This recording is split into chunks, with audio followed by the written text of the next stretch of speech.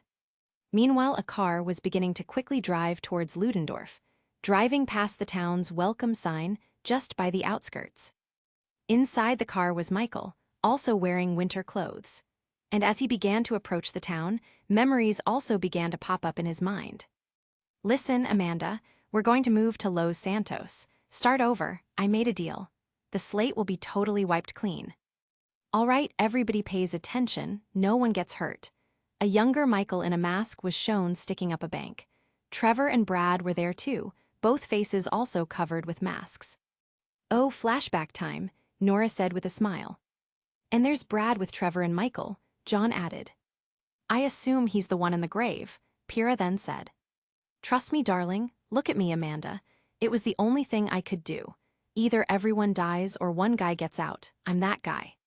Slow and steady, T, slow and steady. Now, younger Michael was going past a wall torn apart by explosives. He was carrying a bag of cash and following Trevor. All right, things seem to be going well, Kiro said.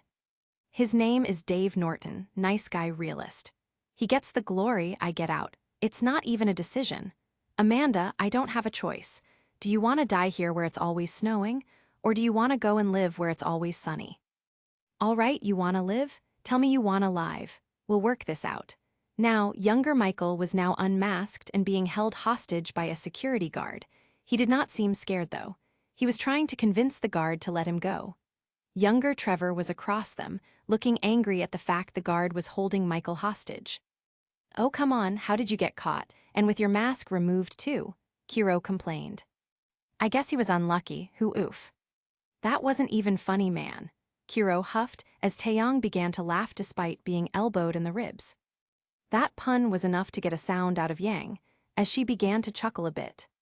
Some depot out of town, you don't need to know. Trust me, nothing is gonna go wrong, nothing. Yeah, I hear ya, we gotta follow the plan, everything'll work out. Now, younger Michael, young Trevor, and Brad were all in a getaway car. Michael was telling them to keep calm. Something tells me the plan didn't work. You don't say. I did the deal, Amanda, it's over. Baby, we get out, be happy, be normal. It ain't supposed to go down like this. Younger Michael seemed distressed as he, Brad, and younger Trevor were opening up a garage door, only to see cops on the other side. Wow, that's a lot of cops for a small bank, John noticed. Way too much if Michael cut a deal, so why? Roman heard him and thought about it before his eyes widened. Trevor, that cop who was keeping Michael hostage. Trevor, because he's crazy, probably shot him despite Michael trying to calm the situation down, which blew the whole thing open. We did it, baby, we are home free, it's over. This is fucked, man. The thing is blown. Younger Michael was shooting down cops who were trying to stop him, younger Trevor and Brad from getting away. Michael was not happy with this, however. Just this one job, and everything is done. As Michael finally arrived at the cemetery, the memories began to fade away as his mind returned to the present. He got out of the car and began to go towards his grave. Well, that was a cool drive, Ilya stated. After a bit of walking, Michael arrived and found Trevor digging up the grave. Hey, you're wasting your time, he started. Trevor was not convinced, however. Is that why you flew out here? Huh, tell me I'm wasting my time. Trevor continued to break away the rubble and dirt. Go ahead, dig it up, I don't give a shit.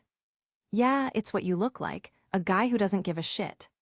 Fox snorted, he's got you there, Michael. Ah, this is ridiculous. How long are you going to keep lying for, Mikey, huh? When's it going to stop? Trevor smiled up at Michael, holding up his axe. What happens in the dark comes out in the light. Michael was not amused. Give it a rest, Trevor, there's nothing there. Watt smirked at Trevor's remark, so melodramatic, just like Callows. Ignoring Michael's words, Trevor gave one last swing with the axe, then picked up a spade, ready to break open the casket. This is it, moment of truth. Looking at Michael, Trevor noticed a slight look of fear, before Michael gave a confident glance back, as if daring Trevor to open it. Seeing that look, Trevor decided to oblige his old friend. He swung down. Having broken open the casket, Trevor then proceeded to get the wood from the coffin out of the way. Once the wood was cleared out, Trevor looked at the coffin with dismay. With everything out of the way, the actual corpse inside the coffin has been revealed. Trevor began to shout in rage. He then stood up from the casket, glaring despairingly at Michael, who stood over the grave, not daring to look. As if I didn't know, Brad. I knew it, Pyrrha stated. Look, we do what we got to do to survive. This thing, it didn't work out the way it was supposed to, Michael replied. Oh, and how was that, huh? With Brad in the can and me in the ground, or both of us in the coffin? Trevor questions his friend accusingly. Yeah, I can understand Trevor's anger, to be honest, Ruby admitted. The other hunters in training, despite knowing Trevor to be a criminal, also agreed. Betrayal sucked. Brad got shot, you saw it, he didn't make it. I got shot, I did, that's it. I think the only thing that didn't go as planned was me showing up on your doorstep 10 years later, Mikey. Trevor jumped out of the grave and went to Michael. I mourned you. And I missed you, but I got a fucking family, Trevor. We were all gonna die. He did die, Michael said, pointing down towards Brad. Holy shit, 10 years. No wonder he's fucking pissed. I mean, betrayal is one thing, but thinking your buddy's dead for a decade. Man, I'd want to kill him too. I don't think you should be saying that, Velv. Sorry. Trevor grit his teeth in anger. You reptilian motherfucker. He pulled out his pistol and pointed it at Michael. Whoa, what's wrong with being reptilian? Sun said, feeling the need to defend reptilian faunus. Cold-blooded. Sun blushed, oh yeah. Michael, however, was prepared and did the exact same thing. I didn't want it to come to this. Yes, you did, you just don't have the fucking balls to do it. But I do. I've got more to lose than you, Michael continued, his voice betraying his emotions. Never a truer word has been spoken, brother, Trevor replied. Now pull the fucking trigger. After a few seconds, Trevor came to a realization. You ain't got the guts, he uttered in shock. Too willing to betray him but not kill him, coward, Cinder stated. I mean they're still friends, Emerald said. A friend that he betrayed. Might as well go to the next step too. Michael grit his teeth in anger. Take the fucking shot. But neither of them did. Wei Cheng's men emerged from tombstones behind Michael and began pointing their weapons at the pair. Who is that? Trevor muttered, confused. As Michael turned around, Trevor quickly saw the opportunity to fire. Unfortunately for him, the gun jammed. Fuck, Trevor said in alarm. He then threw the gun at Michael and made a break for it. Trevor had the guts, Roman pointed out. Fuck, Michael also said as the gun hit him. He swung back around and fired at Trevor. Unfortunately for him, he hit the gate that Trevor opened whilst fleeing. Hey, so did Michael eventually, Mercury added. Trevor Phillips, Mr. Cheng has requested a word, one of Cheng's men shouted out. Unfortunately for them, they just missed Trevor, and only Michael was left, now hiding behind a tombstone. Hey ho ho, I'm not the guy you're looking for. Chinese letter, Chinese letter, Chinese letter, Chinese letter, Chinese letter. Chinese letter, Chinese letter, Chinese letter, Chinese letter, get the boyfriend. Boyfriend, Michael said with incredulity. Motherfucker. Many in the audience chuckled at that. I can understand the confusion, Kiro said in between bits of laughter. After all, they bicker like a married couple. Yeah, they bicker like those 2 kids behind us, but times 100. Taeyong added, pointing towards 2 hunters in training. Said hunters were offended. Hey, we don't argue like a married couple. Yeah. Nep, there was no need to add on, I already made the point clear. Seriously, son, I was backing you up and you act like this, you wound me. Let's not do this. Michael then got out of cover, and with precision, aimed his pistol at 2 of Cheng's men and dispatched them with ease. 2 shots, 2 kills.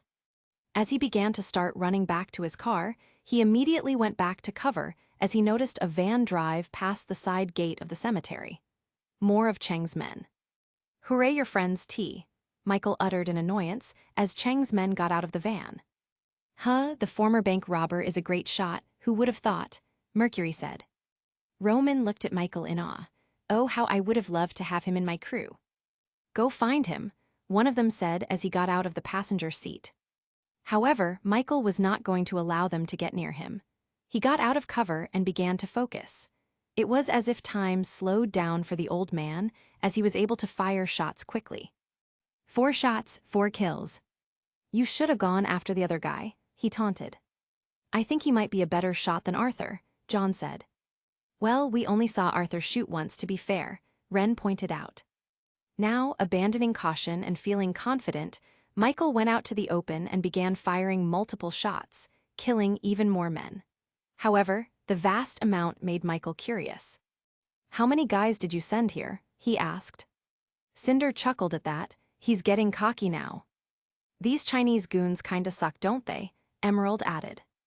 Or maybe Michael is just that good, Hazel pointed out. Meanwhile, Tyrion was annoyed. So Michael gets to kill but not me, so unfair. Another shot from Michael lessened that annoyance, however.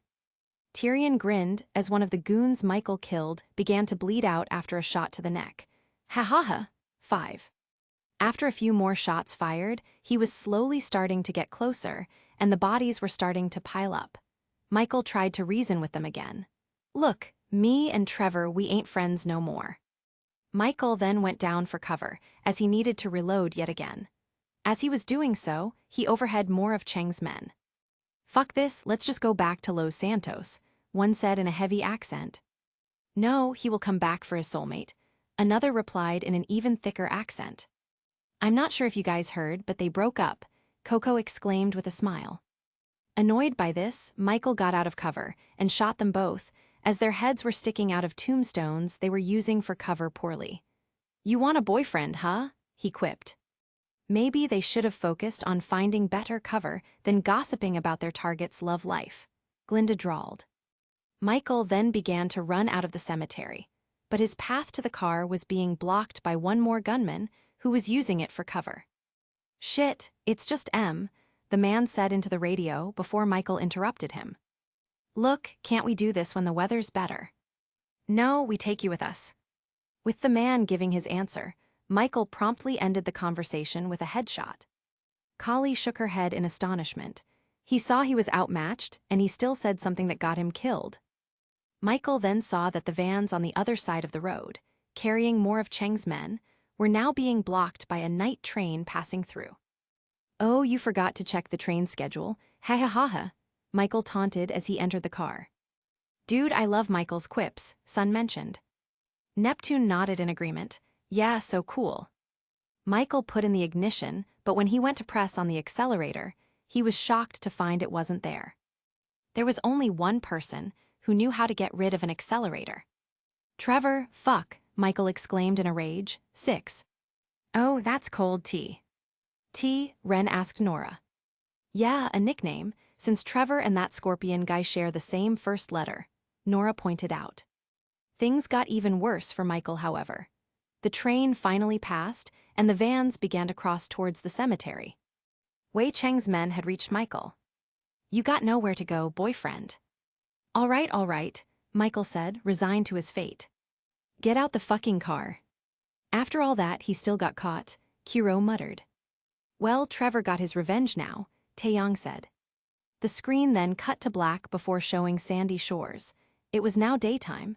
Trevor had just gotten back to the airfield.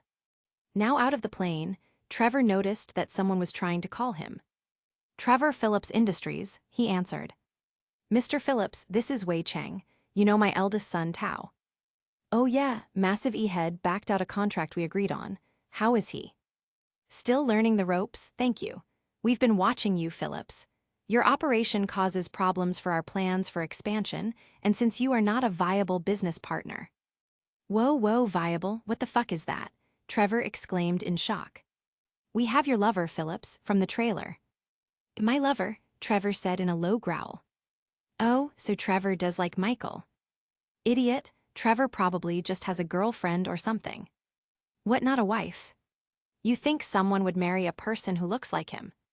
Oh, so dating is fine, but marriage would be too far for Trevor. Son Neptune, shut up. Yes, Michael DeSanta, you lived with him with your maid, he is in our custody now. Give yourself up and he will live.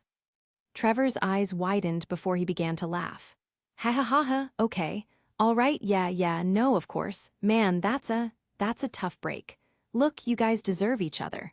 Hold on to that fat traitor and feel free to torture him to your heart's content. You'll save me the trouble. T hung up.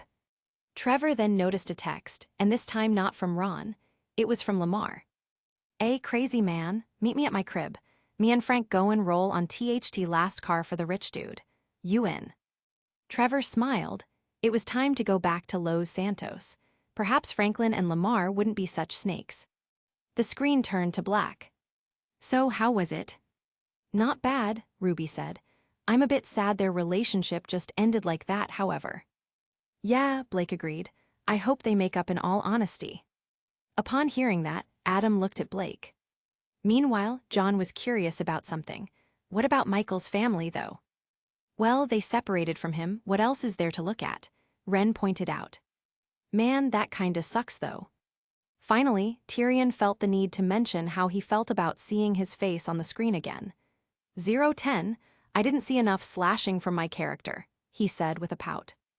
The casual disregard of life wasn't enough for you, Cinder added. I'll rate a 5/10. Honestly, I would rank it higher. Trevor was a lot like you, Salem pointed out. This piqued Tyrion's attention. After all, both you and him are incredibly loyal. Of course, I would never betray you unlike Michael, Salem added. This put a huge smile on Tyrion's face. Ah, my queen, you are too kind. He turned back to Chrono. 10/10. As Tyrion continued to act giddy, Watts, Cinder, and Hazel glanced at Salem, a questioning look on their faces. Salem decided to answer. I was getting tired of him mentioning how bored he is whenever the viewing doesn't have gore. After Tyrion calmed down, Chrono decided to finally speak up again with a chuckle. All right, on to the next viewing. Chapter 25. Undercover Boss, Kylo Ren SNL Star Wars. The screen burst to life. The intro to a TV program was playing. It showed several people in a montage, dressing up and interacting with people at whatever job or industry they were at. Meanwhile, someone was narrating over said montage.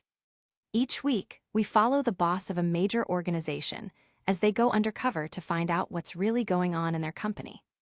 The title of the program and the episode name was then shown. This is Undercover Boss. What? Ruby asked, genuinely confused. We're watching some type of reality TV show, Weiss added, incredulous. A star killer base. A reality TV show of a supervillain base, apparently. Sun added, his eyebrows raised at the name of the area. True, but you gotta admit, a name like that is pretty badass, Neptune pointed out. The screen then cut from the title to show a man in a black combat suit and helmet. A montage played of the man and his army as the narrator described who he was. Kylo Ren is the commander of the First Order, a massive regime dedicated to wiping out the galactic resistance. Nora's eyes widened, and she turned to Ren. Ren immediately knew what she was going to say. Nora, please don't sug. If we have a baby, we should totally name him Kylo. No. Why not? Because it sounds weird and... After the montage ended, the camera went back to Kylo Ren, now unmasked and dressed up as his new undercover role. He was wearing a blonde wig, glasses, and even had a name tag, which he adjusted before looking at the camera and giving it a thumbs up. This week, Kylo is going undercover among the Star Killer base personnel as Matt, a radar technician. Because Kylo is a villain, Ren finished, noticing that Adam's actor was portraying Kylo Ren. I mean, at least Adam seems to be trying to be good now, Ilya quietly muttered. All right, even then the character himself is not. 1. Nora accepted Ren's logic. That makes sense. And besides, if he does end up being like Adam, I wouldn't want him to run away from his parents like he did. Now Adam was confused. That was Blake actually. Potato, Nora replied. Actually, it's potato, you're saying it wrong, Neptune interjected. What do you mean? I said potato, that's correct.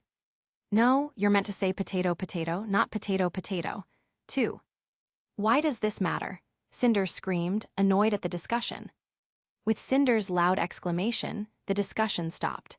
But before the viewing could resume, someone decided to comment on Matt's look. Man, Adam does not look good blonde.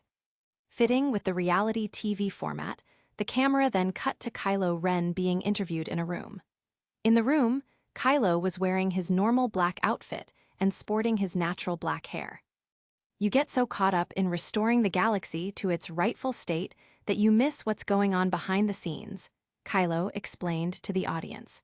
I'm looking forward to having some real talk with some real folks. Why does he sound so off? Penny asked. Winter just chuckled. That's just Taurus' natural inclination. He always sounded like that when he led the White Fang. Adam just glared at the two. As the undercover mission began, the scene cut to show an employee lunch area at Starkiller Base. At the lunch area, some stormtroopers and Imperial officers were getting food and socializing with each other at the dining tables. We've put hidden cameras in the employee common area, and no one has any idea that Matt is their boss, Kylo Ren. With the narration done explaining the situation, Kylo Ren then walked into the employee lunch area. Hi, I'm Matt. I'm a radar technician, Kylo awkwardly announced to the entire room. I feel like that just gives it away, doesn't it? Taeyong said. Like, if some random employee just announced himself like that awkwardly, wouldn't it just be weird? Yeah, but maybe Matt is just a weird guy, Kiro replied. After all, the guy playing him is. I get it, can we move on please? Adam exclaimed. Kylo Ren then proceeded to sit with other employees, looking at them intensely. You guys like working here. You know, work is work. One of the officers, Zach, responded nonchalantly as he continued to eat his food. Yeah, totally. What do you think of Kylo Ren? Do you guys believe when he says he's gonna finish what Darth Vader started? What exactly has he started? One of the stormtroopers, Tim, asked. You know, I will say this for Kylo, Zach said. I think he gets a bad rap. He's trying to accomplish something that has never been done in the history of the galaxy. You know, rule everything? That's impressive. I admire the guy. Yes, exactly. Kylo Ren agreed with passion, resulting in stares from Zach and Tim. Ozpin chuckled at that. There's a reason that's never been done before. Until our goddess does it, Tyrion exclaimed. Unfortunately for the killer scorpion, Cardin spoke up.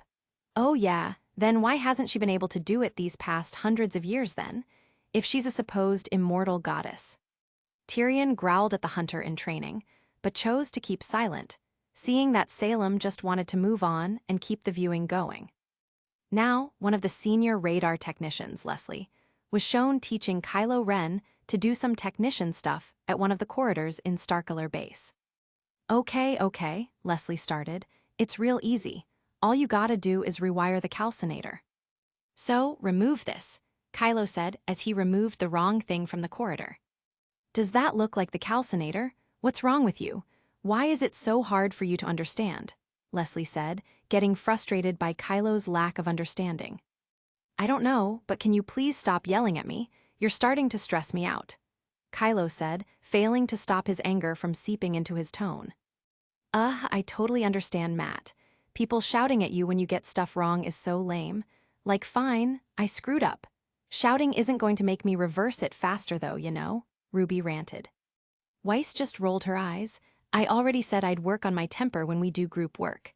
Why are you still on that? Because you said that weeks ago, and there's been no improvement. Leslie then continued to drill Kylo over his lack of progress. Okay, now can we rewire it please, so I can go have my muffin? I haven't had my muffin yet, Matt. I have a newfound respect for what my employees do.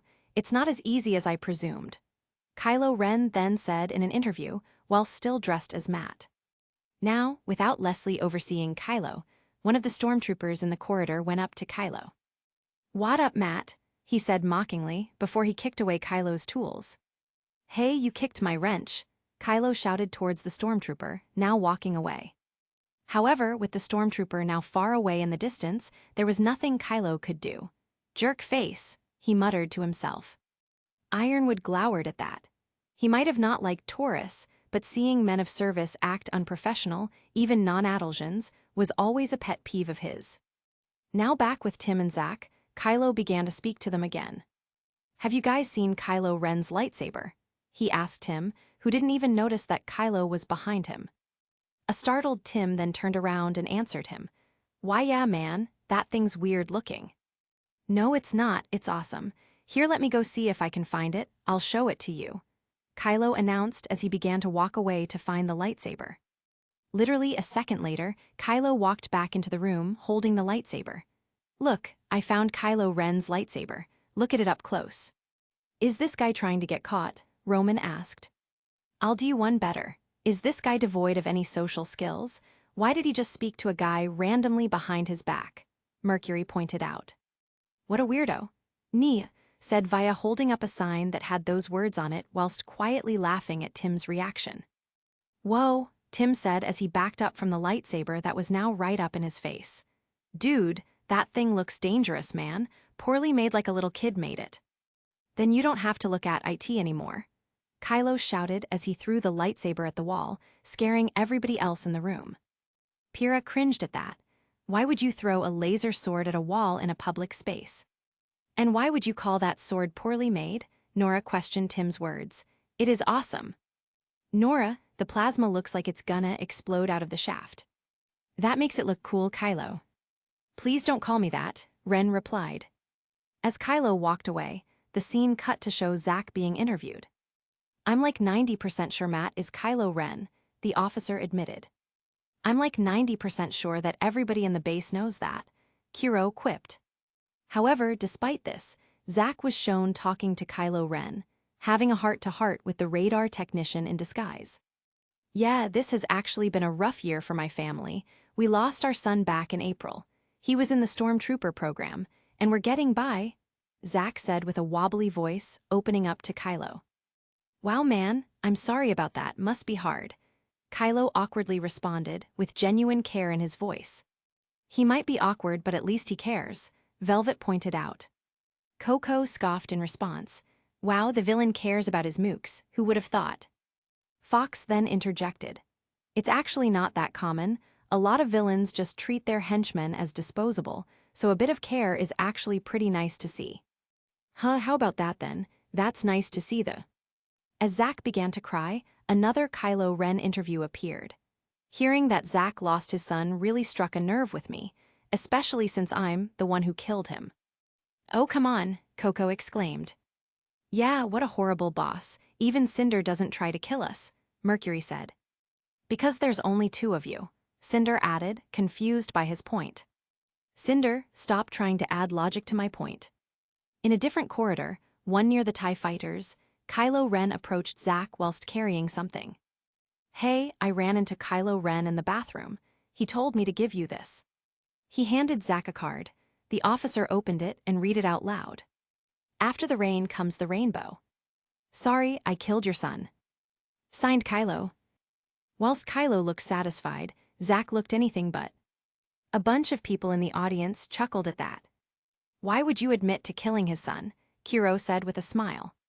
"Hey, Kylo didn't, Matt did," Taeyong added before laughing again. Kiro joined in. Kylo Ren, in the interview room, was then seen holding a picture of stormtroopers with the phrase "teamwork" written on it. "This means something to me now." They have motivational posters in Starkiller Base, Glinda questioned.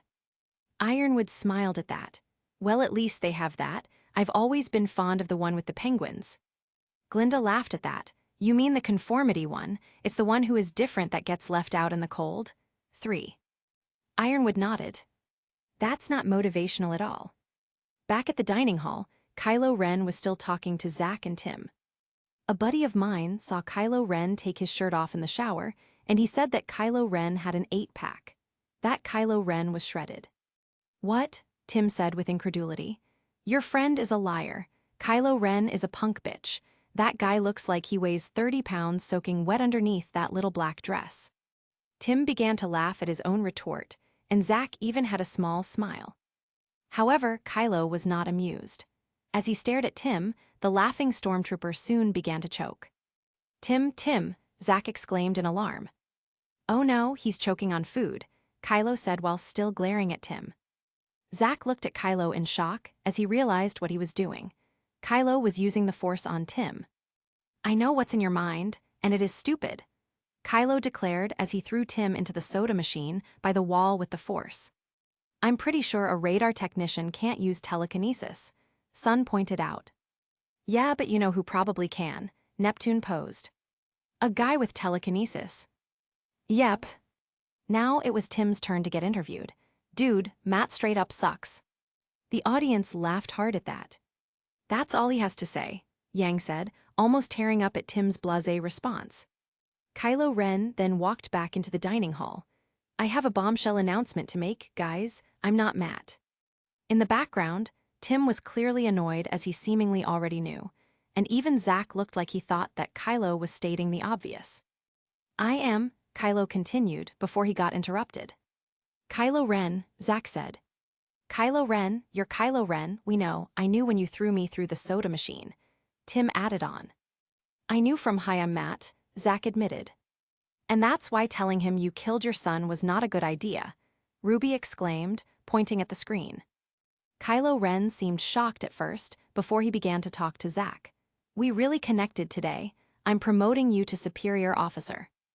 Zack seemed elated at this news. Thank you, sir, he said as he tried to pat Kylo's shoulder. However, as he did so, Kylo began to glare at Zack. The now superior officer began to look scared. Ah shit, we all know what that means, Neptune said. R.I.P. in peace, at least you'll be reunited with your son, John added. That confused Penny. Why would you say R.I.P. in peace? R.I.P. already means rest in peace. John's eyes widened. Oh, that's just a joke I heard from a MeTuber. But what's funny about it? Well, R.I.P. already means rest in peace, so adding the in peace again is redundant, which is funny. Well, it's not funny if you have to explain it. But I'm not explaining it. No, I mean, John then noticed Penny grinning. Were you messing with me? I was, friend John. As Penny laughed, John grumbled. Yeah, well, that wasn't funny. I feel inclined to disagree. Now, back at the interview room, Kylo began to speak, but now he had his helmet on. I had a blast today. I really learned a lot and people are gonna love the new me. As Kylo Ren left the room, it was then revealed that behind him was Zack's corpse. The screen then faded to black. That was pretty funny, but I'm like 90% sure that wasn't actually a reality TV segment, Kuro said to Chrono. You're 100% correct about that. It's a skit, just like the one we saw with John and Ren earlier. Chrono answered, also replying to Kuro's quip. Kuro smiled at being correct. Nice, but it was also very short. That's why there's a second skit coming up soon. The screen burst to life for a second time. The undercover boss logo was shown quickly, before a montage of previous events were quickly shown with some narration. 5 years ago, Supreme Leader of the First Order, Kylo Ren went undercover in his organization and pledged to change his company for the better. Tonight, we'll find out if he kept his promise in an undercover boss special. Where are they now? Kylo Ren. The screen then cut to Kylo, now with a beard, beginning to speak to the audience. I'll say it, I haven't been the best boss lately. I've been a little distracted by some personal drama. Adam looked intently at the screen before cupping his chin. Could facial hair work on me as well? To explain said drama, The narrator began to speak again, with some graphics to supplement the narration. Drama is right. Days after appearing in our show, Kylo killed his dad, cut his mentor in half, fired upon his mother's spacecraft, and he's now obsessed with finding a young Jedi named Rey. That last part seems familiar. Yeah, Rey even sounds similar to Blake. Why are you so obsessed like Kylo and that king, Taurus? Adam just closed his eyes and groaned, trying to ignore the jeers and comments. Meanwhile, Emerald pointed something out. Are we just going to ignore Kylo killing his dad and his mom? Mercury shrugged. He has daddy issues, so what? Emerald gave him a look. Mercury sighed. All right, fine, I kinda walked into that one. So, Kylo is going back undercover to get things on track, but this time as Randy, an entry-level intern. The narrator continued, as Kylo was shown dressing up with a new wig and a beanie. Time to get a fresh perspective. Let's intern, he declared in his interview. The camera then cut to a room full of interns. One of the interns, Mikey, grabbed some papers and showed it to the other interns.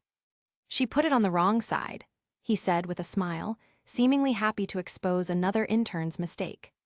Meanwhile, another narrator explained the situation. Hidden cameras have been placed all over the ship, and no one knows Randy is really Kylo Ren. As Mikey was still showing the interns the papers, Kylo Ren walked in. Hey guys, I'm Randy, the new intern. As Mikey was about to respond, Kylo Ren began to speak again. Okay, Boomer, right. Okay, Boomer, Salem said, confused by the saying. 4. The other interns quickly became confused and looked at each other. Okay, Boomer, Kylo Ren continued. Ha ha ha, Mikey fake laughed, all right.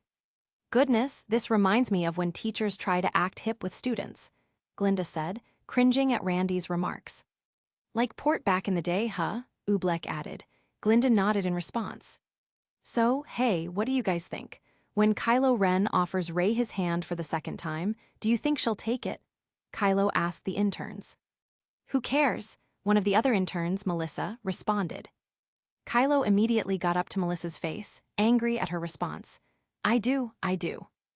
Okay, she said, immediately scared of Kylo's behavior. I know it's weird, but I can totally understand why he'd do that, Blake said.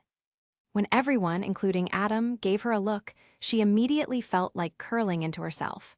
Still, she tried to explain herself.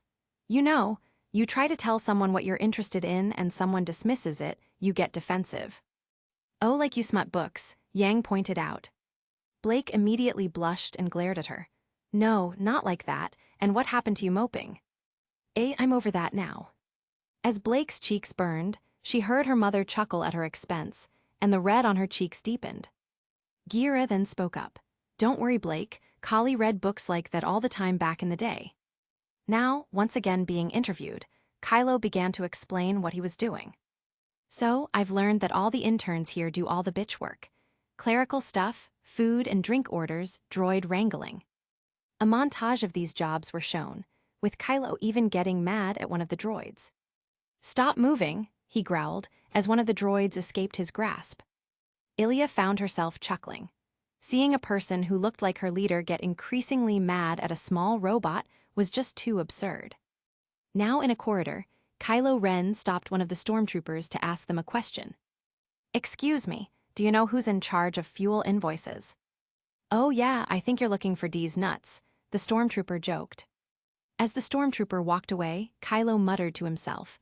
Hilarious, said no one ever. D's nuts, Winter said, completely unimpressed. She shook her head. That reminds me of the Rhydon joke that keeps popping up in the academy. Rhydon? Penny asked. Winter's eyes widened. No, don't. RYDONMY nuts, Cardin exclaimed. Team CRDL burst into laughter soon afterwards. As Winter glared at the team, Penny just looked confused. Everyone's been really nice so far, some more than others, Kylo said in an interview. The fleet is amassing on Tgthegood. One of the admirals, Beck, said to the other officers as Kylo Ren walked in with drinks. One Blue Star milk, he asked the officers. That's mine, Beck spoke up, with Sarlacc cream, yes. Oh, Kylo Ren began. Beck sighed in exasperation. I'll go back, Kylo said, trying to fix his mistake. No, don't go back, Beck said, straws. Kylo then realized he didn't bring any straws. This annoyed Beck even further. Great, we'll just suck it out of a hole in the top. Thank you, Randy. Goodbye, bye now, the Admiral said, getting fed up with Kylo's incompetence. Good, Beck's rant was interrupted, as his head burst into two. Oh my god, are you okay? Kylo Ren asked with no emotion in his voice. Taeyong chuckled. Damn it, why do nonchalant responses like that always make me laugh? One of the stormtroopers was then interviewed. That new intern's Kylo Ren, right? I wonder what gave it away, Watts sarcastically said. Most likely him forgetting the straws. Watts immediately looked at Hazel in astonishment. Reynard, did you just make a joke? Hazel just grunted in response. The camera then showed Kylo Ren angrily closing a printer. Load sheets on tray B, I just did that. It thinks the tray is empty, Mikey said, trying to help Kylo. However, Kylo Ren ignored him and began to stare down the printer. The printer exploded. After this, Mikey was shown whispering to another intern, Bowen. He broke another printer, and did you hear, he killed some admiral, he whispered frantically. Earlier, he came up to me and was like so in my face. He aggressed me, Bowen whispered back. Their quiet conversation was soon interrupted by sounds of destruction and someone screaming. They gave each other a wary look. Coco chuckled at that. I just love the idea of the interns seeing one of their guys do crazy stuff and simply gossiping about it. Despite their apprehension, Kylo was then seen at a party with the interns. That night, Kylo is invited to Friday Fun Day drinks in the intern office. One of the narrators explained. However, one of the interns, Chloe, is away from everybody else in the party. Because of this, Kylo Ren goes up to her. What's wrong? He asked. Chloe began to speak, and it's clear that she has been crying. Nothing. I applied to be a type fighter pilot, and the director said that the only way for a woman to fly the cockpit is from a direct order from Kylo Ren, she sighed. Like that will ever happen. Some of the women in the audience just rolled their eyes. I'm surprised I didn't hear the classic. You know, it's called a cockpit for a reason. Bullshit, Yang said. Yeah, why do guys even say that? It's not even funny, Velvet added. It was clear in the next interview that Kylo was appalled by this. The culture here needs to change. Everybody deserves a shot. If I can be a small part of that change, I will. Kylo was then shown keeping his word, as after the party, Chloe went back to the intern room and found a helmet with a message on it. Welcome to the team, pilot, Kylo Ren. Kylo Ren then approached her from behind. Congratulations. Huh? Kylo Ren cares about his troops when he's not killing them and he's a feminist. He can't be that bad of a villain, right? RWBY, you're just tempting fate here, Weiss pointed out. Chloe, still smiling from the message, looked at Kylo. I'm so happy right now. Maybe one of these days you'll be as good a pilot as Kylo Ren, he said with a smile. Chloe gave Kylo an odd look. Kylo Ren? Hey, nah, I wanna fly like Luke Skywalker. Kylo's smile faded. Chloe's smile also faded, as Kylo's lightsaber pierced her body. And now you'll die like him too, Kylo whispered into Chloe's ear. Okay, boomer. See, Weiss then added. RWBY sighed in response. Meanwhile, Sun and Neptune grinned at the scene, but not because Kylo killed Chloe. Nice callback. Yep, that was clever. Kylo let her body fall and then retrieved the helmet before exiting the room. He then began to speak in one final interview, now out of the Randy outfit. Well, how did it go? I'd say pretty good. I made 4 new friends and killed one of them. I'd say that's a pretty good start. Well, that'd be successful for Tyrion, Cinder said. Kylo was then shown trying to do another thumbs up and smiling, falling at both accounts. The screen then cut to black again. That's the worst thumbs up I've ever seen, John said with a laugh. The rest of the audience agreed, as chuckles were heard throughout the theater. As the chuckles petered out, Chrono spoke up. So, how was it? Pretty funny, much better than that skit with John and Ren. Of course it was, it didn't mock our show this time. I can see why it got a sequel, the first one was pretty funny. Yeah, but I don't think the sequel was as funny. That makes sense, the sequels are usually worse, sadly. As conversations continued, Chrono was content to let it happen for a minute or two, until he started the next viewing. All right, on with the show. Chapter 26. This one will be another music viewing. Oh, Blake responded. Will we need to go to the other room? Nah, you guys can just stay here, Chrono said before the audience watched the screen. The screen burst to life to show a blonde woman with a band in a small stage. 1. With a smile on her face, she began to sing, as the band around her began to play as well. Yang's eyes widened. It was her on the screen, and the leader of a band. Yang, you're finally in one of these, RWBY said excitedly. Huh, well LB, Weiss added. I did not expect that. That got Yang out of her shock. What do you mean? I love to sing. Weiss scoffed in response. That garbage you sing in the shower does not count as singing. What is your problem with the achievement? They're pop garbage. Well, millions of people love them so, too. Song 1 for a pessimist, I'm pretty optimistic. Just talk yourself up and tear yourself down. You've hit your one wall, now find a way around. Well, what's the problem? You got a lot of nerve. Another rock band, not bad, Kiro said. Yeah, it also helps that it's Yang singing too, Tai added, which made Kiro nod in response. So what did you think I would say? No, you can't run away. No, you can't run away. So what did you think I would say? No, you can't run away.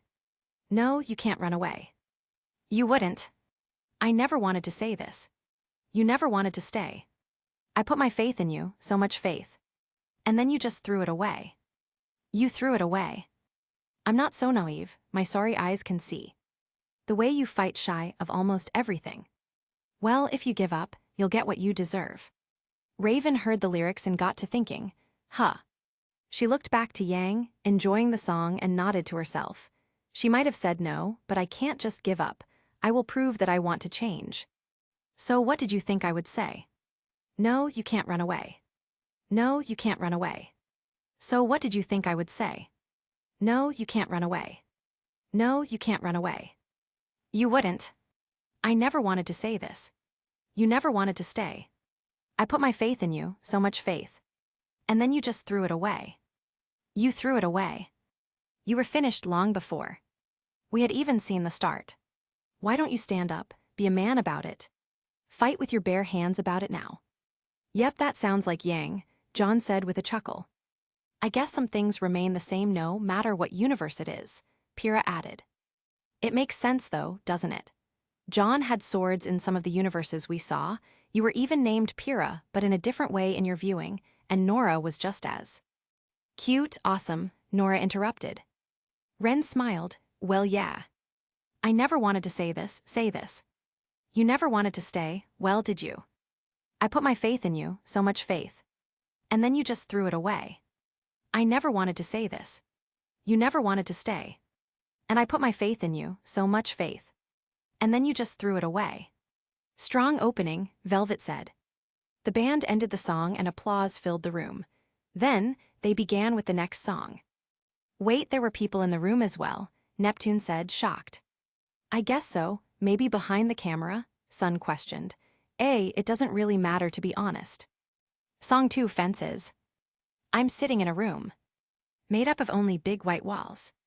And in the hall, there are people looking through the window and the door. They know exactly what we're here for. Yang laughed at seeing herself smile and point towards the camera, and seeing the audience cheer when she mentioned what they were there for. Man, this is so cool. I always wanted this if I couldn't be a huntress, she muttered. Why, because of those boy bands? Blake asked. That and just the idea of being able to be paid for jamming out. How cool is that? Yang explained. Blake thought of how loud concerts tend to be. She felt the need to cover her 4 ears. Don't look up, just let them think. There's no place else you'd rather be. You're always on display. For everyone to watch and learn from. Don't you know by now? You can't turn back. Because this road is all you'll ever have. Osbin found the lyrics to be relatable to his situation. Always being watched by the public, by Salem's secret spies in ways he doesn't know, and even by the gods. Well, at least it feels that way sometimes in regards to that third one. And it's obvious that you're dying. Just living proof that the camera is lying. And oh, open wide. 'Cause this is your night, so smile. 'Cause you'll go out in style. You'll go out in style. Yeah, Coco said with a whoop, words to live by. Some of the other hunters in training agreed and let out whoops of their own. If you let me, I could. I'd show you how to build your fences, set restrictions. Separate from the world. The constant battle that you hate to fight. Just blame the limelight. Don't look up, just let them think. There's no place else you'd rather be. Glinda pondered the lyrics and thought back to why she was a teacher. She thought back to how she was initially glad to be out in the field, only to find herself perpetually annoyed by how she had so many admirers gawk at her, whether it was due to her prowess or due to other assets. The constant attention made her decide to return to Beacon. She sighed. How could some random rock song make her think back to her past? And now you can't turn back. Because this road is all you'll ever have. And it's obvious that you're dying.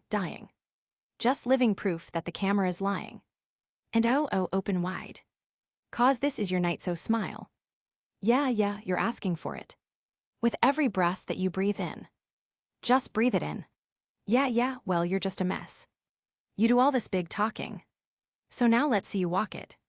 I said let's see you walk it. Yeah, well, you're just a mess. You do all this big talking.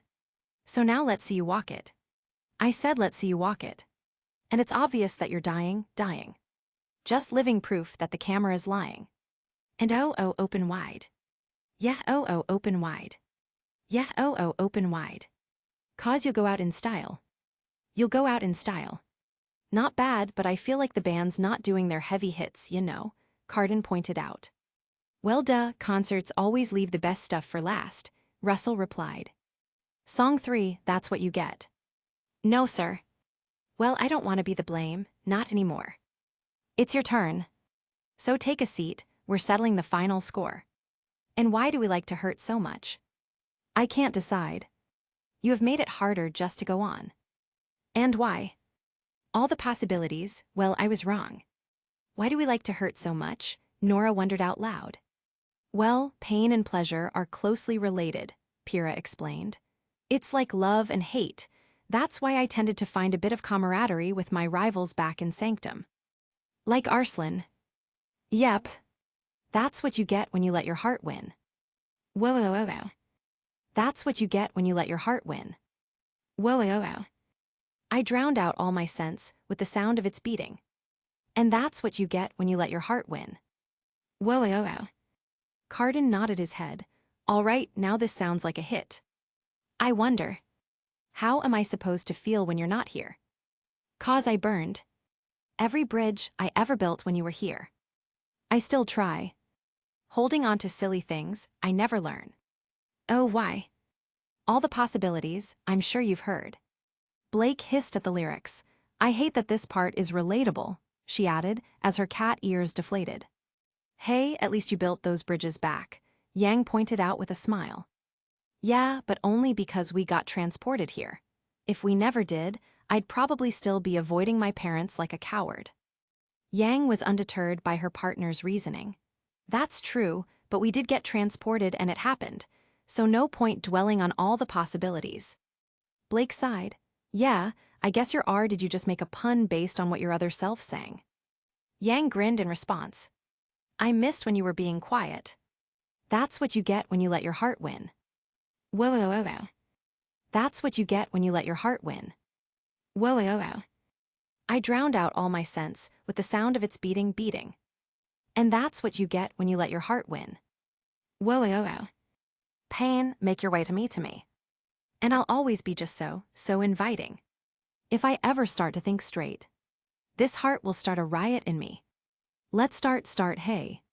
I get it, the heart and the mind sometimes want different things, Oobleck said. Why do we like to hurt so much? Oh, why do we like to hurt so much? Other band members join the next two lines. That's what you get when you let your heart win. Whoa, oh, the other guys joined it, that's pretty nice, Ilya said. That explained the mics next to them, Adam pointed out. That's what you get when you let your heart win. Whoa. That's what you get when you let your heart win. Whoa. Now I can't trust myself with anything but this. And that's what you get when you let your heart win. Whoa, whoa, whoa, whoa. As the audience in the viewing clapped, some of the people in the cinema joined in as well. Not bad so far. I actually wish these guys existed in our world so we could go to an actual gig of theirs, Roman said to Neo as they clapped. Neo nodded in agreement. Song 4, When It Rains. And when it rains, on this side of town it touches everything. Just say it again and mean it. We don't miss a thing. A slower, sadder song, Gira noted. It's nice change of pace in all honesty, Kali said. You made yourself a bed at the bottom of the blackest hole, and convinced yourself that it's not the reason you don't see the sun anymore. And oh, how could you do it? Oh, I never saw it coming. Oh, I need an ending. So why can't you stay just long enough to explain? Some eyes widened at the lyrics. Oh wow, this song's a bit deeper than expected, Weiss said. Wait, why? Ruby asked. It's about someone wanting to ask why someone else wants to end their suffering, Blake said awkwardly. Wouldn't anybody want their suffering to end? I mean permanently. Oh, bummer. And when it rains, well, you always find an escape. Just running away. From all of the ones who love you. From everything. You made yourself a bed at the bottom of the blackest hole. And you'll sleep till May and you'll say that you don't want to see the sun anymore. Taeyong felt his stomach clench at hearing Yang's lookalike sing those lyrics. It reminded him too much of his action after Summer's death yet again. And oh, how could you do it? Oh, I never saw it coming. Oh, I need an ending. So why can't you stay just long enough to explain? Take your time. Take my time. Take these chances to turn it around, take your time. Just take these chances, we'll make it somehow. And take these chances to turn it around, take my. Just turn it around. Ironwood found himself thinking back to some of his comrades. From time to time when he was still working up the ranks, he'd notice some of his fellow compatriots shut down after missions and refuse to talk. It would frustrate him to no end, but he would leave them alone, hoping they would eventually open up. Most did, but the few who didn't. Ironwood shook his head. Thinking about them always left him in a gloomy mood. Oh, how could you do it? Oh, I never saw it coming. Oh, how could you do it? Oh, I never saw it coming. Oh, how could you do it? Oh, I never saw it coming. Oh, I need an ending. So why can't you stay just long enough to explain? You can take your time. Take my time. Ruby frowned at the song, not because she disliked it, but because she truly did agree with its sentiments. She could never see herself in the situation, and she couldn't figure out how to picture someone else like that. How could anybody do that? 3. Song 5, Let the Flames Begin. What a shame we all became. Such fragile, broken things. A memory remains. Just a tiny spark. I give it all my oxygen. To let the flames begin. To let the flames begin. Ruby's eyes widened yet again, but this time for different reasons. This sounds like KC 4. Yang heard her sister and decided to focus on the viewing a bit more. As she noticed the slight similarities, she nodded in astonishment. Holy shit, you're right. Language. Oh yeah, my bad, but wow, KC Yang said with a grin. Upon mentioning the famous singer from Vale, however, Neo went up to them with a smile. She held up a sign. You guys know her too.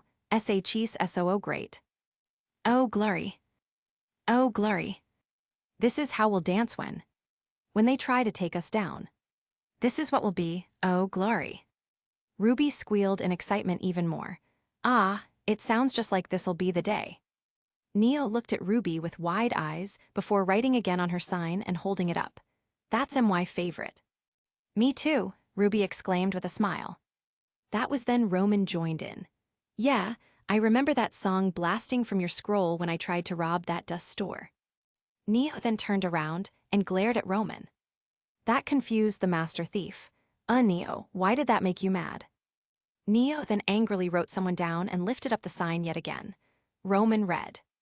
Never interrupt someone when they're listening to Casey do how I was supposed to know she was listening to her. Roman exclaimed.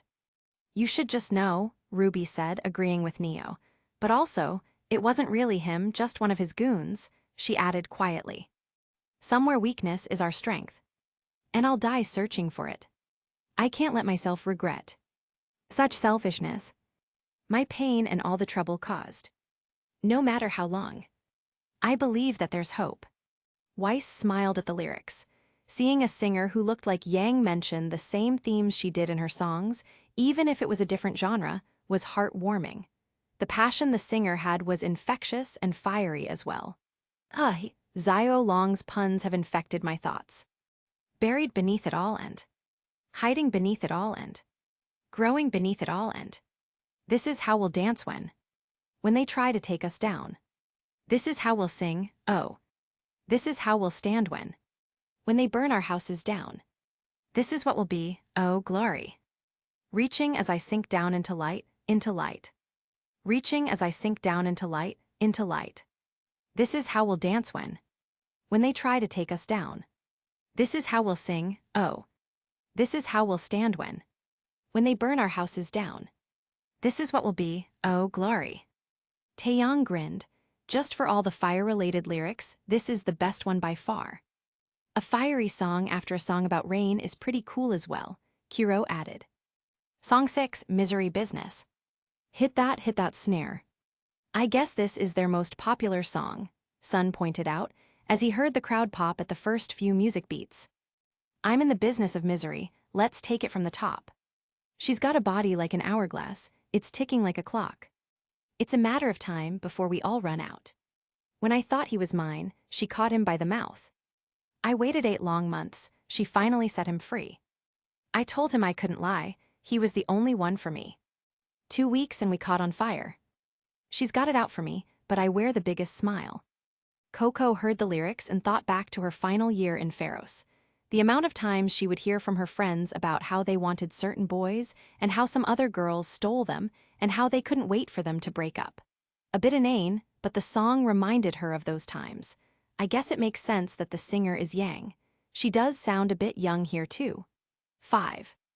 Whoa, I never meant to brag. But I got him where I want him now. Whoa, it was never my intention to brag. To steal it all away from you now. But God, does it feel so good. 'Cause I got him where I want him now.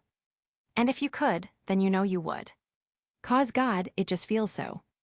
It just feels so good. Wow, this is an amazing beat, Weiss stated, who would have thought I'd like rock. I guess you could say, it just feels so good, Yang said with a grin. Weiss sighed, yes. Second chances, they don't ever matter, people never change. Once a whore, you're nothing more, I'm sorry, that'll never change. And about forgiveness, we're both supposed to have exchanged. I'm sorry, honey, but I passed it up, now look this way. Well, there's a million other girls who do it just like you.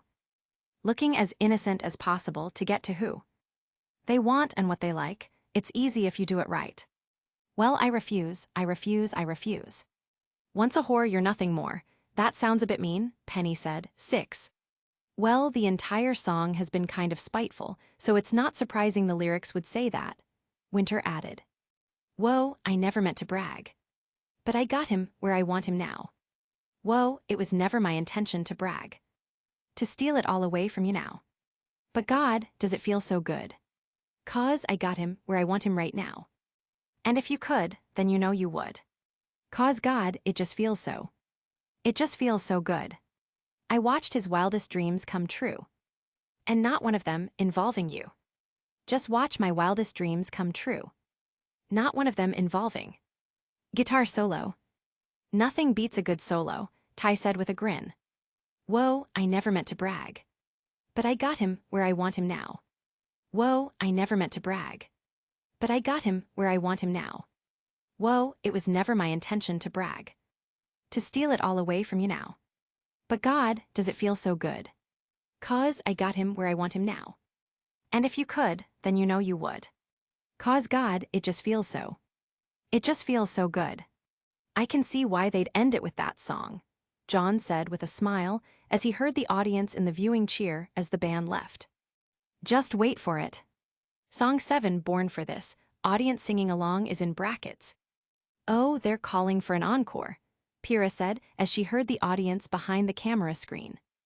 That didn't happen with our band, Kiro said as he looked towards Tai. Yang heard them and grinned. I guess my actress is just that good. Kiro and Tai chuckled good-naturedly at that. Oh no, I just keep on falling. Back to the same old. And where's hope when misery comes crawling? Oh my way I. With your faith, you'll trigger a landslide. Victory! And kill off this common sense of mine. The audience joined in. That's actually sick, Russell said. Carden couldn't find himself disagreeing, even more so when he noticed the other hunters in training trying to do the same. They could try to join in better, though. Well, they don't know the lyrics, though, Sky replied. And it takes acquired minds. To taste this wine. You can't down it with your eyes. So we don't need the headlines. We don't need the headlines, we just want. We want the airwaves back. We want the airwaves back. Hell yeah, we want the airwaves back. We need more rock on the radio again. Everybody sing like it's the last song you will ever sing. Tell me, do you feel the pressure now? Everybody live like it's the last day you will ever see. Tell me, do you feel the pressure now? Right now, you're the only reason. I'm not letting go, oh. And time out if everyone's worth pleasing. Oh. You'll trigger a landslide. Victory. To kill off their finite state of mind. Oobleck noticed something with the lyrics.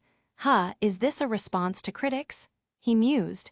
It seems similar to books I've read where it's clear the author is annoyed by how their previous works were received. The doctor smiled. That's pretty interesting. And it takes acquired minds. To taste this wine. You can't down it with your eyes. So we don't meet the headlines. No, we don't want your headlines, we just want. We want the airwaves back. We want the airwaves back. Everybody sing like it's the last song you will ever sing. Tell me, do you feel the pressure now? Everybody live like it's the last day you will ever see. Tell me, do you feel the pressure now? Everybody sing like it's the last song you will ever sing. Tell me, do you feel the pressure? All right, so you think you're ready. Okay, then you say this with me, go. We were born for this, we were born for this. All right, so you think you're ready. Okay, then you say this with me, go. We were born for this, we were born for this. We were born for this, we were born for this. We were born for. This, many of the hunters in training finished. Finally, they got it right, Carden stated, took them long enough. Everybody sing like it's the last song you will ever sing. Tell me, can you feel the pressure? Everybody live like it's the last day you will ever see. Tell me, can you feel the pressure now? Everybody sing like it's the last song you will ever sing. Tell me, can you feel the pressure? Tell me, can you feel the pressure? We were born for this. We were born for this. We were born for this. Man, that was awesome, Yang said, amazed at seeing her actress self sing. Yeah, the songs suit you too. Kinda, Ruby said, still kind of bummed out by one of the song's subject matters. Of course, sis, I was born for this, Yang replied with a grin. I'll allow that. Agreed, this time I'll tolerate it. Zio Long, you're lucky this time. Sheesh, I got it when Ruby said it, Yang said. Salem was not as amused, however. Another rock band, she said with a grimace. I didn't even like the last one that much. I thought it was pretty decent, my queen, Watts said, feeling the need to point out his opinion. I would have preferred metal, Tyrion said, but... Of course you would. The loud, brash member of our group prefers loud, brash music, who would have thought? Ahem. B.U.T., Tyrion continued, glaring at the other inner circle members. This was not bad in all honesty, my queen. Salem looked at them and sighed. I can't believe I'm thinking this, but I miss the old music from my days at the tower. Meanwhile, Adam felt the need to mention something.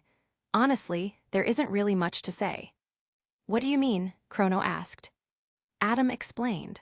Well, when you listen to music, you don't especially dissect it immediately and say your thoughts out loud, you just enjoy it. It's not the same as a show on television or a movie, I guess. Ilya thought about that and found herself agreeing. I understand what you mean. So with that in mind, Chrono, I don't think more music will be the best move. Well, I have bad news for you guys. That's it for Paramore. This will likely be the last one that covers songs, minus 2 more that kinda cover it, but not really, you'll see. Chapter 27. I'm not a player, I'm a puppeteer. Epic the musical. Another music viewing, Ilya asked. Somewhat. This will be more of a musical, albeit an unofficial one, not yet officially released. Consider this a beta version, if you will. Upon hearing that, Weiss was excited. That's actually very interesting. I've only seen Causeway musicals, so this would be like seeing an off-Causeway or off-off Causeway musical. 1. Velvet then interjected. Weiss, off-Causeway musicals are still fully completed. Oh. Song 1 Puppeteer. The song began with 2 people appearing on a stage modeled after an island forest. These 2 people were Odysseus and his second-in-command, Eurylochus. Most of the audience did not react to seeing the 2 men, except for 2 people in particular.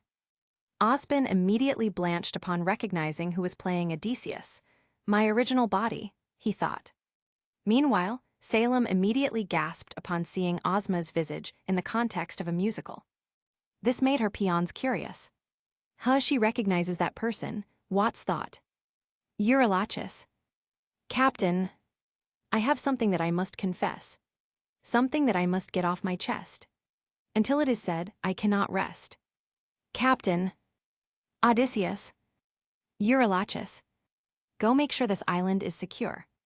Their singing is pretty good for a beta version, RWBY said. Eurylochus. But Captain. Odysseus. There's only so much left we can endure. Whatever you need to say can wait some more. Of that I'm sure. Ospen grimaced at how Odysseus was dismissing Eurylochus. It reminded him too much of what he would do in past lives, letting his weariness get in the way of leadership and paying the price for it. He could only hope the same would not happen to Odysseus. Eurylochus. Okay. Eurylochus left, only to return haggard. Confused, Odysseus began to sing again. I'm guessing things went wrong, Roman drawled. I wonder what gave it away, the music, or the other guy returning like he's been through hell, Mercury replied. Odysseus. Eurylochus back so soon. Where's the rest of your crew? And by the gods, what happened to you? Then Eurylochus began to sing to explain. Eurylochus. We came across a palace. Inside we heard a voice.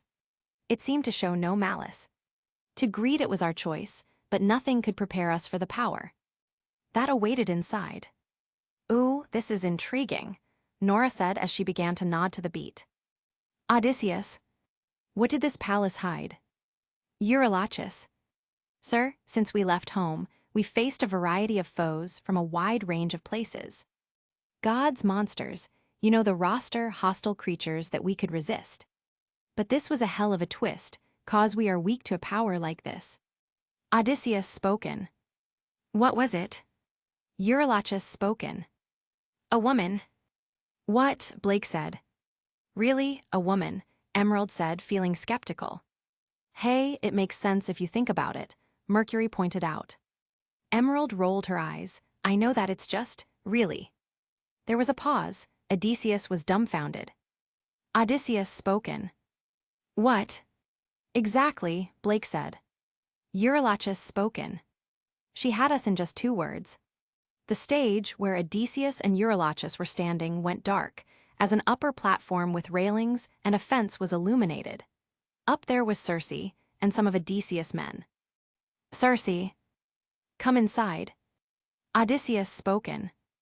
Damn. Salem and Ospen found their eyes widening yet again. So Salem is the woman? I should have known, Ospen thought. Salem found herself intrigued. Her own actress with Ozma's actor was a metaphorical blast in the past for her. However, Yang focused on something else. She couldn't help but laugh at Circe's statement. Yeah, that's fair. A lot of the people in the audience agreed. Even Winter found herself smirking at that statement too. Penny was confused, however. I don't understand. It's a double entendre, a rare good pun. About what? Sorry, Penny, but it's not really appropriate. 2. Circe. Welcome to the best part of your lives. Go ahead and rest wherever you like. I got you, don't worry, Circe's got you now. Nice singing, goddess, Tyrion said. Salem nodded. She did like hearing herself sing like that. That's a peculiar accent, however. Eurylochus spoken. Only ist a y yeti outside, but the rest w yet nt in. Circe. Take a seat, let me bring you all something to eat. I bet you're tired from the years spent on your feet. I got you. Don't worry, Circe's got you now. Eurylochus spoken. By the time they ate, it was far too late. Eurylochus, Circe. For inside the meal, think of your past. She had cast a spell, and your mistakes. They began to squeal, they'll be the last. And grow snouts and tails, mistakes you'll make. She changed them. Transformations always seemed so painful, Jon said with a frown as he saw the men fall down. Werewolves, vampires, and even turning into animals. Yeah, did she really have to do that? Pyrrha added. Hey, maybe she had a good reason, Nora said. The rest of JNPR gave her a look. Hey, those guys did go to her island when you think about it. On top of the upper platform, Circe smirked as the men with her began to writhe and fall down. As the men collapsed, their bodies were obscured by the fence. Ah, they won't show the transformations, Russell said, disheartened. Makes sense, Carden said with a grunt. I doubt they have the money for a beta version to CGI it or some shit. Do they even use CGI in musicals? Dove questioned. I dunno, I've never went. Circe. I got all the power, yeah, I got all the power. No, I'm not a player, I'm a puppeteer. No, I don't play, I puppeteer, yeah. Eurylochus, Circe. They transformed, this is the price. And it wasn't quick, we pay to live. She turned our men, the world does not. From men to pigs, tend to forgive. She changed them. Still grinning, Circe bent over and picked up the men who were not turned into stuffed pigs. She began to sing again. Sun couldn't help but laugh. I know it's unofficial, but stuffed pigs, really? Did you expect them to get the actual animals on stage? Neptune said. What if they shit all over the place? But they're domesticated. Not like dogs. They're actually more intelligent than dogs, though, Blake quietly said. Whilst the duo of Team SSSN didn't hear, Yang did. Oh, how do you know? She asked. Blake squirmed. Blake, Yang questioned. I might have tried to convince my parents to get a pig instead of a dog when they decided to try and get a pet a few years back. And you suggested a pig instead? Yang couldn't help but giggle. Do dogs really scare you that much? Blake looked down, her cheeks turning bright red. Shut up. Circe. I got all the power, yeah, I got all the power. No, I'm not a player, I'm a puppeteer. No, I don't play, I puppeteer, yeah. The platform went dark as the stage was illuminated yet again. Odysseus then spoke. Odysseus spoken. We have to go save them. Eurylochus. No, we don't. Look at all we've lost and all we've learned. Every single cost is so much more than what we've earned. Think about the men we have left before there are none. Let's just cut our losses, you or I, and let's run. RWBY was shocked by Eurylochus. How could he say such a thing? Those are his men. Sometimes weariness trumps duty, Roman said. When RWBY looked at Roman, she was also surprised to not see a look of gloating, but of simple acceptance. He wasn't even trying to derive enjoyment from her reaction, but simply explaining things to her. She thought. Odysseus. Of course I'd like to leave now, of course I'd like to run. But I can hardly sleep now knowing everything we've done. There's no length I wouldn't go if it was you I had to save. I can only hope you'd do the same. Osbin found himself sadly nodding in agreement. He could sympathize with those who wanted to leave the conflict between him and Salem. But he knew that he himself could not, at least not without sleepless nights. Eurylochus, Circe. I can hear her still, no one will find. And her voice deceives, their way between. What if she can't be killed, my nymphs and I? Will you choose to leave, their loving queen? Is she still singing in the dark? If so, that's pretty neat, Jon said. Meanwhile, Nora grinned. See, she's just defending her nymphs, or whatever she said. Ren smiled. You actually got it right the first time. Odysseus spoken. I don't know. Circe. I've got all the power, yeah, I've got all the power. No, I'm not a player, I'm a puppeteer. No, I don't play, I puppeteer, yeah. Eurylochus Circe. She's a clever witch, this is the price. And she's hard to slay, we pay to love. It's a game of wits, we draw the line. But you don't have to play, watch from above. Odysseus spoken. I have to try. For the first time in perhaps a long time, Ospen and Salem gave each other a look. It was very clear to both of them now. This viewing is clearly about the two of us. Song 2, wouldn't you like? As Eurylochus left Odysseus, the captain looked anguished at his predicament. Then, he turned around, alarmed. Hermes. Hey, that's pretty creepy, Ruby said. More like annoying, Weiss deadpanned. Hermes. I must say what a brilliant speech you gave. Odysseus spoken. Who goes there? Hermes. Just a friend who could help you save your men. A foe like Circe is not to be messed with. You want to beat her. You'll need the blessing of a certain god. Divine intervention. Someone who's not afraid to send a message. At that final part, the god Hermes finally made himself known Odysseus. Odysseus spoken. Hermes. Hermes. Hey, Taeyong grinned. I think I'm gonna like this guy.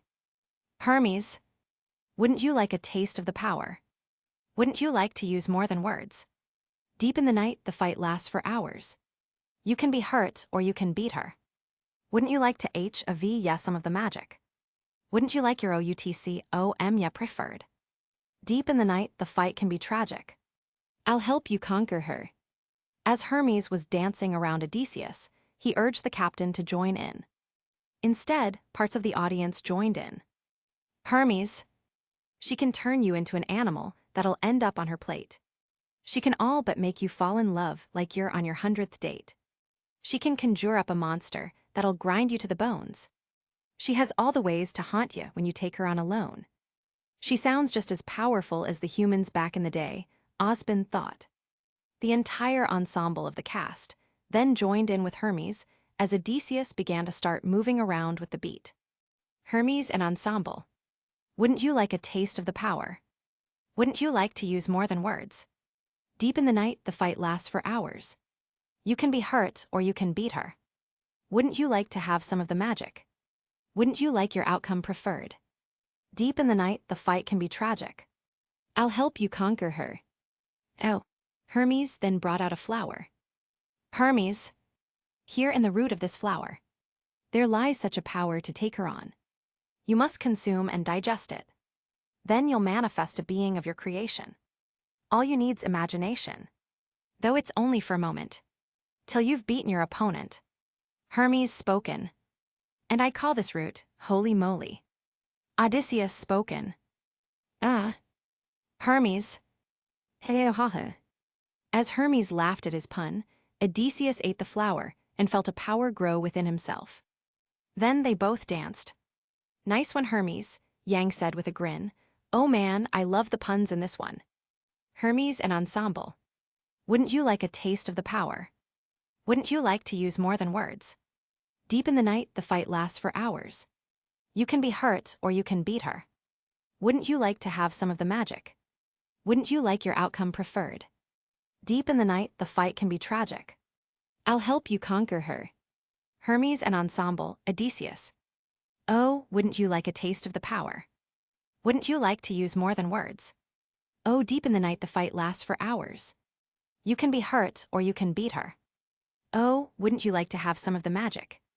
Wouldn't you like your outcome preferred? Oh, deep in the night, the fight can be tragic. I'll help you conquer her. Now feeling confident, Odysseus smiled at Hermes. Odysseus spoken. Hermes. Thank you. Hermes. Don't thank me, friend.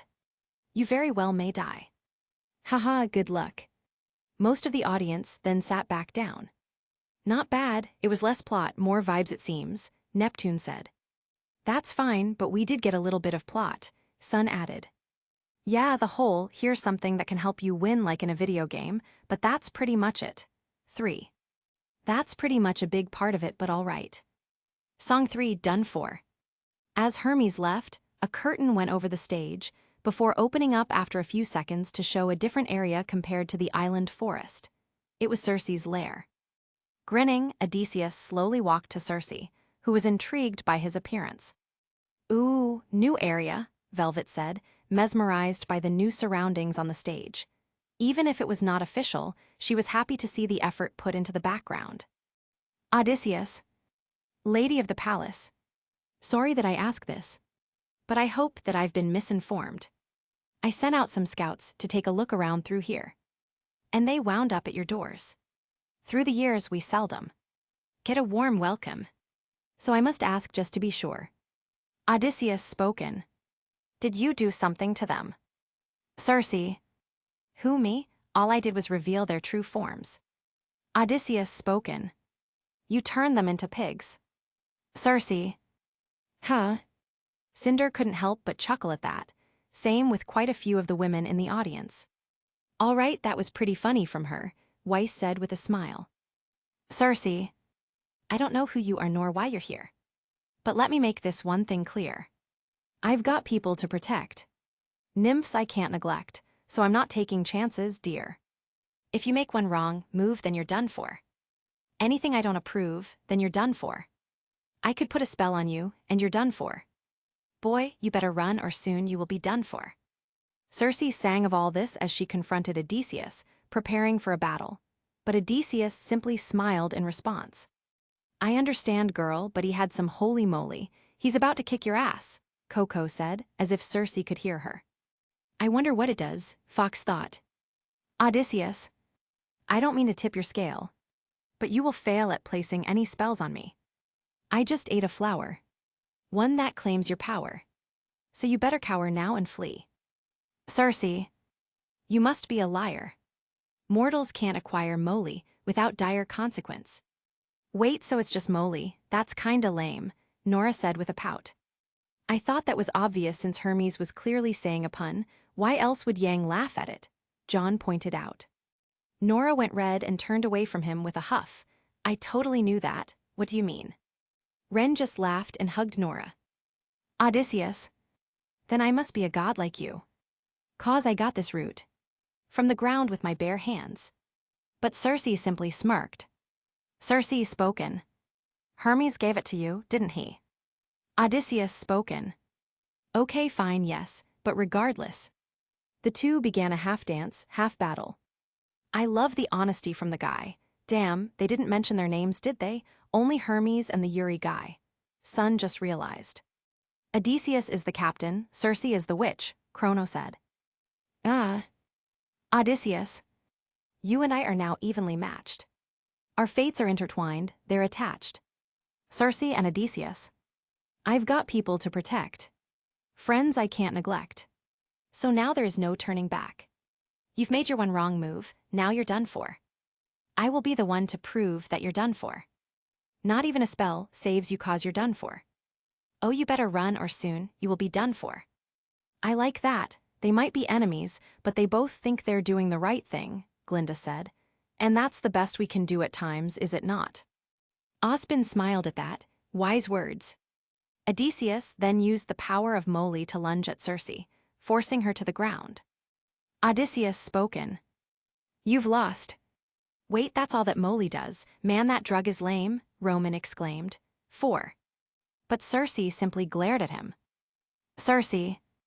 "My nymphs are like my daughters. I protect them at all costs.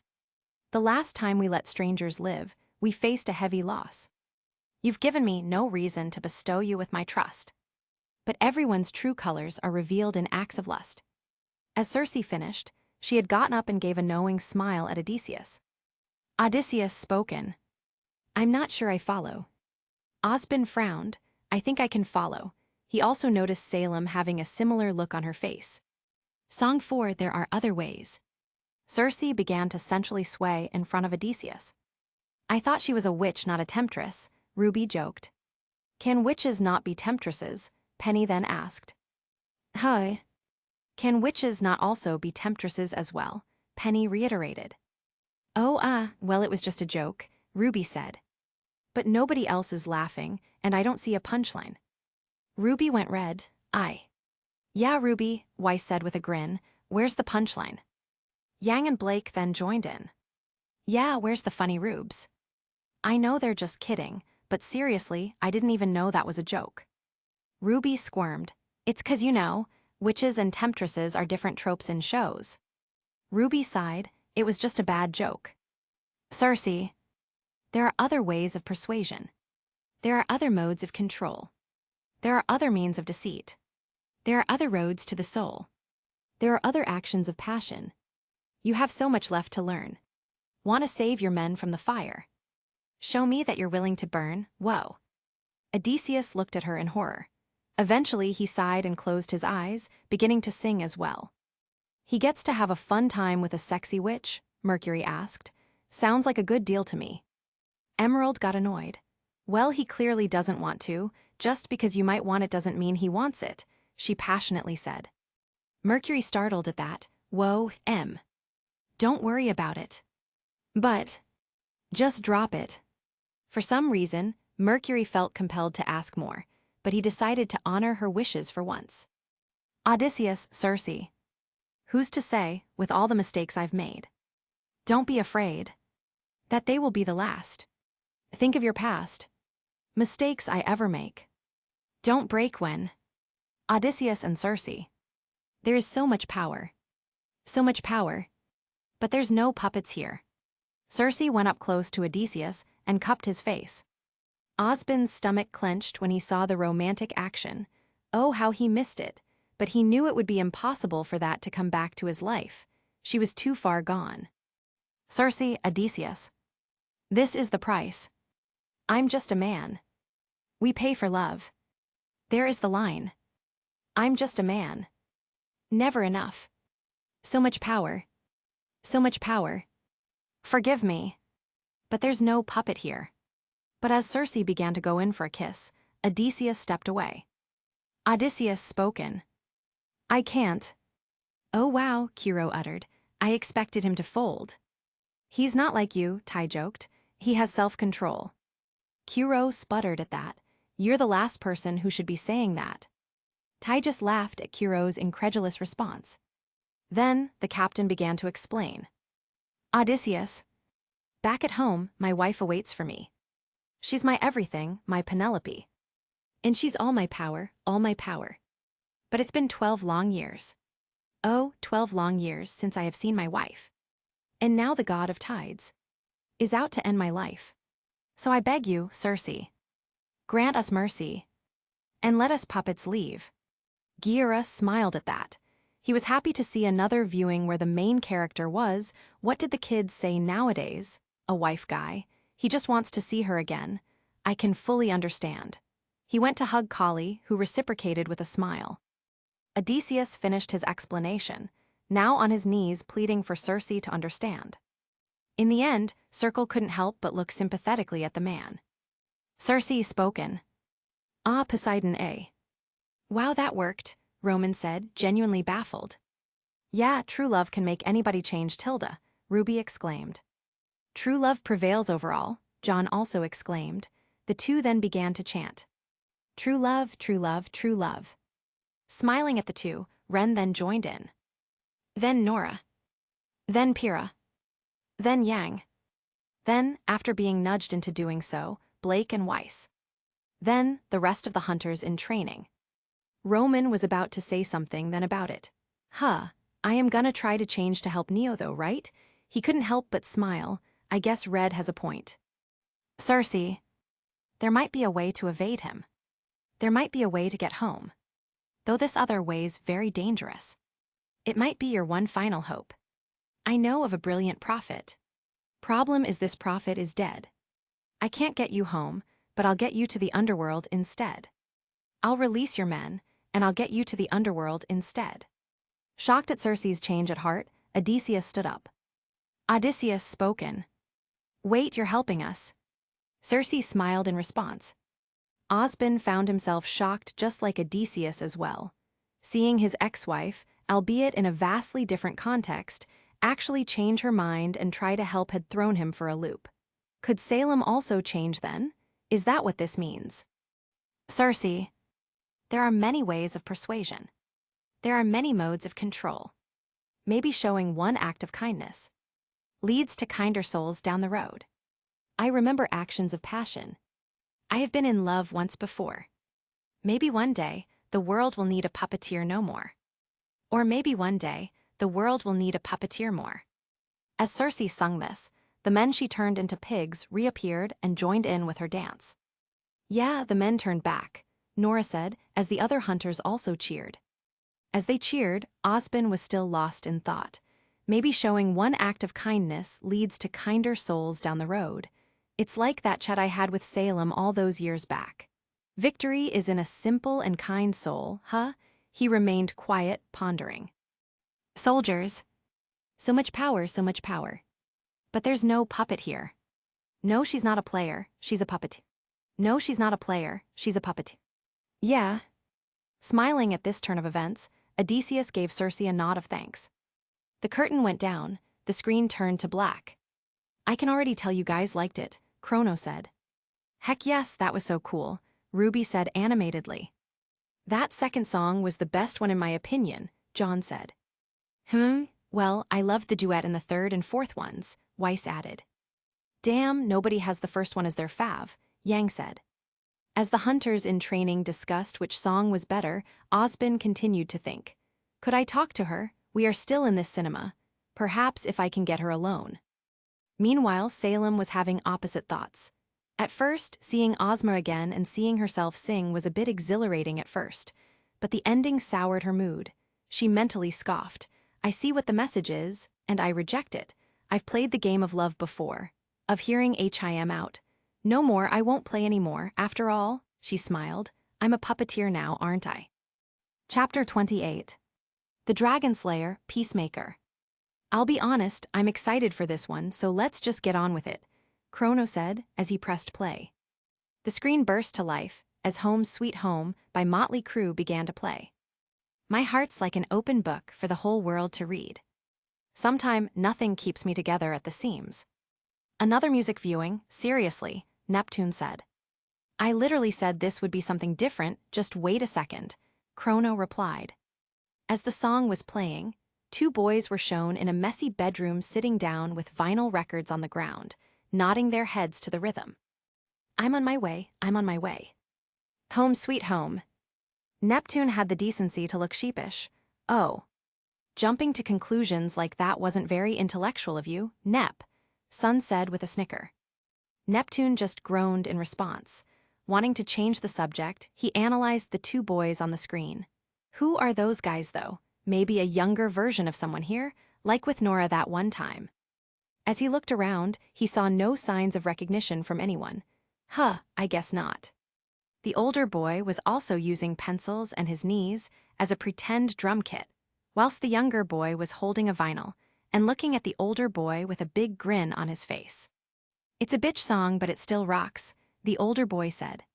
So cool, the younger boy replied, nodding his head in agreement. Do this, the older boy then did the sign of the horns with his hands. The younger boy was hesitant, however. Is that white power? He asked. The older boy dropped his smile and put down his hands. Fuck white power, it's the devil. White power, Blake said with a slight grimace. The phrase seemed unfamiliar to her, but it reminded him a bit too much of the past. Hearing the kids mention it made her uneasy. Yang noticed Blake's expression. No, it's the devil, Blake, she then reciprocated the boy's gesture. Upon seeing Yang's response, Blake just snorted and rolled her eyes. Putting his hands back up, the older boy explained more. It means rock and roll forever, and tongue kiss hot babes and smoke pot all day. Okay, I'm a bit concerned that they know those things when they look 10 years old, Kiro said. Yeah, those kids might have a shitty dad like you did, Tai began. Yeah, the younger boy exclaimed, putting his horns up fully. Yeah, the older boy joined in, wagging his tongue out. But doing the sign of the horns is a pretty rad move, though, Tai added, as he also did the signs, nodding to the song. Kiro smirked.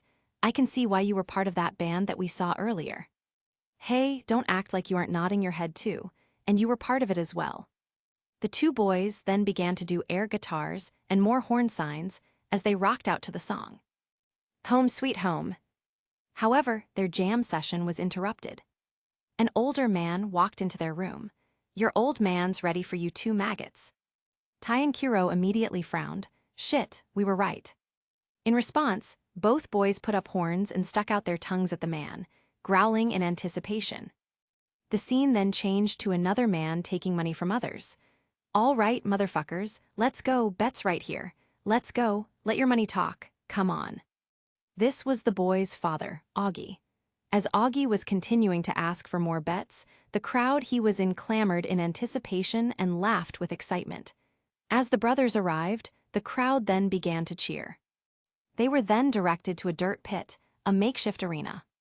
The audience reaction was immediate, especially among the hunters in training. "Pit fighting? They're just kids. That's inhumane. And they're betting on it." Most of the adults felt sick looking at the scene, including Adam and Roman. Mercury had a dark look on his face as he saw the arena. Even Tyrion, who mostly relished bloodshed, seemed a bit taken aback. One of the people in the crowd then proceeded to tell them the rules. "No kicking, no biting, no grabbing, fuck that, no holds barred." Or to be more accurate, the lack of rules. The crowd roared with excitement. As the person left the arena, Augie signaled the start of the fight. "Hit it." A bucket was hit, and the clang signaled the beginning of the battle. "Unbelievable. If they wanted to see a fight, why not do it with adults?" Velvet said sadly. "Or just watch a professional fight instead of whatever bullshit this is," Coco growled. The brothers touched gloves before taking their stances. As they began to poke and prod at each other, the crowd cheered and the dogs barked. However, one person in the crowd began to comment on the match. "Don't be a faggot, get in there and hit him," Augie screamed at his two sons, specifically the younger boy. Ruby was appalled by the man's language. "He shouldn't be saying that to his kid," she muttered quietly. Weiss just scoffed and glared at the man. Of course he'd say things like that, he probably bet money on him. As the brothers began exchanging blows, their father could be heard again. "Come on, Chris, you hit like a girl." At that statement, Mercury frowned even harder. However, before he could begin to curse his father in his mind yet again, noticed another person frowning just like him. Why is that Winchester guy getting so heated up as well?" he thought, as he noticed Carden gritting his teeth in anger. To others, it might look like he was just as angry as everybody else, but he could notice something in Carden's eyes. Mercury's eyes widened. No, that couldn't be the case. The scene then suddenly changed to an older Chris in his superhero costume, Peacemaker. He was leaning against a bathroom wall, an anguished look present on his face.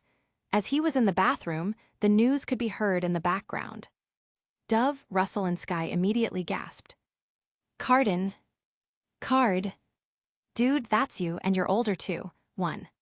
Carden found himself switching between looking at the screen in shock and looking at his teammates, astonished. Meanwhile, John spoke up. "Carden," he said in horror. "We're focusing on him," Nora said, bewildered. "I mean, we did focus on Adam, so it makes sense we focus on someone who's on the other side, to simply put it," Ren pointed out, remaining cool. "The Gland Thai bottling plant massacre. Any leads on where the Peacemaker might be?" As Peacemaker looked into the mirror, the scene switched back to the fight. "Massacre, Peacemaker, what?" Blake said, confused. Ruby, however, noticed Chris' costume. "Wait a second, I think Carden is a superhero here." She was about to squeal in excitement but stopped herself. "It's Carden though, should I be excited?" Both were bleeding, yet the older boy, Chris' brother, was smiling. "Come on, Chris, don't be a pussy," Augie goaded yet again. At that comment, Chris' brother nodded at the younger sibling, as if telling him he could take it. And so, Chris obliged. One good hit and Chris' brother hit the ground, hard. The crowd roared. Chris smiled, happy to have gotten a good punch in. Osbin just shook his head. "This is wrong," and his brother just encouraged it too. "I sincerely hope that fall didn't hurt him too badly." "Whoa, wait a second, hey. What's going on? Something ain't right." The cheering faded. The spectators noticed something wrong. Osbin sighed, of course. However, Chris did not. He chuckled at his brother. "He's doing the worm." Yang found herself wincing at that. "He doesn't know how bad it is." I feel terrible for the child," Weiss added. The crowd muttered at what was happening. Amongst the various people speaking, Chris heard one person say something that made him blanch. Some kind of seizure. Blake just shook her head. She remembered her time in the White Fang and how one of her partners on a mission fell and hit their head hard. The seizure they got was seared into her mind forever. Augie immediately went to Chris' brother. "Keith," he said in alarm. He grabbed Keith's head and shook his head, trying to snap him out of it. But the foam in his mouth kept coming out, and soon Keith's eyes closed. "Keith," Augie kept repeating, hysterical. Chris looked at the scene in horror. "Poor kid, he's gonna blame himself," Kali said, feeling sick at the scene. Gira grit his teeth. What did that man expect? Pitting two kids against each other, he's a terrible father. The scene then switched to adult Chris again, having the same look in the mirror, as the news kept playing. "We have a few leads. We have every cop in the country out looking for him." The scene switched again. Cardin watched the scene with an almost catatonic look. "No." The other members of Team CRDL took notice immediately and went closer to him. With Keith's death now apparent, Augie immediately turned back to a shocked Chris. If Chris expected any consolement from his father over such a tragic event, he was sorely mistaken. "You dumb fuck, you killed your brother," Augie venomously screamed at Chris, blaming the younger boy. "You killed your brother, you piece of shit." The scene changed back to an older Chris for the final time. It was now clear why Chris was in the bathroom. He was remembering his past. "You dumb fuck, you killed your brother." Augie's words were seared into Chris' mind. As he relived his worst memory, he tried to stifle the tears coming to his eyes. After the initial set of gasps from Augie's outburst, the anger felt in the cinema was palpable. "Oh, what a load of sh. Are you fucking kidding, M? What a fucking DI." Many voices were heard angrily berating Augie for even thinking to pile the blame on his son like that. Mercury shook so hard that he covered his face with his hands and tried to focus on his breathing. To his shock, he soon began to feel wetness on his palms. Kuro just glared at the screen. "Unfucking believable, you don't do that." Kali had to stop Gira from punching the screen. And Cardin, he just closed his eyes as his breathing became erratic. Glinda just looked at the older Chris sadly. How awful, he must have been carrying that guilt for years. Then a knock was heard on the door. Too focused on his thoughts, he ignored it. "You killed him, you dumb fuck." "You okay in there?" the person outside the door then asked, whilst continuing to knock. It was another person in a superhero costume, Vigilante. "Dude," he asked yet again, still concerned for his friend. "Oh, thank goodness," Penny said. "At least he has a friend that can help him." "And it's another superhero as well, it seems," Winter added on. That was enough to knock Chris out of the downward spiral he was starting to get into. "Hey, you okay in there?" Vigilante asked yet again. "Fuck," Peacemaker uttered, as he wiped his eyes with water and got out of the bathroom. Pyrrha couldn't help but feel a sense of disappointment at Peacemaker's actions. He's hiding it when he should be telling him about his problems, she thought sadly. Of course, Pyrrha was aware that she was being somewhat hypocritical, but at least she has been trying to build up the courage to tell John her feelings. Aside from that, she just wanted Chris to feel better, even if he had Cardin's face. "We gotta get the fuck out of here. That guy on TV, he's supposed to be the guy watching our backs." Peacemaker then said to Vigilante, as he pointed towards the police captain speaking on the TV. "Every police station in the country has one mandate this morning. Find and stop the Peacemaker by whatever means necessary." "A tragic past, and the cops are after you," Roman began. "I feel you, pal."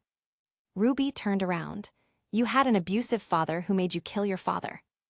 "Nah, I never knew mine, but let's not compare tragic stories, all right." "You think he's a bird?" Vigilante asked. "A bird? Like Goth? Butterfly?" "Dude, a butterfly is a type of bird." "A butterfly's not a bird, it's a fucking bug," Peacemaker exclaimed hysterically. It was clear he had not yet fully recovered from his moment in the bathroom. "Fucking Adebio, she fucked me." "What?" "She probably planted that diary in my trailer. I knew I couldn't trust these people," Peacemaker explained as he entered another room. The heavy atmosphere was lifted slightly by Peacemaker's outburst. Is Peacemaker's friend an idiot? Sun said. Probably, Neptune replied. I'd be mad too if someone asked me a stupid question like that, after crying as well. Yeah, and being framed probably won't make him feel any better too. Blake just rolled her eyes, and here I thought he was gonna try and make Chris feel better. Carden couldn't help it, but he cracked a bit of a smile at Vigilante and Peacemaker's interaction.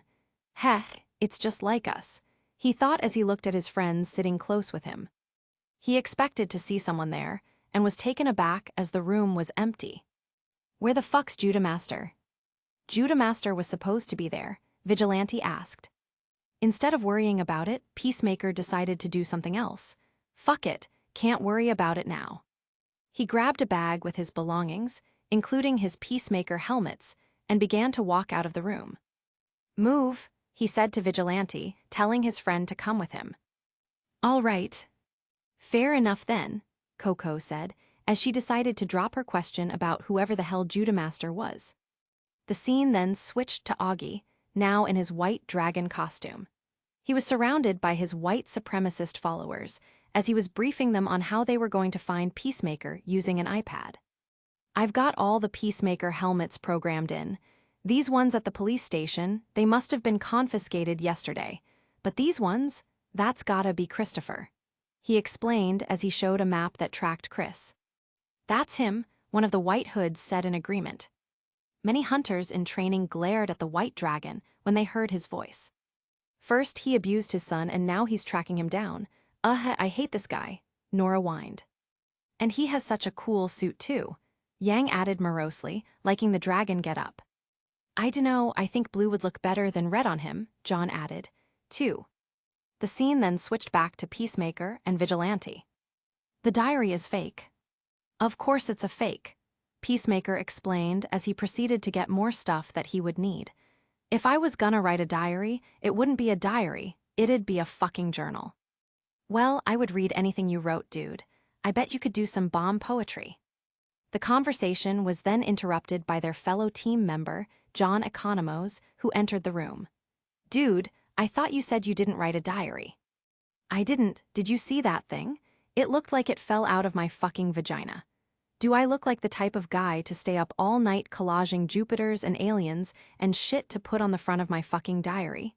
Peacemaker defended himself. Vigilante grinned at his friend's passion. Velvet found herself giggling at Peacemaker's crude language. I'm sorry, but why does he speak like that? It's so immature. It's somehow worse than Carden, Coco thought, just baffled at Peacemaker's rant. However, that wasn't enough for John. On first impressions, I'd have said no. But after getting to know you a little bit, I gotta admit, it's definitely something I can see you doing. Peacemaker let out a sigh. You know what? Fine, fuck it. If I enjoyed it, I wouldn't let people's judgments hold me back. I'd collage all sorts of shit. Chris admitted. Yeah, that's cool of you. Yeah, it is fucking cool of me. Ruby and his circle found themselves chuckling at Chris' declaration. Well, it's nice to see that you haven't changed much in demeanor when you're aged up, Card. Dove said, smiling at Carden. Carden just snorted, of course. Vigilante jumped back into the conversation. I'd make a collage of the three of us fucking some chicks with a bunch of dolphins around us doing beer bongs in a Corvette. I don't want a dolphin watching me fuck, John pointed out before asking the two costumed crime fighters what they were doing. Where are you going? Okay, this teal guy is a fucking weirdo, Emerald said, disturbed. Vigilante and me might as well get this done before they find us, Peacemaker explained as he got his weapons. What done? Peacemaker then cocked his gun. Kill this fucking cow. We are cool, Vigilante said as he also grabbed a bag. They're gonna kill a cow, Pyrrha said, baffled. Ooh, maybe it's an alien cow that gives alien milk to aliens, Nora said. That's actually plausible, Ren conceded. Are we just going to gloss over the fact that Peacemaker's friend is called Vigilante? That's such an odd choice, Weiss said. Yeah, but the dude himself is odd, Yang pointed out. Weiss sighed, well, when you put it like that. You coming? Peacemaker asked John. No, John replied back. Peacemaker just moved on, deciding to call out to his pet. Eagly. Said Eagle squawked and followed the two out of the door, by walking instead of flying. However, Eagly's slow movement gave John enough time to rethink his decision. "Fuck, got him it," he exclaimed as he decided to follow Peacemaker and Vigilante. "Who names their pet eagle Eagly?" Neptune asked, bewildered. "I'll do you one better who has a pet eagle," Sun replied. "I actually kinda want one now." "Yeah, it'd be pretty sick that now I think about it more." Now inside a van, the three were listening to In My Dreams by Wigwam on the radio. John was driving, as Peacemaker and Vigilante were singing the song and rocking out. "Come on, come on, come on. Love is all over me. Over me. You are the only one. Living in my fantasy." Given the situation, John was a bit concerned about this. "Aren't you guys being a little nonchalant about all this?" he asked.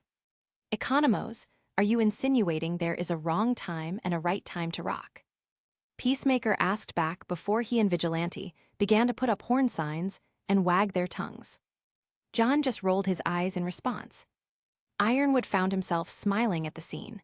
At least, he found another brother-in-arms to listen to music with. Penny nodded to the music. The Peacemaker has chosen some good songs. "Yeah, and it's a good way to remember his brother, too," Ruby added, also enjoying a bit of wigwam. Do you really wanna taste it, Tilda? 3. The cinema looked towards Chrono oddly. "Ah shit, wrong song. Face the truth. And I'll be all alone." Just a few cars behind the van, however, one car was following Peacemaker's teams. A group of white hoods were preparing their guns. They're on 395 North, about to pass the exit to Contorini's Road. One of them said to a walkie-talkie to another hood in a different car. "I've got eyes," said Hood responded. "Come on, come on, come on." Meanwhile, the White Dragon was flying using his suit to try and look for Peacemaker. After a bit of searching, he spotted the van. "Got it. That prick can make a suit that can fly?" John gawked. "Unbelievable. No jerk should be that talented." The White Dragon then immediately went down to ram the van and surprise the unsuspecting Peacemaker, Vigilante, and Eagly, who were jamming out, and John. "Love is all over me, over me. You are the only one. Living in my fantasy. In my dreams, come on. Come on, come on." The music abruptly stopped as the van was tipped on its side, shocking the four inside of it. "What an asshole, man," Scarlet said. "Yeah, I mean, ruining another man's jamming sesh, with that man being your own son," Neptune pointed out. Scarlet gave him a look. "Oh yeah, and trying to kill him too," Neptune added. "What the fuck was that?" John exclaimed, as the others groaned whilst pushing all the stuff in the van that fell on top of them. Peacemaker's eyes narrowed as he heard cars approach before a thud was heard on the van side. All four of them remained as the thuds got louder and a hole was torn into the vehicle. The hole was then expanded and ripped into a larger one, which allowed White Dragon to see Peacemaker. "Dad," Chris said in shock. "Oh fuck," Vigilante uttered. "What are you doing?" Chris asked. "What I should have done long ago," Augie declared as he prepared to attack Chris with his suit. Peacemaker and Vigilante quickly jumped out of the way, as the side of the van where Augie hit completely disintegrated.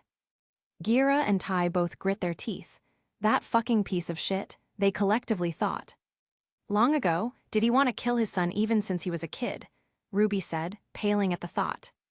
Mercury overheard and couldn't help but look down.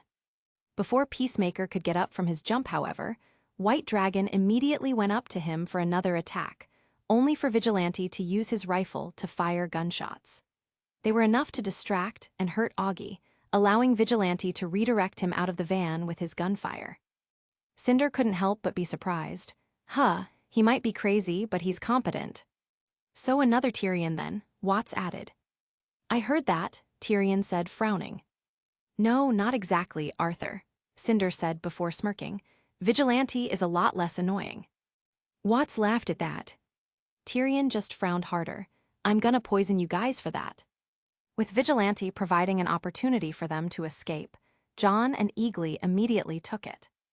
As Eagly squawked and immediately flew out of the van, John directed Peacemaker to follow his pet. "That's it, man. We gotta go. Come on, get up." Outside the van, Vigilante was still shooting White Dragon, who was stuck unable to do anything but take the barrage. As his magazine began to run out, Vigilante then dropped a grenade at White Dragon's feet. The White Hoods behind the villain immediately knew what to do. Go, go, go. There's no wrong time to rock, Vigilante quipped before an explosion rocked the area. Really? Weiss said, flabbergasted and angry at Vigilante.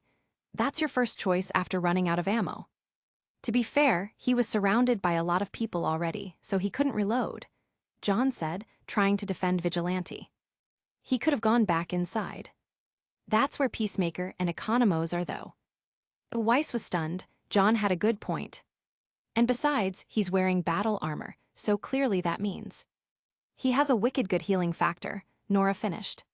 He has Protectio what? No, I mean. Nah, it has to be a healing factor. That grenade was clearly meant to hurt White Dragon, who had better-looking armor on his suit. Trust me, I know explosives. Vig, Peacemaker exclaimed. No. He tried to go back for his friend, but John held him back. No, no, no, Peacemaker, we gotta go. Peacemaker acquiesced as they ran into the forest. Ironwood could find himself understanding both Peacemaker and Economos, having been in both their shoes. It's hard to abandon a comrade, but when said comrade made a sacrifice, it is better to honor it by choosing to move forward. As the explosion cleared, White Dragon got up, groaning from the pain but nonetheless fine as his suit was still intact. Team JNPR and RWBY looked at Nora. Nora was sheepish. Heh, I said it was meant to hurt, not that it would work. Uh-huh, Weiss said, her eyes narrowed at the bombastic huntress. As one of the White Hoods tried to help, Augie immediately shoved them away. Get the fuck away from me. After getting up, he went back to the van to look for his son. However, he didn't have to look for long, as one of his followers was just able to look at the tracker. Your son went into the woods, they informed Augie. Lead the way. Sheesh, is he just a dick to everyone? Coco said. Apparently so, Yatsuhashi replied. As the group went into the woods, Vigilante was seen hiding behind a tree on the other side, his suit charred. He was breathing heavily, and some burn wounds were visible. Nonetheless, he was able to stay quiet enough to not get caught. Nora decided to smugly look at Team JNPR and RWBY. Hey, I was right about that one. Healing factor. He has grievous wounds, Blake said. That grenade should have resulted in even more injuries, so those grievous wounds are actually wounds that are healing. Wait, how would you know, Nora? You said you don't test your grenades on people, John asked. Online videos, of course. Further in the woods, John and Peacemaker were on the run. How the fuck did he find you? John asked, panting from exertion. Peacemaker immediately stopped and came to a realization. He looked at John. What? Fuck, Chris exclaimed as he took off his helmet. This action just made John more confused, however. Took him long enough, Adam said. Maybe he should actually explain it, though, instead of just screaming, Ilya added. Meanwhile, Augie's group continued to track them. The person with the tracker stopped as she spotted Eagly flying. She then looked at the tracker and noticed how far away Peacemaker was in that direction. He's fast. The group then immediately turned around, having heard a car door be opened. It was Vigilante. One of the White Hoods immediately looked at another one. You left your keys in the car. What? I was rushing. Vigilante then started the car and began to drive. Augie didn't care, however. Ignore it, let's go. Heck yeah, Vig, steal their car, Ruby said, cheering on the man. Meanwhile, Yang was just annoyed. Unbelievable, who leaves their keys in? Hey, at least it was a bad guy who left it in. That's beside the point, Rubes. You just don't do that. You ever see me do that with Bumblebee? After a while of following the tracker, the group of White Hoods eventually caught up to Peacemaker's signal. He's right down there, the lead tracker whispered. The group immediately sneaked up to the bush where Peacemaker was supposedly at and began to rush into the area. However, to their dismay, Peacemaker was not there, just his helmet, attached to a raccoon. Augie and the White Hoods groaned in annoyance. The audience chuckled at that. That was pretty smart from Peacemaker, Oobleck noted. How did he catch that animal, though? Glinda wondered out loud. Well, he's a superhero, so he probably has powers. Or he's just quick, Osbin added. Fuck me, White Dragon added. Fan out, find him, he then ordered, however there was no need. Wait, I got something, the tracker declared. There were signals coming from the car that Vigilante stole. Back with Vigilante, Hot Sherry by Hardline was playing. However, due to his injuries, Vigilante was passed out with the car now on the side of the road. Fortunately, it was on the side where Peacemaker and John were at, and near enough that they could spot him. I guess his healing factor didn't work, Weiss said with a smirk. Hearing that, Nora got defensive. Nah, that's just his healing factor at work. Going to sleep makes him heal faster. Okay, first of all, everybody heals faster when they're asleep. Second of all, you just said his healing factor was working earlier when he was awake. Which one is it, Valkyrie? Nora said before her face flushed red. Both. Weiss just chuckled in response. Both of them ran up to their unconscious friend. Chris banged on the window to wake Vigilante up. The door, come on. John joined in on the banging. Hey dude, what are you doing? Right, the dash, Chris told a Vigilante. The now awakened Vigilante then followed Peacemaker's request, which allowed him to open the door. Chris immediately got in and told his injured friend to move so he could drive.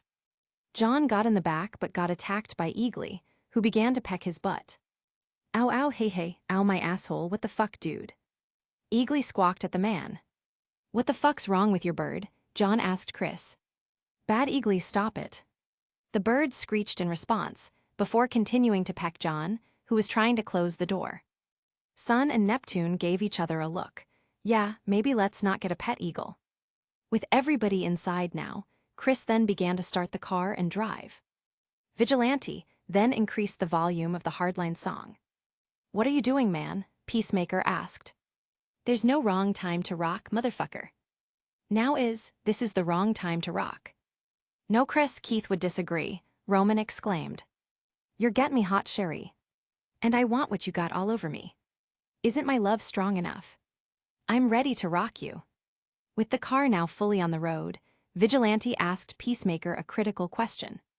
How did they find you guys anyway? He asked. He put a GPS tracking device in Peacemaker's helmet, John explained. As the song continued to play, Vigilante's eyes widened as he looked at Peacemaker. What? He asked. At Vigilante's look, Chris realized what he did. Gritting his teeth in anger, Peacemaker pulled the brakes and stopped the car. Damn it. The audience groaned. Vig. Come on, man. With that blunder in mind, Cinder decided to change her initial analysis. Yeah, maybe he's not as competent as expected. Watts countered her, however. Now, he did not know, as Peacemaker never told him. As far as he knew, bringing more equipment was beneficial to Chris. I didn't know, Vigilante explained, his tone apologetic. I thought they were expensive. Upon hearing that, Watts gestured towards the screen whilst looking at an unamused Cinder. Vindication, 4. Fuck, Peacemaker opened the back of the car and found his bag full of helmets. Despite feeling bad, Vigilante immediately moved on to another concern he had. Oh, I gotta pee so fucking bad, he muttered as he ran towards the woods. Weiss was just utterly baffled. Is he serious? Hey, if he has to go, Nora said. They're in a precarious situation and he's leaving them. Well, I'd say needing to go to the bathroom is pretty precarious. As Chris was getting the bag, he noticed Eagly out on the ground. No, Eagly, get back in the car. John, can you get him in the car? Sure, I fucking babysit birds. Eagly, please get in the car. Eagly squawked in response, whilst looking elsewhere. He's not listening. Coco snorted. The animal not meant to be a pet isn't listening. I'm shocked. Get back in the car and crinkle a bag or something. He'll think you have chips, Peacemaker told John as he ran to the woods to throw away the bag. You gotta be fucking kidding me. Who the fuck feeds their bird chips? Despite his protests, John looked inside the car for something to crinkle up. That doesn't sound healthy, Yang said. What do birds actually eat? I think fish, Pyrrha said. Oh, so like Blake. Come on, Blake said. And some other foods like, Chrono, could you help? Pyrrha said, wanting to know more. Cold cuts peppermint. Wait a second, Pyrrha said. Spam Twizzlers M Fruity Pebbles. What brands are those? Protein powder. Protein powder, Pira exclaimed, genuinely shocked. Tikka masala, lima beans, pad thai. Surely you're kidding, Pira continued. A5 Wagyu and Beluga caviar. A5 caviar, eagles eat better than I do, Weiss exclaimed. 5. Peacemaker sprinted all the way to the edge of the woods and threw the bag. As the helmets clattered on the ground, he immediately leaned on his knees to take a breather. However, as he looked back up, he screamed. Aza! The White Hoods were here. Get him! Get the fuck back here! Despite the seriousness of the scene, Mercury couldn't help but laugh. It just looked funny to him. 6. Meanwhile, John had found some chips and went back to Eagly. You want some chips, huh? Yum, yum. When Eagly didn't respond, John then glanced towards the direct that the pet was looking at and saw Peacemaker being chased by the White Hoods. Gasping in shock, John immediately stumbled through the car and began to crawl towards the woods to find Vigilante for help. Fuck no. As John left the car, Chris just managed to get there, but he got tackled from behind by one of the hoods. He began to struggle against the group, who were trying to hit him with their weapons. Meanwhile, Vigilante was groaning in satisfaction, glad to be relieving himself. However, he heard something behind him and laughed when he saw John crawling up to him. What are you doing? He said with a chuckle. SHH, they're her, why the fuck are your pants all the way down? John replied as he was shocked to see Vigilante's ass. Well, I can't pee when clothes are touching my butt. John just looked at Vigilante like he was insane. Weiss just sat there in silence for a few seconds before finally speaking. I'm done. Yang chuckled at that. I get it, this dude is insane. Meanwhile, John shifted uneasily. Maybe I shouldn't tell people I go to stalls whenever I can in the bathroom because I feel the same way. As Peacemaker was struggling against the group of White Hoods, Eagly came to the rescue. He swooped down and used his talons to claw and hurt any of the hoods who were directly hurting his owner. This allowed Peacemaker to get up and thus fully be able to fight back. Damn, I did not expect the eagle to be so good at fighting, Tai said. Kuro nodded in agreement. Yeah, even I can't do that in my form. What form, Uncle Kuro? Oh, I can turn into a bird. That's your semblance, RWBY said excitedly. Kuro could only be mentally glad that he never told his nieces about his true semblance. However, one of the hoods began to fire their gun at Eagly. Whilst the pet was able to dodge the shots, it distracted the bird enough for two hoods to immediately tackle Peacemaker back to the ground again. Then the white dragon landed. Ah shit. Here comes the prick. Eagly, noticing Peacemaker's father, immediately flew to attack him. However, Augie punched him, and the pet fell to the side of the road. You, Kali exclaimed whilst getting up, before closing her fist in anger and sitting back down. No, I'm not gonna lose it. Don't worry, I feel the same, Gira said as he pat Kali's back and glared at White Dragon. He just keeps reaching new lows. Eagly, Chris exclaimed in anger. He immediately shoved aside the people attacking him and ran towards his father, tackling him to the ground. I'll kill you, motherfucker, Chris angrily declared as he put his hands on White Dragon's neck. Amidst the cheer in the audience, both Mercury and Cardin leaned slightly forward in anticipation. Oh, Mercury thought. Really, Cardin thought. You think so? Augie mockingly said, as he powered up his fist and punched Chris so hard he flew into the air before falling back down. Yeah, that's what I expected, Mercury morosely thought. Cardin just looked down. As Peacemaker lay down on the ground, groaning, White Dragon got up and began to give a speech whilst walking to the fallen foe. Many years ago, God challenged me as he did Abraham, but I was too weak to listen. But not no more? 7. With that, Augie then stomped on Chris, beginning to crush his body with the suit's weight. The White Hoods gathered the two and began to cheer on their leader. Kill that piece of shit dragon. Yeah. He's gonna do a shitty monologue before killing him. This guy gets worse and worse by the minute, Sun said, shaking his head. I knew you was unclean when you were born, and even more so when you killed your brother. White Dragon continued. Peacemaker glared at his father. That was you. In response, White Dragon stepped down harder. Chris screamed as he felt his bones begin to crack.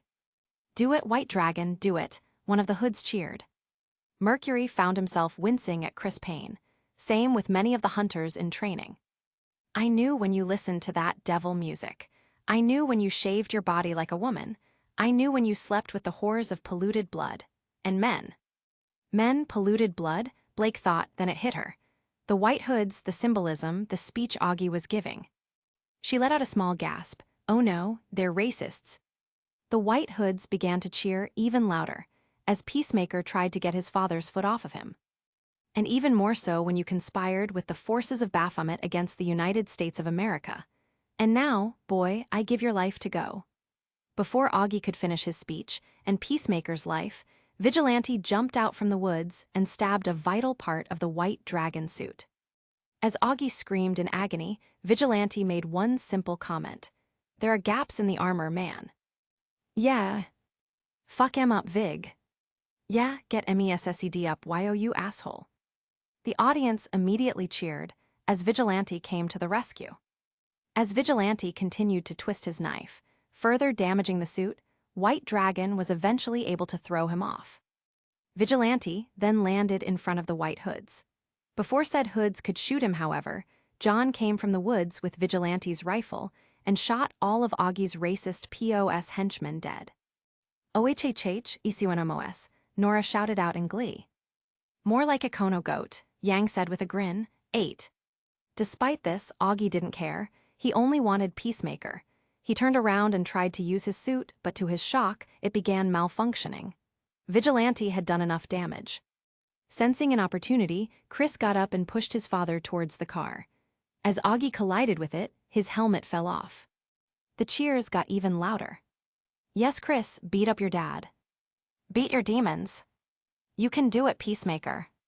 Even Cinder was smiling at the scene, as it reminded her of when she finally got her own revenge. Chris then grabbed the suit and began to pummel White Dragon with a flurry of punches, all whilst responding to what Augie said. "You killed my brother, you killed Keith, and you're only right about one thing. I am a piece of shit. I'm a piece of shit for listening to you for all those years. I'm a piece of shit for not killing you in your sleep," Chris declared, emotional yet firm in his conviction. Gira clapped at that. "Well done, Chris. It takes a lot of guts to admit that." So it seems that Peacemaker was also racist, but he changed, Blake muttered out loud.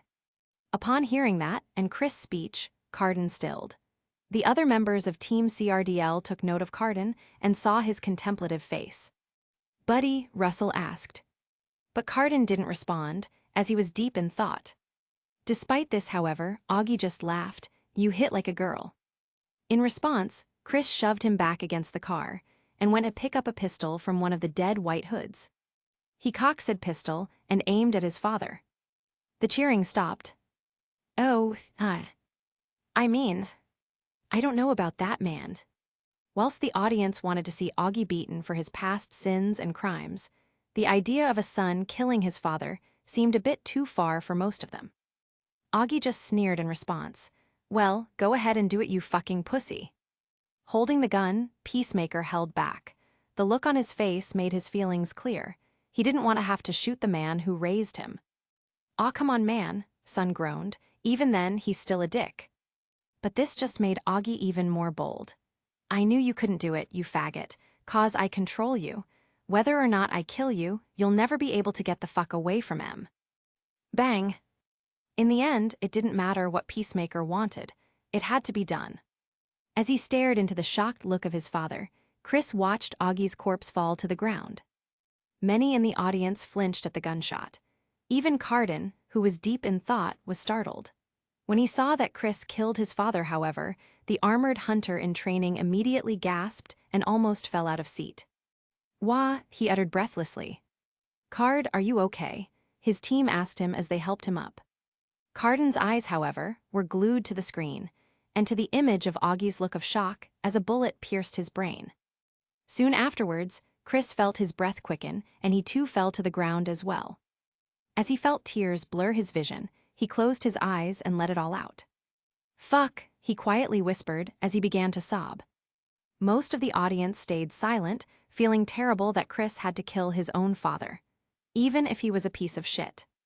Only a few sounds could be heard. John looked towards the source of the sound and was shocked to see Carden tearing up at the scene. "Fuck," Carden uttered quietly. "Dude, this is a really weird time to do your face exercises. I mean, I guess you don't get a totally sick, jacked face like yours without dedication, but," Vigilante said before John interrupted him. "He's crying, asshole." Oh. Not wanting to let his friend suffer alone, Vigilante tried to make him feel better. "Tender, nice touching," he said as he tried to pat Peacemaker's back. "Hey dude, that's creepy," John said. Tried was the key word. "Okay," Vigilante simply said as he walked away, allowing his friend to grieve. The screen cut to black. As the audience got up from the viewing, John immediately went to Carden. "Carden, are you okay, man?" he asked. As he heard John, Carden's eyes widened and he immediately moved to cover face. "What the fuck are you doing here?" he exclaimed in a panic. As John saw the rest of Team CRDL go up to him, John immediately lifted his hands in a placating manner. "I just want to talk. After all, I've seen myself on the screen too, and it's messed with me as well." "As badly as this," Carden said. "Well, no, but..." Carden sighed in response and lifted down his hand. "Then you can't exactly help that way." "What if we just listen then?" Pyrrha said. "Just speak and tell us what's on your mind, right guys?" John nodded. So did Ren and Nora. Team SSSN did as well. The only holdouts were Team RWBY and CFVY. Pyrrha noticed and sighed. "Look, I know Carden hasn't been the best guy around, but if even John wants to help, I think we should try to open our minds too." This got tentative nods from the two teams. Seeing that, the rest of CRDL backed down from John and looked expectantly at Carden. With all of the cinema now paying attention to him, he gulped, and then spoke. "All right, I just want to state that Osbin knew this and still let me in, so don't judge me." "Okay, we won't," John said. "I'm serious. We are too. When I was a kid, my dad would take me and my older brother Bishop to go animal hunting. Of course, when he said animals, we actually meant." Carden then made a gesture. The expressions of all the faunus in the room darkened. "Huh, I see," Blake said in a clipped tone. Carden immediately got defensive. "You guys said you wouldn't judge, and it was just normal to me, all right. It's like how it's normal for you to read porn for fun." Blake went red. "I don't read porn. How is that remotely comparable?" "All right, fine. You win. You're the better person. Everybody let's throw a parade for Blake Belladonna being the greatest person on Remnant. Let's get a limo and go downtown and get wasted to celebrate." "Carden, please calm down," Sky said as he put his hand on his leader's shoulder. That got Carden to stop, leaving only the sound of his heavy breaths amidst an awkward silence. After a few moments, Carden continued. "One day, during one of our hunts, Bishop and I stumbled upon one person. Since we were competing against each other, we fought over who got the point. But as we were distracted, the person tried to take Bishop's weapon, and during the struggle, he stopped, voice croaking. The room got the general idea of what. I went to my dad. I tried to tell him what happened, but he blamed me instead, said I was too selfish for getting in the way of my brother's fun. We stopped the hunts after that, or at least I stopped taking part in them," Carden finished. "So just like with Peacemaker," Weiss uttered, stunned at the revelation. "For the longest time, I blamed the faunus for this. Part of the reason I joined Beacon was to try and get stronger to get revenge," Carden said, before realizing he forgot to add something important. "Oh, Osbin didn't know that part." "No, I did. That's why I had Oobleck check on you." "Oh, that explains a lot." John pondered all that information before coming to a conclusion. "Do you still feel that way?" Carden slumped. "I don't know, but ever since Forever Fall and getting our butts kicked by your partner and now this viewing, I feel like I don't want to be a douchebag anymore. All this time, I thought acting like my dad would make him forgive me, but now, I don't know if I even want it anymore." John smiled. "That's good to hear then." Blake gaped. "You believe him just like that?" "I do. But what if he regresses?" "Oh, I don't doubt that Carden will," John said. "But the fact that he wants to change says a lot. It's hard to break a habit and to go against what you've been taught. so of course regressions can be expected. Upon hearing that, Carden was stunned. He then looked towards the rest of his classmates. RWBY smiled and nodded. Yang shrugged and gave a gesture of agreement. Pyrrha and the rest of JNPR gave a thumbs up. Even Coco and Velvet voiced agreement with John. Well, when you put it like that, I guess I'd be a hypocrite to not agree, huh? Blake said. Seeing the support he was getting made Carden smile. Wow, I don't know what to say, guys. You don't gotta say anything, dude, Nora said. Just don't be a douche anymore, and we'll help you break your father's leg. Maybe don't say that, it's not appropriate, Pyrrha interrupted.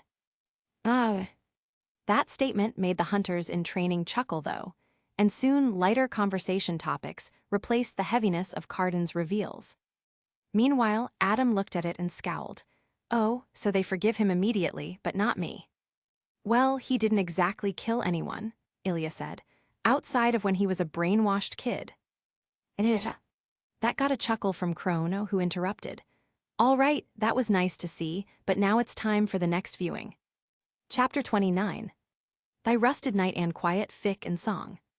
Before the viewing fully began, Carden decided to have a quick talk with his team. Guys, I just want to say thanks for having my back there, even if they all decided to hear me out, he stated. Russell just smiled. No worries, man, it was the least we could do after we left you out to dry back in Forever Fall, he replied, getting sheepish at the end. 1. Carden just chuckled. I already forgave you guys for that, but thanks anyways. After their talk, the screen sprang to life. Seeking, hunting, waiting. For untold millennia, the Jabberwocker has spent its days seeking for answers from the one who made it. Weiss let out a gasp. The Jabberwocker. Nora's eyes widened in excitement. Are we seeing more of our universe again? This is like the girl who left the world. It's the girl who fell through the world, Miss Valkyrie, Osbin corrected. Afterwards, his eyes narrowed. If it's true like the other fairy tales, then I wonder what this means. Hey, Jabber. It hears a voice. A familiar voice coming from its antithesis that has managed to snuck up on him. You seek hunt. Stop, I'm not here to fight. The curious cat shouts, staying back to avoid being engaged by the much larger Afterin. Things are different. Usually the cat should be with Alex, John noted. Maybe it's before she fell, and besides, the book implies that the cat and Jabberwocker are enemies, Pyrrha pointed out. No, why? The Jabberwocker sounds out as it charges. Wait, don't you want to get out of here too? The cat yells panikedly, leaping away. Seeking, looking, yes. Then I have a plan. Listen first, will you? Thinking, waiting, listening. Great, so here's what I know and here's what I think. Some time ago As the curious cat continues to tell a story to the Jabberwocker, a story of beings not from this world. Of the origins of the one who has opposed him for some time. The Jabberwocker comes to a conclusion. Yes, go together. What? Roman said, absolutely flabbergasted. Why would they work together, and to escape at that? Sun asked, also confused. Yeah, if they wanted to leave, why didn't they go with Alex? Neptune questioned. Well, if they didn't meet Alex yet, Velvet said, before Neptune interrupted. But even with that in mind, if they did meet Alex, why did they not try to go with her? Good point. This is confusing and it's only been one scene, Velvet said before the scene changed. No, it wasn't supposed to be like this. You weren't supposed to ascend.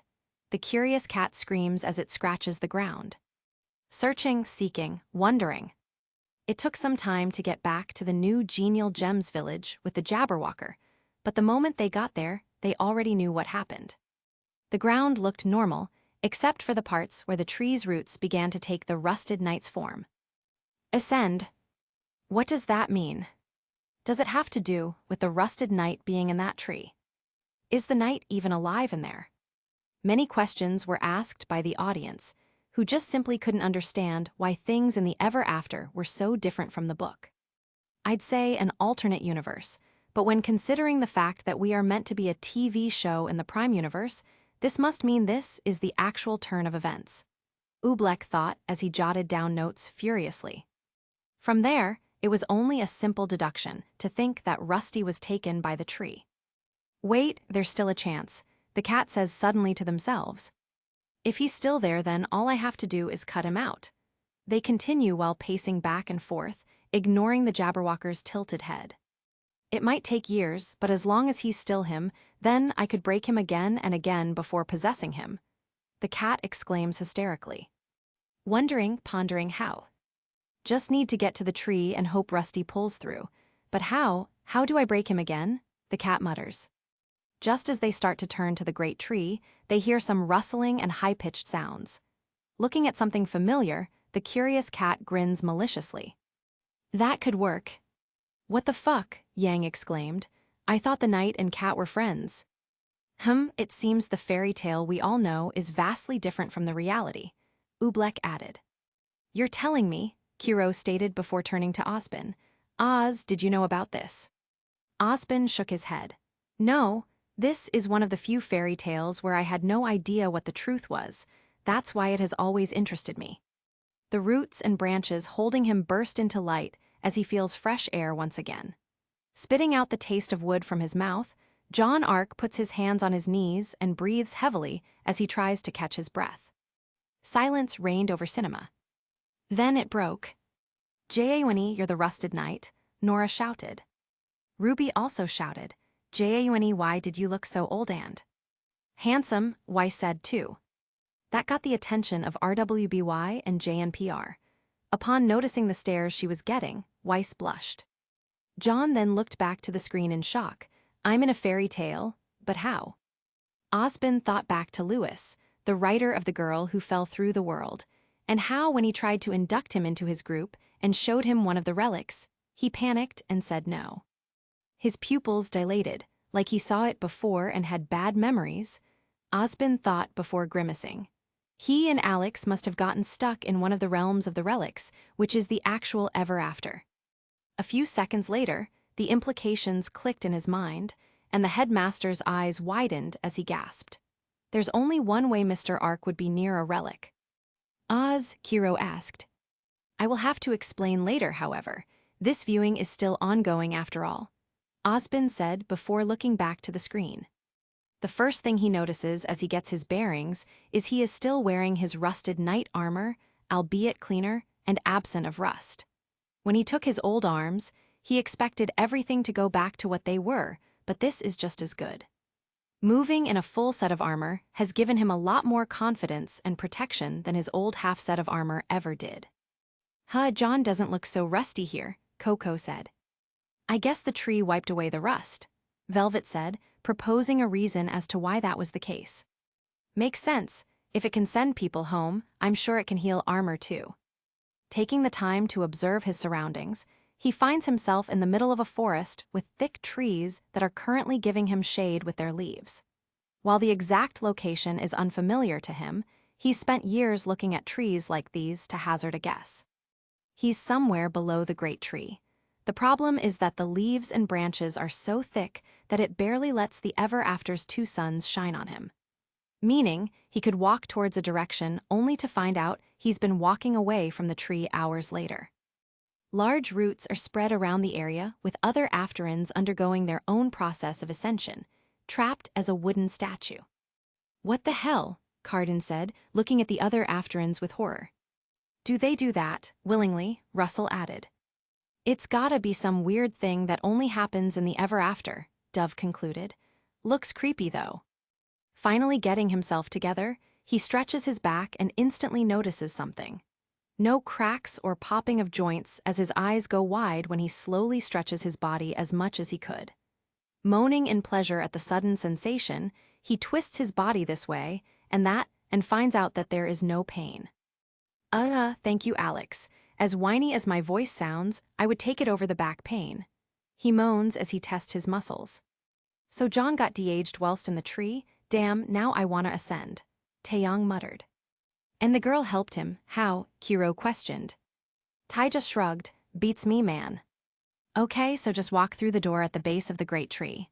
Right, cool. Now where's the base of the great tree? Numerous facepalms could be heard throughout the theater. You mean that the rusted knight, who helped Alex reach the tree to go home, doesn't know where it is, Weiss said quietly. She then turned around to John, annoyed. How? I don't know, John said, alarmed. Maybe he's just disoriented from the tree. You seem pretty cognizant on the screen. Unbelie. Weiss, please calm down, Pyrrha said to the heiress, whilst the other members of RWBY and JNPR were chuckling at Weiss and John's conversation. John sometimes just doesn't know things. After all, he didn't know what aura was at first. Pyrrha, John exclaimed as his cheeks went red in embarrassment. Weiss was just stunned. You didn't know, she trailed off before shaking her head and just looking back at the screen. I don't even want to think about that right now. My parents just didn't teach me, that's all, John quietly uttered. Pyrrha held his shoulder. I'm sorry, I didn't think that would be embarrassing. Looking around him, all John could see were roots, trees, and branches everywhere. Even when he tries to look upwards at the sky, all he could see are leaves blocking any hint of where the great tree could be. But before he could even pick a direction, he heard a voice that made his whole body freeze. Rusty, Rusty, where are you? The curious cat shouts running across the forest floor. I guess John and the cat have beef, Ilya said. Seems like it, but why? Blake questioned. Maybe if you guys stopped interrupting and watched the damn viewing, it'd explain it, Adam said. Ilya flushed and went quiet, whilst Blake went stiff. Wait, he's trying to change now. Just calm down, Blake, she told herself before she also went back to paying attention to the screen.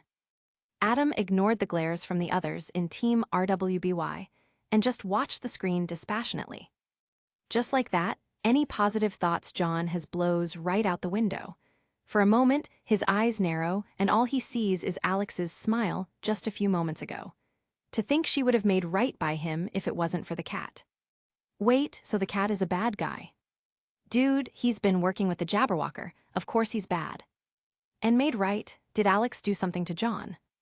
I mean, didn't she fuck things up all over the place before leaving? Bro, she was a child. A child who messed with an entire kingdom. A kingdom that was. Okay, first of all, we don't know the cat's gender. Second of all, enough arguing, Emerald said, getting annoyed by Sun and Neptune. The two went silent, but glared at the thief. Hee, nice, Mercury added with a grin. Oh, don't you start, Emerald snarked back. His hand clenched as he took a deep breath to calm his now rapidly beating heart. Rage threatens to burst through his chest, but almost 2 decades of fighting, and protecting the denizens of the ever-after from the Jabberwocker have taught him that he is prone to making mistakes when emotional. 2 decades, John exclaimed, shocked by how long he was in the ever-after. So I'm like your uncle's age, he added, looking at RWBY. Hey, I heard that, Kiro said. RWBY just grinned. Actually, Uncle Kiro is older. Kiro paused before mentally counting it. All right, so the kid in 17 and 20 years after that would be 37. Ah, damn it, Kiro groaned, bemoaning his old age. 3. Rusty, are you there? The voice sounds closer now, and John suddenly realizes something about the situation. No, rage won't serve him well, but it could certainly help. Still, experience has taught him well, and a plan forms in his head. He might not know where the base of the great tree is, but reckons the cat does. He lets a smirk overtake his features for a moment before he hears the foliage shake near him, and he drops his expression. The curious cat bursts through the scene in a kaleidoscope of colors. The two stare at each other as the world slows down to a crawl before John opens his mouth. Did that cat just talk? A high-pitched voice speaks to it as the cat bursts through the foliage. Blake cringed. That's not exactly convincing John. Yeah, it's not high-pitched enough, Phoebe, Yang added with a grin. John just gave the two a death stare in response. The last thing the curious cat expected to see was a very young rusted knight facing it as it turned towards the voice. His armor is definitely still rusted, but his hair is shorter, and the lines on his face have disappeared. Why, yes, I just did. The cat replies frankly, caught flat-footed at Rusty's lack of hostility. He fell for it, Blake exclaimed, genuinely shocked. Okay, this is getting stranger by the second. Young Rusty remarks as he, for all intents and purposes, seems to study his surroundings. Well, Sir Knight, you look mighty strange yourself. The cat speaks back, causing Rusty to wince at its witty retort. Sue, where are we? Rusty asks calmly, too calmly. Adam smirked. Well, he won't be convinced by that tone. Why, we are in the ever after. You seem to be taking this rather well, Sir Knight. They reply with a cautious step back. Ha, ha, ha. Well, when the gods are apparently real and magic certainly is, strange things happening shouldn't be strange at all. The rusted knight answers logically, staring calmly straight at the cat's eyes. Man, he didn't even try to bounce back from his screw-up, Mercury muttered. The world pauses as two old friends lock eyes with each other. Both of them already know the jig is up. Schwing. Rusty's sword whistles through the air as it is unsheathed in an instant. The same instant the cat transports itself in a burst of blue light polygons traveling through the air. Rusty, I knew you could make it. And is that a new sword? It's high time you left the broken one behind and got a new one. They shout excitedly from atop a branch where their body reforms. Tusk, where is the tree? Not even bothering to acknowledge the cat's remark. Why, look around you, Sir Knight, there are trees everywhere. They answer mockingly. Ooh, he got you there, fearless leader, Nora exclaimed excitedly. Whose side are you on, Nora? John asked. You know what I mean, the base of the great tree, the door to Remnant, where is it? Oh, not scared of it anymore, are you? All right, I'll tell you. Scared? Why would you be scared to go back, John? Wren questioned. Many of the others, even Weiss, paused. Huh, she thought. John being scared to go back makes more sense than him not knowing the way. Even John was baffled as to why he wouldn't go back to Remnant. Come on, man, he mentally said to his other self. Remnant could use the rusted knight. Then where is it? If you promise to take me with you back to Remnant. The cat could see Rusty grit his teeth before hissing out an answer. Fine, I promise to take you through the door with me. Happy. Yes, that will do. That will do nicely indeed. Just lead me to the tree. Rusty glares at them. Wow, he agreed just like that, Roman said, eyes narrowed. Well, if it gets the cat off his case, why not? Ruby said, defending John. Because the cat might backstab him. Ah, come on, they both want the same thing. Why would they do that and jeopardize their own goals? Meanwhile, Tyrion laughed. 4. Yes, come on, time's a wastin'. The cat replies exuberantly as they turn around. Just as it turns around to drop down the forest floor and lead Rusty to the door, the cat lets out a hidden grin. Ruby groaned, whilst Roman smirked, as the thief was proven right by the cat's expression. Ta-da, and there it is, one door to Remnant right in front of you. The cat flourishes its arms forward to point at the door after finally trekking a bit through a rough jungle. So what do we do? John asks calmly as he sees a huge closed stone door with no way of knowing how to open it. Well, from the last time I was here, you just put your hand on it, and then, if you really want to go back to Remnant, it will open up. You still want to go back to Remnant, right? If the cat expected a reply, then they would sorely be disappointed, as John opts to continue silently with a stoic demeanor. Carden smirked. Huh, I didn't know you were edgy like the Taurus guy, Ark. He joked as Team CRDL laughed at it. John just awkwardly laughed along. Adam said, unamused by Carden's joke. The only evidence of him being affected is the clenching of his fist and the small twitch in his eye. The last time the curious cat was here, someone died. Alex. It has to be her, right? So the cat killed Alex, damn. The cat seems like a dick, man. The audience quickly came to the conclusion as to what last time meant. Tension racks up as he silently walks up to the door. He has spent almost 2 decades in this place, and he hasn't survived all that time by not listening to his instincts. His instincts and experience pays off just when he's about to reach the large door. Now, he expected this, of course. He already knew he couldn't trust the cat, and the only reason he showed his back to them was to bait them into an action he knew they would take. Weiss let out a sigh of relief. Well, it seems that 20 years honed your instincts at least. John smiled at Weiss' praise. So when the cat shouted, John was ready. Crocia Moores sings through the air from his scabbard in a deadly arc to intercept the cat. The problem was there was nothing to intercept. The cat didn't move from their position. Instead, a blur streaks towards him from the tree line. 2 decades of practice and experience has John smoothly raising his shield up, just on time to block the charge. Clang! He grunts as he holds his ground against his foe, The Jabberwocker. What is the meaning of this? Seeking, searching, waiting. Ah, so that was their plan, Salem said simply. Makes logical sense. After all, what's the saying? The enemy of my enemy is my friend, Watts added. Ha, did you think you could pull one over me? I know how you people from Remnant work now. The last time I was here, someone broke their promise to me. The cat shouts menacingly as it maneuvers itself around John and the Jabberwocker. Alex, and you killed her for it. John growls angrily as he tries his best to push the Jabberwocker off his shield. Oh, you know, it doesn't matter. Admit it, you'd have taken advantage of me, then go back on your word. I was already going to take you through the door, you asshole. An ARC never goes back on their word. John takes offense to that, unable to face the cat due to the Jabberwocker engaging him again. Yeah, John shouted, genuinely angry that the cat thought he would lie. Wow, you really mean that when we first met, huh? Ruby said. Of course, it's about honor. Yang nodded in understanding. The knight cares a lot about honor, can't say I'm surprised. Really, now? Regardless, I brought insurance just to make sure. The cat transports itself in a flash of blue light, tackling the back of John's legs and causing him to falter just as the Jabberwocker takes the opportunity to push forward again. In a tangle of limbs, John falls backward with a grunt.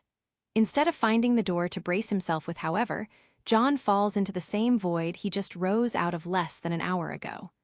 The light of the ever after disappears as it is replaced by the void and green orbs once again. It worked. I can't believe it actually worked.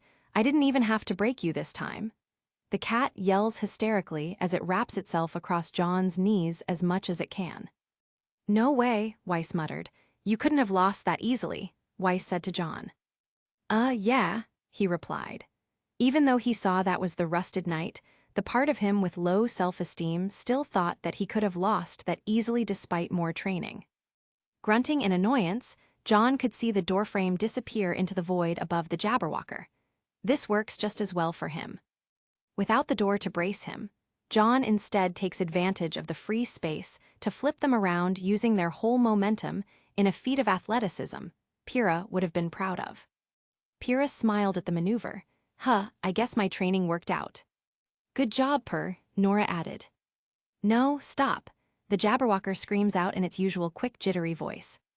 Green orbs fly past them as John pushes the Jabberwocker downward with his shield. He would have stabbed it with his sword as well if it wasn't for the curious cat climbing his back to choke him from behind. Remnant, here we come. The cat yells out gleefully as they all tumble down in a mixture of screams and yells. It takes only a moment after that for them to unexpectedly crash onto something. Perhaps they would be suited to, the blacksmith mutters absently as she gazes upward before being interrupted by a voice. Ere we come, the voice echoes as screams and yells follow after it. Turning towards the noise, she sees John Ark crash in a tangle of limbs, flesh, and armor together with two other beings. Remnant sucks, Jawoof. The same voice groans out before the source is thrown away by John, who twists around to stand up. This isn't Remnant, you idiot. John Ark glares angrily at what is now apparently the curious cat. The blacksmith sighs to herself. Aw great, who's this blacksmith lady then? Neptune groused. Children, beha. She starts only to be interrupted by the Jabberwocker sweeping John's legs off with its tail from its down position. The blacksmith sees the Jabberwocker rise up and pounce on the down knight with a roar. John Ark, however, takes offense to this as he blocks the attack with his shield and blasts his foe away with a burst of gravity dust. What? Ren said, shocked. How did we not think of that? He added before looking at John, who was already thinking the same thing. Adding gravity dust to my shield? We could do so many team moves with it. John replied, groaning at the fact it took so long for him to think about that. Well, Ruby began, so that idea is now in your heads. Yes, Ruby, you can help upgrade Crocia Moors. Yay. It is at that moment of respite that John Ark locks eyes with her and notices the situation. In one fluid movement, he rolls his body around to rapidly stand up in front of her. Get behind me, my lady. This is dangerous. John Ark states protectively with his back in front of her to her own amusement and exasperation.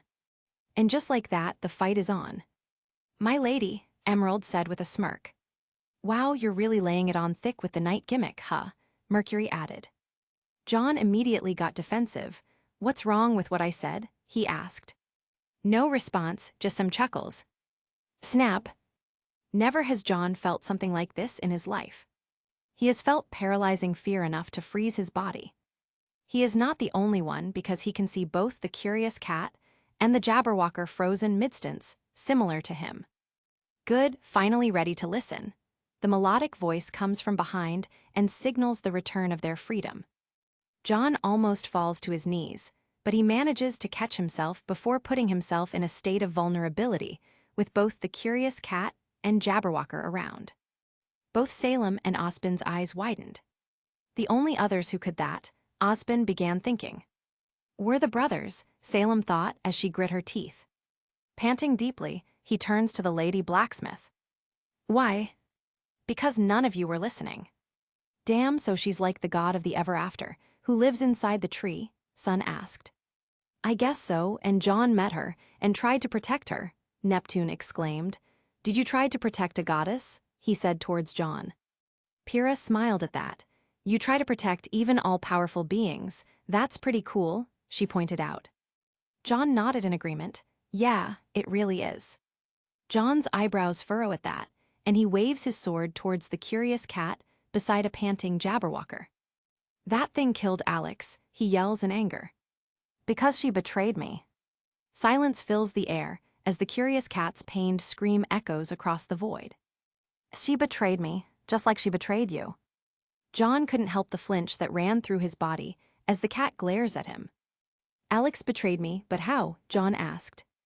You know how in the story you drink poison willingly? Chrono began. Yeah, John replied. Well, in reality, she poisoned you on purpose because you refused to lead her to the tree. What? John exclaimed. Pyrrha felt a surge of anger towards Alex before it was replaced by a large feeling of shame. No, I shouldn't think about murdering an already dead child. Do you know what it feels like, to have what you need the most be in reach only to have it ripped away right in front of you? Alex did that to me. Taking a deep breath to center himself, John returns the cat's glare in full. I understand, but it still wasn't right. Not right? What do you mean not right? You saw how she was cruel, she was M. She was just a child, righteous fury seeped into his voice. Exactly, Gira said, agreeing with John. He was starting to heavily dislike the cat once he learned that they killed Alex. Before the cat could answer back, however, a voice cuts through their discussion. Peace. Power sweeps across all of them as the blacksmith reminds them who is in control again.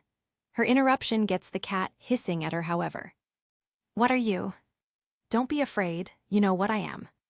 The tree, you are the tree, the cat replies in wonder. Oh shit, so she is the tree? I thought she just lived in it, Sun exclaimed. We finally meet. The blacksmith responds with a small smile on her face. Seeking answer ascension. Yes, I am that which gives ascension to Afterans, but sadly, I cannot give it to either of you. The blacksmith answers with a sad voice, looking at both the curious cat and the Jabberwocker. What? Why not? The curious cat pleads as the Jabberwocker backs down piteously. Because you are both completely under the purview and authority of the brother gods. The tree has no hold on either of you. If it was up to me, I would give you the chance to ascend just to heal both of your brokenness. The blacksmith smiles sadly at the Jabberwocker and the curious cat devastated forms. The audience's minds collectively melted at that. The gods are real. You mean religion isn't a farce? Oh my gods, how? As this was happening, both Ospen and Salem grimaced at the implications. A being of creation and a being of destruction, left behind. So those two are just like us, they thought in unison. Something about that reply gets John's attention. Wait, does that mean we humans aren't under the purview and authority of the brother gods if I could ascend? John asks wonderingly. But you didn't ascend, did you? The blacksmith answers knowingly. I'm confused, so I never would have ascended even if I chose a different weapon. It was all a test. John tilts his head at her. I guess you'd never know. The blacksmith nods back with a smirk on her face. But... Ah geez, this tree lady is even more cryptic than you are, Oz, Kiro uttered. What good are you? You can't ascend us. You don't even answer his questions. What are you even here for? The cat interrupts John with an angry yell aimed at the blacksmith. Why? To guide you to your original destination, of course. That gets all of them to freeze, with the first to respond being the most unlikely one among them. Remnant. You plan to guide us to Rem. The curious cat continues the Jabberwocker's words in wonder, only to be interrupted. Absolutely not, John shouts in anger. The thought of the two Afterans running around free in Remnant sends dread racing through his spine. I will not have them be released in Remnant, John says resolutely towards the blacksmith, who stands stoically. Yeah, I agree with John. I don't know if I want the cat and Jabberwocker here in Remnant, Velvet said, which got murmurs of agreement from the rest of the audience. Except for one. Dismembering those two would be glorious, Tyrion said with a faraway look in his eyes. Cinder just sighed at his statement. Of course. You have no choice, you need them. The blacksmith replies matter-of-factly to John's confusion. What do you mean? Did you think your means to travel to the past would be so easy? You are basically breaking a law of the universe. To do that successfully, you need godly powers to stand against it. Can't your power suffice? And why does this make the two of them important? They are not gods. The tree could send you to the future easily. You won't be breaking any universal law there. But you aren't going to the future, are you? And what are the two creatures you've brought into my realm but beings made from the divine power of the brother gods? Wait, so he's going to the past as well? Neptune said. Which period? There's so many to choose from. But before Neptune could list his favorite historical periods, Sun smacked him on the head. Dummy, obviously he's gonna be transported to our current time because we're a show and stuff, Sun said, whilst not knowing how to fully articulate his reasoning. Fortunately, Neptune understood. That didn't stop him from rubbing his head and glaring at Sun. You shouldn't glare at the sun like that. It's bad for you guys. That's a horrible pun, Zio Long. Oh, come on, you know that was a good one, Weiss. Wait, you mean to tell me I needed them in the first place and you didn't let me know? What would have happened if I didn't bring both of them with me? I had faith that you would do what is needed, and lo and behold, you delivered. The blacksmith just smiles at him, unaffected by his outburst. It was at that moment that John remembered he was talking to a god. Fine, let's do this. How do we get to Remnant now? Osbin couldn't help but chuckle. A completely understandable reaction there, Mr. Ark. Wait just a moment. I haven't agreed to anything just yet. Why should we go through with this deal that apparently needs us but we don't need to? We don't need to go to the past after all, just Remnant. The curious cat interrupts abruptly. Because you need the tree's power to get there. The blacksmith replies calmly, without missing a beat. Yes, but what if we don't want to go to the past? You could take us to the remnant of the present, or even of the future. John glares at the curious cat angrily at that. Luckily for John, though, is that it seems like Lady Blacksmith is still on his side. I could do that, yes, but I could also freeze you here eternally. Such a terrifying threat, delivered with such casual ease. It's okay, point taken, we'll help you. Seems like he's not the only one who thought that, because the curious cat just answered shakily, with the Jabberwocker nodding its head up and down almost comically, that causes John to snicker to himself. Sheesh, so the blacksmith tree lady is scary. Got it, Mercury said. Man, I wish I could freeze you here eternally, Emerald quipped. Good, now about your way to Remnant. The blacksmith replies almost cheerily in John's own opinion. Snap. Another snap of her fingers, and a large door rises up from the void beside them, while covered in yellow lights. This portal here will take you to the past of your choosing. Think very hard about the moment you want to go back to. However, before you could even step foot past the portal, you must pass through the lights. Just as she finished saying that, John lays hands on the light after a short walk. It feels solid, similar to hard light, but he has an idea on what this is. This is the law of the universe, isn't it? He turns back to the blacksmith. It is one of them, yes. What happens when we break it? The timeline you came from comes undone, and everything returns to the point of time you choose to return to. He gives it only a moment before he arrives on an answer. All right, let's get to it then. Smiling to himself at the answer he arrived at, John sheathes Crocea Moors before grabbing its grip with both hands. Turning to his audience, he gives the curious cat and Jabberwocker a grin with a bit too much teeth in it before wearing his helmet. Pyrrha looked at John. I'm assuming Sun's prediction was right. John grinned. Yep, I definitely think of our time. When the scene changed, both of them smiled even more. Ready? Led by John Ark. Led by. Congratulations, young man. Sun puffed out his chest in pride. Intellectual here, everyone. Neptune rolled his eyes in response, but ultimately smiled. However, he still tapped Sun's stomach in response. Oof, Sun grunted in response. That's for earlier. Ozpin has just introduced another one of his new teams when he suddenly feels something very familiar in the air. His mind pauses. The hairs on the back of his neck rise. His heart quickens rapidly. His body heats up instantly. The smell of ozone invades his nostrils. Magic is in the air. Lots of magic is in the air actually. A very worrying amount actually. Ozpin felt the audience look at him. Despite feeling uneasiness, he maintained a calm disposition before answering. Yes, I can sense magic. His inner circle immediately widened their eyes. Oz. Why would? Seriously. Ozpin put up a hand to shut them up. I was planning to tell everybody here anyway. The viewings showed too much already after all. And besides, Salem is here, so I doubt another revelation would be just as shocking. How wrong he was. You can do magic, Nora said, excited. So you're a wizard, Oz, Roman said, genuinely shocked. Ozpin sighed. He tries to shout out a warning. And then the world broke. The world broke and Ozpin could do nothing but watch. It started with a loud bang that penetrated through everyone's body as if the world fired a gun inside everyone's head. Ozpin could feel it heralded the end of something. Next came the shaking. Oh, the shaking. The ground shook with enough force to throw everyone onto the ground. Cries and screams echo around the auditorium as the faculty try to stand up and reassure the students. Students, do not panic. This is just a quake. Stick with your teams and stay safe. Well, you surely know how to make an entrance, Mr. Ark, Glinda said, once she calmed down from Ozpin's earlier admission. Glinda was the first to get her bearings as she tried to reassure the students. But try as she might, everyone knows this is not just an ordinary quake.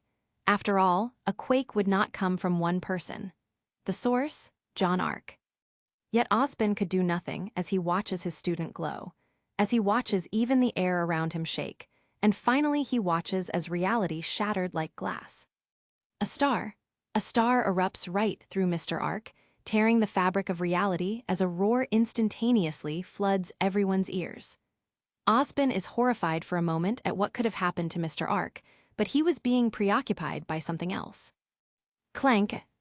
A warrior glowing like the sun steps out of the tear in reality while holding his greatsword with two hands. Covered from head to toe in steel like a knight of old, the figure clanks as his feet make contact with the floor. Eventually, the brightness dims for a moment only for it to grow again when Ozpin notices two other figures beginning to step out of the tear in reality. One noticeably larger than the other. Ozpin has no time for surprise as the taller creature turns into motes of dark light before streaking into the distance. At the same time, the smaller creature, the size of a cat or small dog, turns into a lance of white light before flashing towards him. John paled in horror and held his chest. Ow, he said quietly. I mean, surely the blacksmith wouldn't make it so painful, right? Maybe you didn't feel it, Pyrrha said, trying to comfort his partner. But John just peered at the screen in fear, clutching his chest tightly. The curious cat turned into a lance of light, only to slam straight into Ozpin. Ozpin, who should be dead. It takes a moment for John to realize the implication, but when it does, his arms go limp in relief. It worked. It actually worked. He's in the past, just after Beacon's initiation to be exact. There was no other time more perfect for him than the time Team JNPR was formed. John's fear soon turned into mirth as he smiled. He agreed with his future self, Team JNPR was perfect. Soon, he felt his teammates go near him as well. Ah, we feel the same way, fearless leader, Nora said. Speaking of JNPR, he shakily turns to look for them. Only he doesn't get the chance to, because the next thing he knows, the floor he was standing on was breaking apart, covered in violet light. Staggering from the sudden loss of footing, he finds himself instantly covered in darkness. Glinda sighed. I can't say I'm surprised that I would do that. It doesn't hurt to be too cautious, Glinda, Ozpin said. Stop right there, villain. Team. Weiss, what's our team name? Ruby rose, his best friend says in that nostalgic high-pitched voice of hers, while ending in a poor attempt of a whisper. You dolt, we aren't a team yet. We don't have a team name. Weiss schnee. Come on, Weiss scream. We're the only ones left without a team. The four of us will obviously be one. Yang Zio Long. I mean, she's not wrong. Going by the way things were going, we were obviously going to be a team. What's our team name, though? Blake Belladonna. We skipped ahead, damn, Sun said. Meanwhile, Ruby noticed the early dynamic of her team. Oh, right. Because future John appeared, we weren't given our team name yet. Blake made a good point, though. What other team names could we have had? Yang pointed out. Well, let's see, Weiss began. There could be Ozpin chuckled at Weiss' struggle. Deciding on team names with initials is harder than it seems, doesn't it, Miss Schnee? 5. Team RWBY. He hears gasps sound out, and he finally opens his eyes to look at them. Standing in front of him in battle stances and blocking Ozpin from his sight, he sees 4 familiar faces that bring tears to his eyes. He can't help the whisper that comes out of his mouth. I finally made it. He sees Blake's Faunus ears, still covered by a ribbon, twitch at that. Figures that she'll be the only to hear it even if it isn't completely. How do you know our names? Blake yells at him with narrowed eyes. John panics and says the first thing that comes to mind. Yeah, I'd act like that too if a random older man got teary-eyed while looking at me like that, Blake admitted. You would ignore John being the rusted knight? Pyrrha asked. After that light show, that'd be the last thing on my mind. Red, white, black, and yellow. He points to Ruby, Weiss, Blake, and Yang as he says the color of their clothes. Silence envelops them before Yang just shrugs casually. Huh, what a strange coincidence. Team RWBY, I like it, Ruby says in a happy voice that he hasn't heard in a long time. Well, I don't. Why do you get to be the leader? Weiss replies in a cold voice that surprises even John. He forgot that Weiss did have issues with having the younger Ruby as her leader at the start of their beacon days. Weiss groaned. Ruby consoled her. Don't worry, Weiss, we got over that already. Seeing it again is still cringeworthy, however. What? You want us to be called Team WRBY? Warbiz Weiss scream. Weiss groaned again. Of course she figured out a team name before me as well. Haha, yep, and I didn't even have to think like you did, Yang said with a smirk. Focus, we still have a fight in our hands. John's eyes snap wide in panic as he sees them tense up at that. Hark, Remnant, I give thee thy rusted knight. Nice, blacksmith lady to the rescue, Sun said before getting annoyed. Aw, come on, we're gonna skip again. I still can't believe the rusted knight is real. Blake squeals excitedly as she walks with her team toward their next class. Weiss turned to Blake. How come you weren't as excited here? Well, after all the stuff I've seen earlier, this feels more surreal than exciting right now, Blake admitted. I'm just glad it's combat class now, though. I didn't think you could be this excited, partner.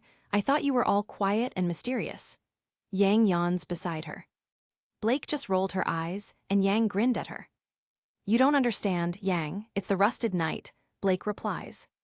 I know, right? He's like the first huntsman, fighting against the Jabberwocker and protecting Alex throughout their travels in the Ever After. I wonder what he talked about with the headmaster? Ruby adds in support as they reach the door to their locker room, thinking about yesterday when the rusted knight followed Headmaster Ozpin to talk in privacy. Are you really still talking about the rusted knight? Weiss scowls, annoyed at how much they've been talking about him since last night and even this morning. Blake turned to Weiss. How come you weren't as annoyed here? In fact, she smirked, you seemed pretty enamored with Zhao. All right, I get it, Weiss screeched, her cheeks turning red. Lay off them, Weiss screamed. You can't tell me you didn't imagine the rusted knight sweeping you off your feet and taking you away from all those stuffy parties you were forced to attend when you were a kid. Yang grins back at her while changing into her battle clothes. That's not the point. Weiss stutters with a blush on her face to the amusement of her teammates before continuing. Weiss turned towards John and gave him a look. John put up his hands placatingly. Don't worry, Weiss, I'm not into you like that anymore. The point is there's something bigger than Rusted Knight to talk about. You heard what the metal lady said. The brother gods are real and they've made a wager. She frowns as she finishes wearing her battle dress. Right, then there's something about what the Rusted Knight said. There's more to their story than what we know. Blake furrows her brows as she follows Weiss to wait for the others. Hey, if the Rusted Knight is real, what other fairy tales do you think could actually be true? Ruby asks quietly as she joins the rest of her team in waiting for Yang to finish. Ozpin grimaced. I knew such a thing would come up. Don't sweat it, you three. I'm sure the headmaster is on top of it. I'm more concerned if we could get to fight the Rusted Knight. Yang casually sass as she strolls up to them while patting down her long hair. Yang, he kicked the headmaster's butt and you want to fight him? Ruby states incredulously as they begin walking towards the classroom. What? John said, shocked. I see why you found Ark to be special now, Tyrion. Salem admitted to the scorpion Faunus. Said Faunus preened with pride at Salem's remark. The dolt is right. No matter how heroic he might seem in the stories, he's dangerous. He said it himself, there's more to the story than what we know. Weiss adds up, glancing at the stage before approaching their seats. I can't believe I'm saying this, but the Schnee is right. Loath as I am to agree, it is unwise to seek a fight with the Rusted Knight. Blake nods back, seeing Team JNPR enter just as they were about to take their seats. Blake frowned at her earlier self. Weiss put a hand on her shoulder, however. Don't worry, it's fine. I understand why you felt that. Meth, he didn't seem that dangerous to me. He did kick the headmaster's butt, but it didn't look like he was really trying to injure him. Yang shrugs back as she casually waves to get Team JNPR's attention. And then the oddest thing happened. Clank, clank, clank. The sound of metallic steps echo loudly as all conversation stops when the Rusted Knight himself, covered from head to toe in cleaner and shinier armor, enters the room with Glinda Goodwitch. Students, meet your newest instructor. He will be assisting me in handling your combat class from now on. Wow, so future John would be teaching us and our current John in the future. That's kinda crazy, Coco admitted. Then, the screen went black. An image of an older John with the Rusted Knight armor and a weary expression appeared. A single word appeared next to the image. 6. Quiet. Music began to play. Oh my gods, are we getting John's theme? Nora said, excited. I think it might be, Ruby said, as she remembered seeing a CD with the word quiet on it during that time they all had to listen to their show's soundtrack. We could have heard this earlier. No more.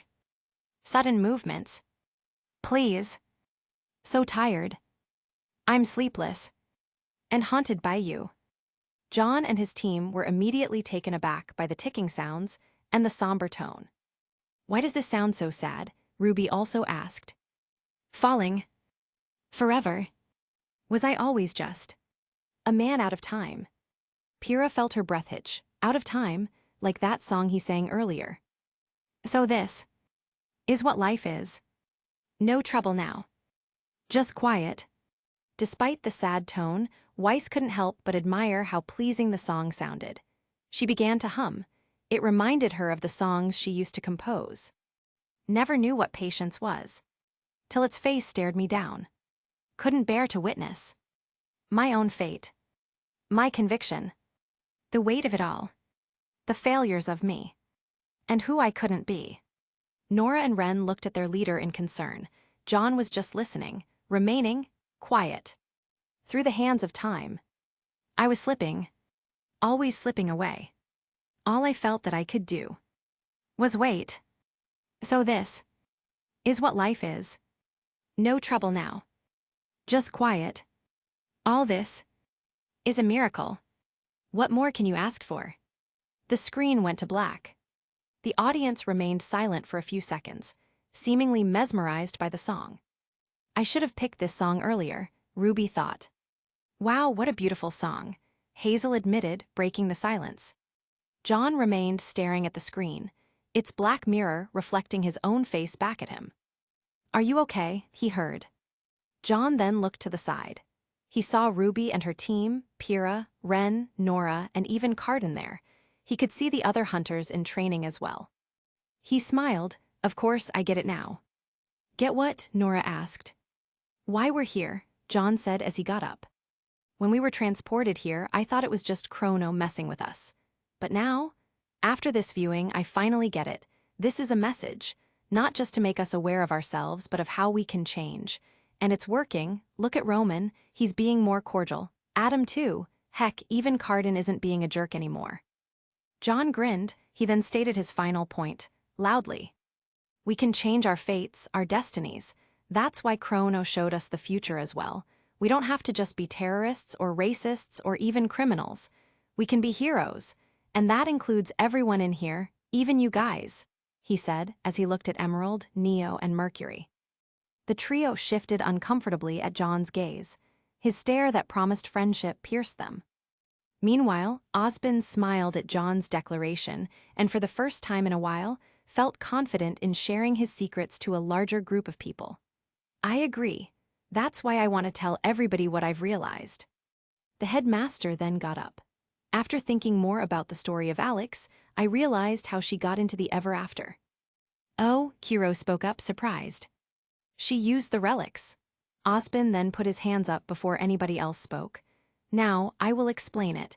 Each academy has a relic that we safeguard, but now, I believe that together, we can use it for good." "How?" Glinda asked. "Well, if the Ever After can help heal people, I was thinking perhaps." Cinder immediately understood what Osbin meant and began to laugh. "Nice try," she said with a smirk, "but it won't work, we don't need healing." And at that moment, Chrono interrupted. "As much as I love this conversation you guys are having, we still got another viewing." Chapter 30. You Think You Know Me, The Last of US.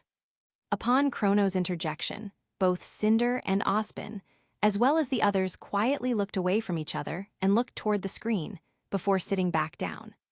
Satisfied, Chrono pressed play. The screen burst to life to show text on a black screen. Part 1, The Snow. Then, the words faded away to show a snow-covered forest.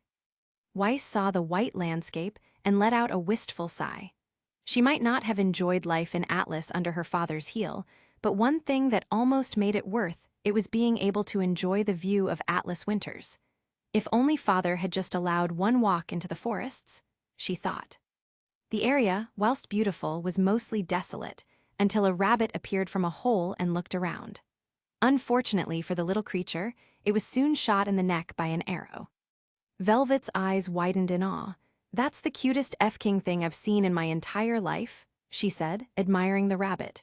When it was shot, she out loud a distraught squeal. 1. A teenage girl then walked towards the rabbit, picking it up and removing the arrow. It was a clean kill. "Oh," the girl Ellie sighed, "this won't last very long." Cinder's eyes immediately widened upon looking at Ellie. "So I'm the focus here," she thought, "but why my younger self? I was such a weakling," she thought morosely. She gripped the arms of her chair. Salem and the others in her circle also noticed. After all, they knew Cinder from that age. Emerald and Mercury did not, but one look at Cinder and then each other was enough for them to discern it. She then put the arrow away and walked back towards Callus, her horse. She tied the dead rabbit to his saddle before noticing a deer.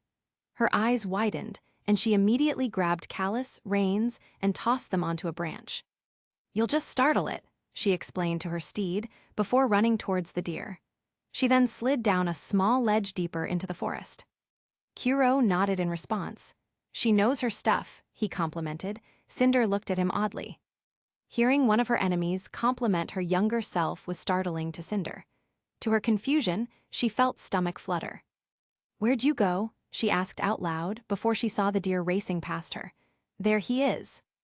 Ellie then proceeded to chase the buck, eventually wounding it with an arrow. The deer then spooks again afterwards. "Shit, he heard that." "All right, maybe not enough," Kuro said awkwardly. "Yeah, speaking out loud for no good reason is likely to scare away any animals. Or people too," Yang added. Fortunately for Ellie, the blood trail made it easier for her to find the deer a second time. Again, she was able to get another good shot, but it still managed to run away. "Oh man, how are you still alive?" Ellie asked, starting to get frustrated. Despite her annoyance, she continued to pursue it, all the way to an old mining camp. "What is this place?" she wondered. "I agree with her, there is no way a deer had that much blood," Ruby said. Ren replied to her, however, "Actually, that's pretty plausible." Ruby gave Ren a questioning look, so he continued. "Hey, when you're going from town to town, you learn to hunt, and you learn that animals can will themselves to survive for a long amount of time," he explained. "Yep, like this one time we had to hunt a rabbit, and when he got a good shot in, it survived for an hour," Nora added. "By the time we saw it bleed it, we didn't want to eat it anymore." She finished quietly, before looking down, distraught by the memory of it. After taking in the ambience, Ellie was on guard. "Everything's cool, this place is not creepy at all." A few snickers at that from the audience. Then she saw it. Oh. In the middle of the camp was the dead deer, still impaled with her arrow. I guess it didn't have the same drive as the rabbit," Blake then pointed out before abruptly pausing. "Wait a second, I hear something near the girl." She slowly walked towards it only to suddenly turn around and aim her arrow at a tree. "Who's there? Come out," she called out, demanding. Two men then came out from behind a tree. One of them, an old man with a beard carrying a rifle on his back, immediately held out his hand. "Hello, we just want to talk," he explained. Weiss, who noticed Blake's reaction, was curious. "Did you hear their steps? Because I couldn't." "Yeah," Blake admitted. "I did. But even with my faunus traits, I usually shouldn't be able to hear that, since shows don't usually have the audio equipment to record that." "I guess that just makes it even more obvious that we really are watching another world," Weiss replied. Ellie was still on guard, however. She aimed her bow at the man with the rifle. "Any sudden moves, and I put one right between your eyes." She then aimed the arrow at his friend. "Ditto for Buddy Boy over there." She then aimed her bow back at the first guy. "What do you want?" Emerald looked at the girl and felt a connection. "Yeah, I'd probably react the same way. Is she an orphan too?" she wondered. "Name's David, this here's my friend James. We're from a larger group, women, children, we're all very, very hungry." "So am I, women and children, all very hungry too," Ellie replied. "Hungry, what is this, some type of dystopic world?" Sun asked. He looked towards Neptune, who just shrugged. "I mean, it could just be a winter vacuo," he quipped. Sun grinned at that. "Well, maybe we could, trade you for some of that meat there. What do you need?" "Weapons, ammo, clothes." "Medicine, do you have any antibiotics?" Ellie asked, pouncing on the opportunity. Roman shook his head at that. Ruby noticed it. "Lemme guess, she was too obvious or something, huh?" Roman smiled at that. "Yep, she was too trusting as well when they're being suspicious." "We do, back at the camp." David then slowly began to approach Ellie. "You're welcome to follow us." "I'm not following you anywhere," Ellie interrupted. David stopped moving. "Buddy Boy can go get it. He comes back with what I need, the deer is all yours. Anyone else shows up." "You put one right between my eyes," David said, repeating what Ellie told him earlier. "That's right." David turned to James. 2 bottles of penicillin and a syringe, make it fast." If David's instructions weren't enough for him, Ellie also pointed her bow at him. "Go on," she added. Roman paused. "Fair enough then, she's good, outside of speaking to herself part." Puzzled by David's decision, James nonetheless followed his orders. As he left, Ellie decided to try and get some more. "I'll take that rifle," she told David. "Of course." David walked up to Ellie and placed the rifle in front of her. "Back up." David walked back a few feet. Ellie then put her bow and arrow away to pick up the rifle. She pulled back the bolt to load it and then aimed it back at David. "Upgrade," Nora said, as if she were watching a video game. Things remained that way for a small while, with Ellie aiming her new weapon at David, as they waited for James' return. David looked around aimlessly before beginning a conversation with Ellie again. "He's probably gonna be a while. You mind if we take some shelter from the cold?" Ellie nodded before gesturing to the deer. "Bring him with us." David obliged, walking up to the dead deer. grabbing its antlers and dragging it towards a small barn in the camp, all whilst Ellie kept the rifle trained on him. The scene then cut to David tending a small fire inside the barn. Ellie sat a few feet away, still holding the rifle. "There," he said, satisfied with his work. "You know, you really shouldn't be out here all on your own." "I don't like company." "I see, what's your name?" "Why?" Ellie asked, suspicious of David's intentions. "I was kinda hoping she'd answer," Carden admitted to the others. "I don't want to keep calling her the girl in my mind." They all murmured in agreement. David understood Ellie's reticence. "Look, I understand it's not easy to trust a couple of strangers. Whoever's hurt, you clearly care about them. I'm sure it's gonna be just fine." "We'll see."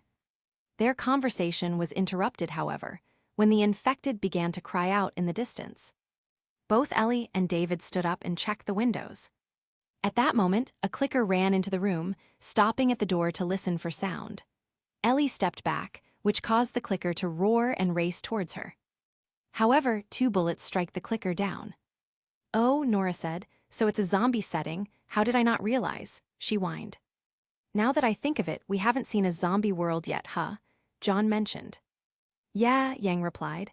"This is gonna be fun to watch. I always loved zombie movies," she thought. "They're like the Grimm but less scary." In shock, Ellie looked to David, who was holding a revolver. He walked up to the wounded clicker and killed it with a bullet to the head. "You had another gun." Watts nodded at David's preparation. No wonder he wasn't scared, he already had a backup. "That and the person threatening him was a child," Hazel grunted. "Come now, Reynard," Tyrion started. "Even children can be deadly." "Sorry," he replied, before looking out towards an empty doorway. He then held his hand out towards Ellie. "I'd really like my rifle back now." "No, you have your pistol." David sighed, returning his sights towards the open doorway. "I hope you know how to use that thing." "I've had some practice." "No matter what, we have to keep them out," David said as he shut the doorway and began to put a tarp on the deer. "Let's hope they don't find him. Cover the windows." "Okay," Ellie nodded in agreement. "Wow, they reached an agreement just like that," Pyrrha said, surprised. "It's the zombie apocalypse. You need to work together to survive. And besides, they were already being kinda reasonable with each other," Yang pointed out. "Make every shot count now," he added. "I've done this before," she retorted. Numerous runners charged at the mine, attempting to smash through the barricaded windows. However, David and Ellie were able to dispatch them. As the infected quickly dwindled down, David couldn't help but feel impressed. "You weren't kidding. You're a better shot with that thing than I am," he complimented. "I can see it," Ironwood said. "She's a prodigy." Hearing that, Cinder smiled. "Huh, I really am, aren't I?" However, the lack of infected did not mean they could just rest. David began to push a large container. "Give me a hand with this," he asked Ellie. Ellie immediately ran over and helped to push the container, albeit with more struggles than she had with killing the infected. "Og, come on," she grunted. After a few more grunts, they were able to barricade a window, but a clicker then grabbed Ellie. Fortunately, David pulled her from its grip and shot it in the head, saving her. "Oh shit," she muttered, shocked by her near-death experience. "Damn, hopefully she didn't get infected from that," Ruby said shakily, still spooked by the jump scare. "How? I thought zombies needed to bite you," Weiss asked. Yang, ever the zombie apocalypse expert, then explained things to Weiss. "Not always. Sometimes, a scratch and some zombie fluid like blood getting in that scratch can be enough." "I see," Weiss said. "Zombies sound horrible. I'm glad that the Grimm can't infect us." Weiss and the rest of her team then looked at Salem in alarm when she spoke up. "That's a good idea, I'll steal that," she said with a smirk. Osbin glared at his ex-wife due to that. Not because of her plan, but because her facial expression betrayed the fact that she said it simply to mess with the students. Unbelievable, he thought. "Nothing over here," David told her, as he looked out of the window to check for any more infected. However, that was because they were coming from the other side. "Oh Lord, there's a whole lot of 'em coming at us. Don't let 'em come through the windows." Ellie nodded, and she and David were able to stop them from advancing to their location. However, They then noticed a horde of infected people starting to surface in the distance. "Screw it, we're getting out of this room," David said as he kicked down a boarded-up door nearby. "All right, kid, this way." Ellie began to follow, but not before looking back. A bunch of clickers immediately began to smash the windows in the corridor. "Fucking infected," she growled, frustrated at the fact that despite shooting, a bunch more infected just appeared anyway. It seemed like the battle was never going to end. "Damn, it's a horde now," Neptune noted. The two proceeded to go up a set of stairs, as David formulated a plan in his head. "Come on, I'll block their path. Cover the stairs," he ordered Ellie before he barricaded the stairway. "Follow me, through here," he added on as he kicked open another door and proceeded into the next room. Ellie followed him. "Do you know where you're going?" she asked. "I've never set foot in this place." "Oh, great. Going to a place where you don't know the layout is probably not the best idea," Velvet said. "Sometimes it's the only plausible solution, Miss Scarlatina," Glinda replied. David ignored her snark and looked for any infected. "It's clear, this way." "Right behind you," Ellie responded as the pair ran up to a walkway. "How you holdin' up?" David asked. "You don't need to worry about me." "All right, stay close." David then jumped over a catwalk barricade. Ellie jumped after him, but the floor buckled on impact.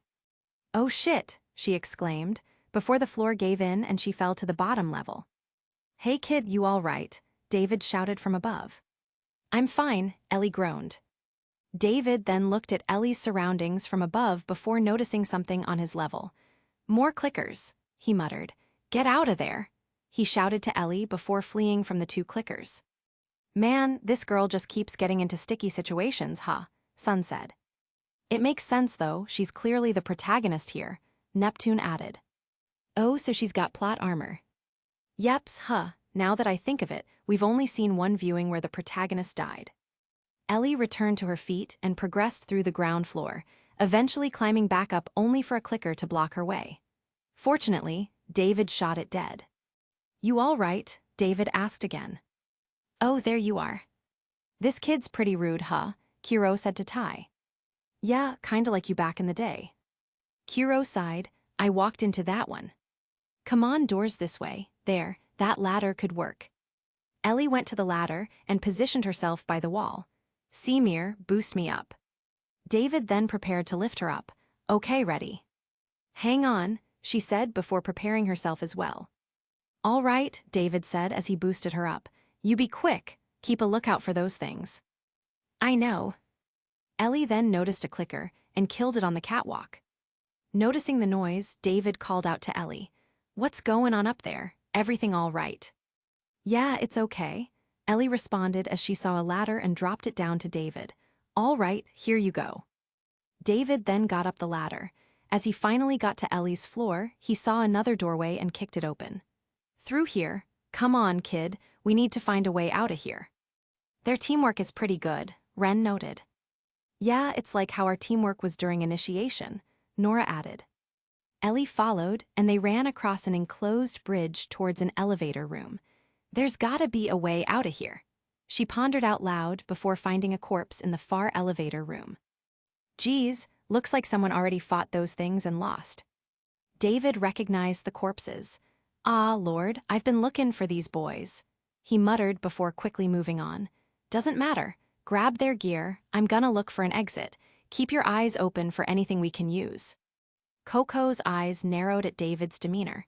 He didn't seem so concerned about them. "Well, it's the zombie apocalypse, it's par for the course, right?" Velvet said. As Ellie grabbed the dead men's gear, she then asked David for an update. "See anything?" "It's a dead end. How on earth did they use this building?" "So what do we do?" "We hold our ground. Is there any other choice?" "We die, get ready." "That's a pretty badass line from David," Sun said. Neptune and the rest of Sun's team nodded in agreement. Several runners then began to climb onto the roof and started to smash through the windows. "You hear that? They're on the roof," Ellie pointed out. "I know." Now knowing their position, Ellie and David were able to kill the runners, and there were a lot of them. "We're doing fine, kid," David assured her. "It doesn't feel like it," Just stay focused, we'll make it, here come more. More runners joined by clickers began running up the bridge. Ellie and David killed them as well. How many of these things are there? Ellie exclaimed. I have no idea, just keep at it. Tyrion was giddy, enjoying how the two survivors methodically worked at killing the zombies. Seeing the body parts of the decaying zombie fly throughout the building was a delight. What made Tyrion even more happy, however, was that everybody else for once was not disturbed. They're actually enjoying the mayhem. Is it really that acceptable when it's zombies? He thought. The two then heard an odd infected noise. That doesn't sound good, David said. It's a bloater. A what? One of those big fucking guys. The bloater then jumped down from the roof onto their level and began to attack them. Noticing its heavy natural armor, the two made sure to keep moving whilst shooting at weaker parts of the bloater's body. After a long, tiring effort, where they nearly ran out of bullets, they slayed the bloater. Afterward, the pair noticed that the building had gone quiet. Hey kid, David exclaimed. Yeah. You know, I think we did it. Like we killed all of them. Don't sound so disappointed. More like disbelief. I'll check the bridge. However, Ellie followed David and then went to go to the bridge. Listen, David instructed Ellie. Ellie listened before her eyes slightly widened in realization. No infected. No infected, what I tell ya, all right. Let's head on back, check on that buck of ours.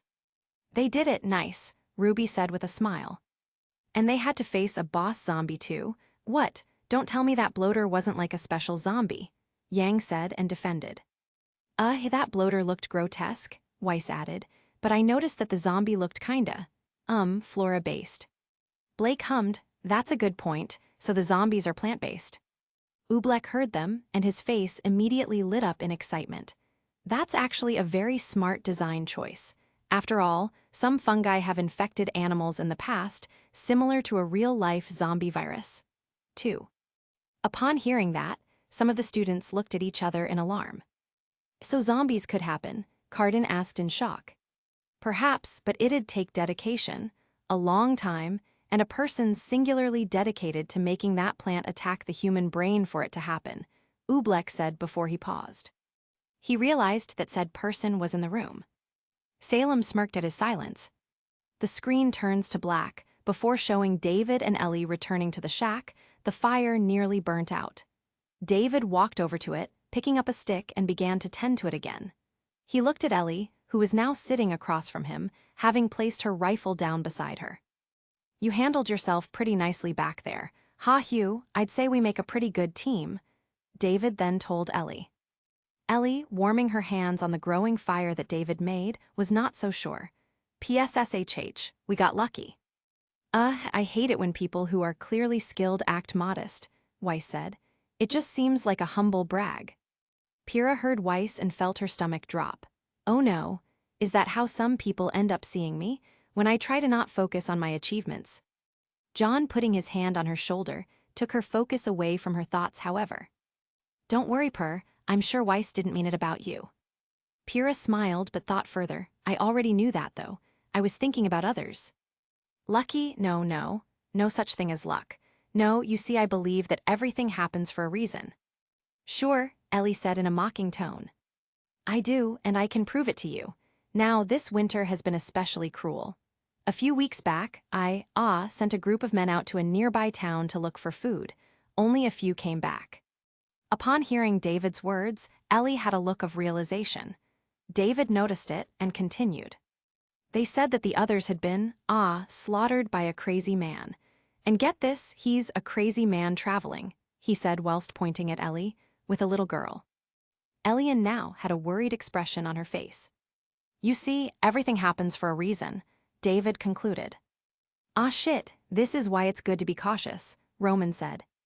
Immediately, Ellie reached for the rifle, picked it up and stood away from David, aiming the rifle at him. David, however, was dismissive of this action, tending to the fire again. And that's why he wasn't scared earlier, Watts also pointed out. Now don't get upset, it's not your fault, you're just a kid, David explained. James, lower the gun. Ellie immediately turned and saw James, now back, aiming at her. She turned her rifle towards him. What the fuck? Where did he come from? Blake, did you hear that? No, I didn't. The audience was startled by James' sudden appearance. No way, David, I'm not gonna let her go, James replied. Lower the gun, David insisted. After several seconds, James complied, albeit reluctantly. David then turned back to the fire. Now give her the medicine. James sighed, but tossed a bag at Ellie's feet. The others won't be happy about this. Yeah, well, that's not your concern, David said. He's up to something, and I don't think I like it, Collie said, feeling alarmed. Ellie reached down and picked the bag up, still aiming at James. She began to edge away from the camp. You won't survive long out there, David called out to Ellie. I can protect you.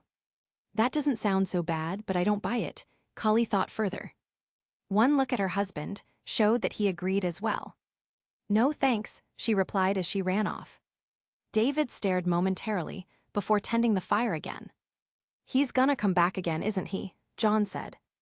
Yep, the only way he'd be so calm is if he thought he'd find her again, Ren replied. The scene then cut to Ellie frantically running in the snow. She eventually reached Callus, still hooked to the branch. Let's get out of here, she said to Callus as she unhooked him from the tree and set off. The pair eventually arrived at a small town. Now at her hideout, she dismounted Callus, pulling him towards a house. They entered a garage where she shut the door.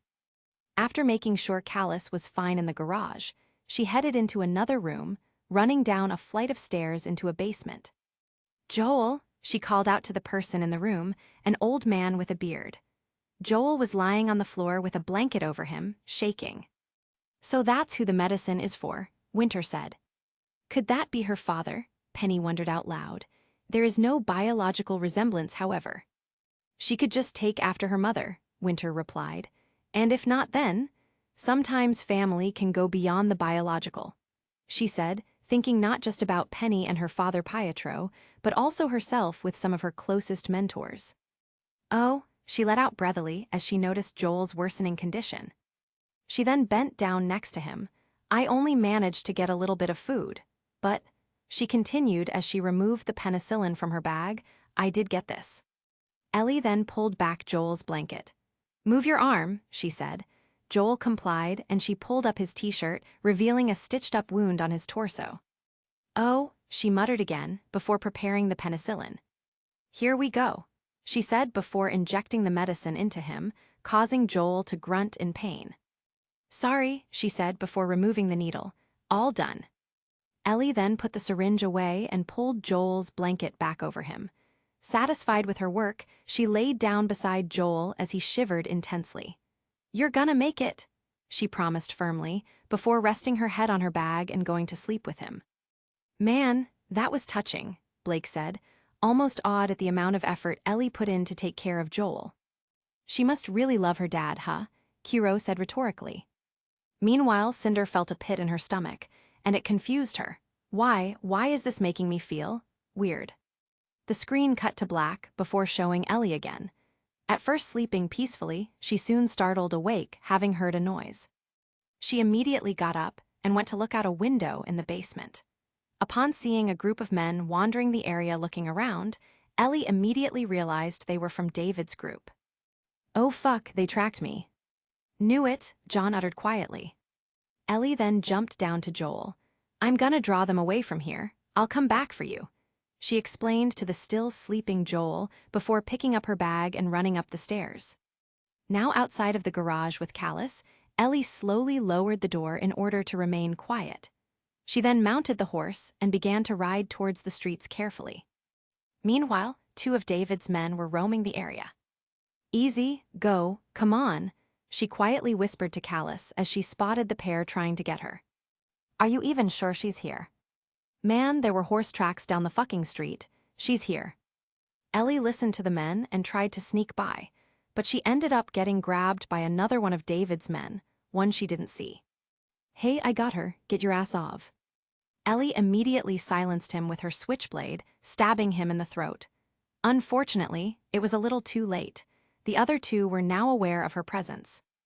Oof, that was brutal, Coco said, as she grimaced at the man's dying gurgles.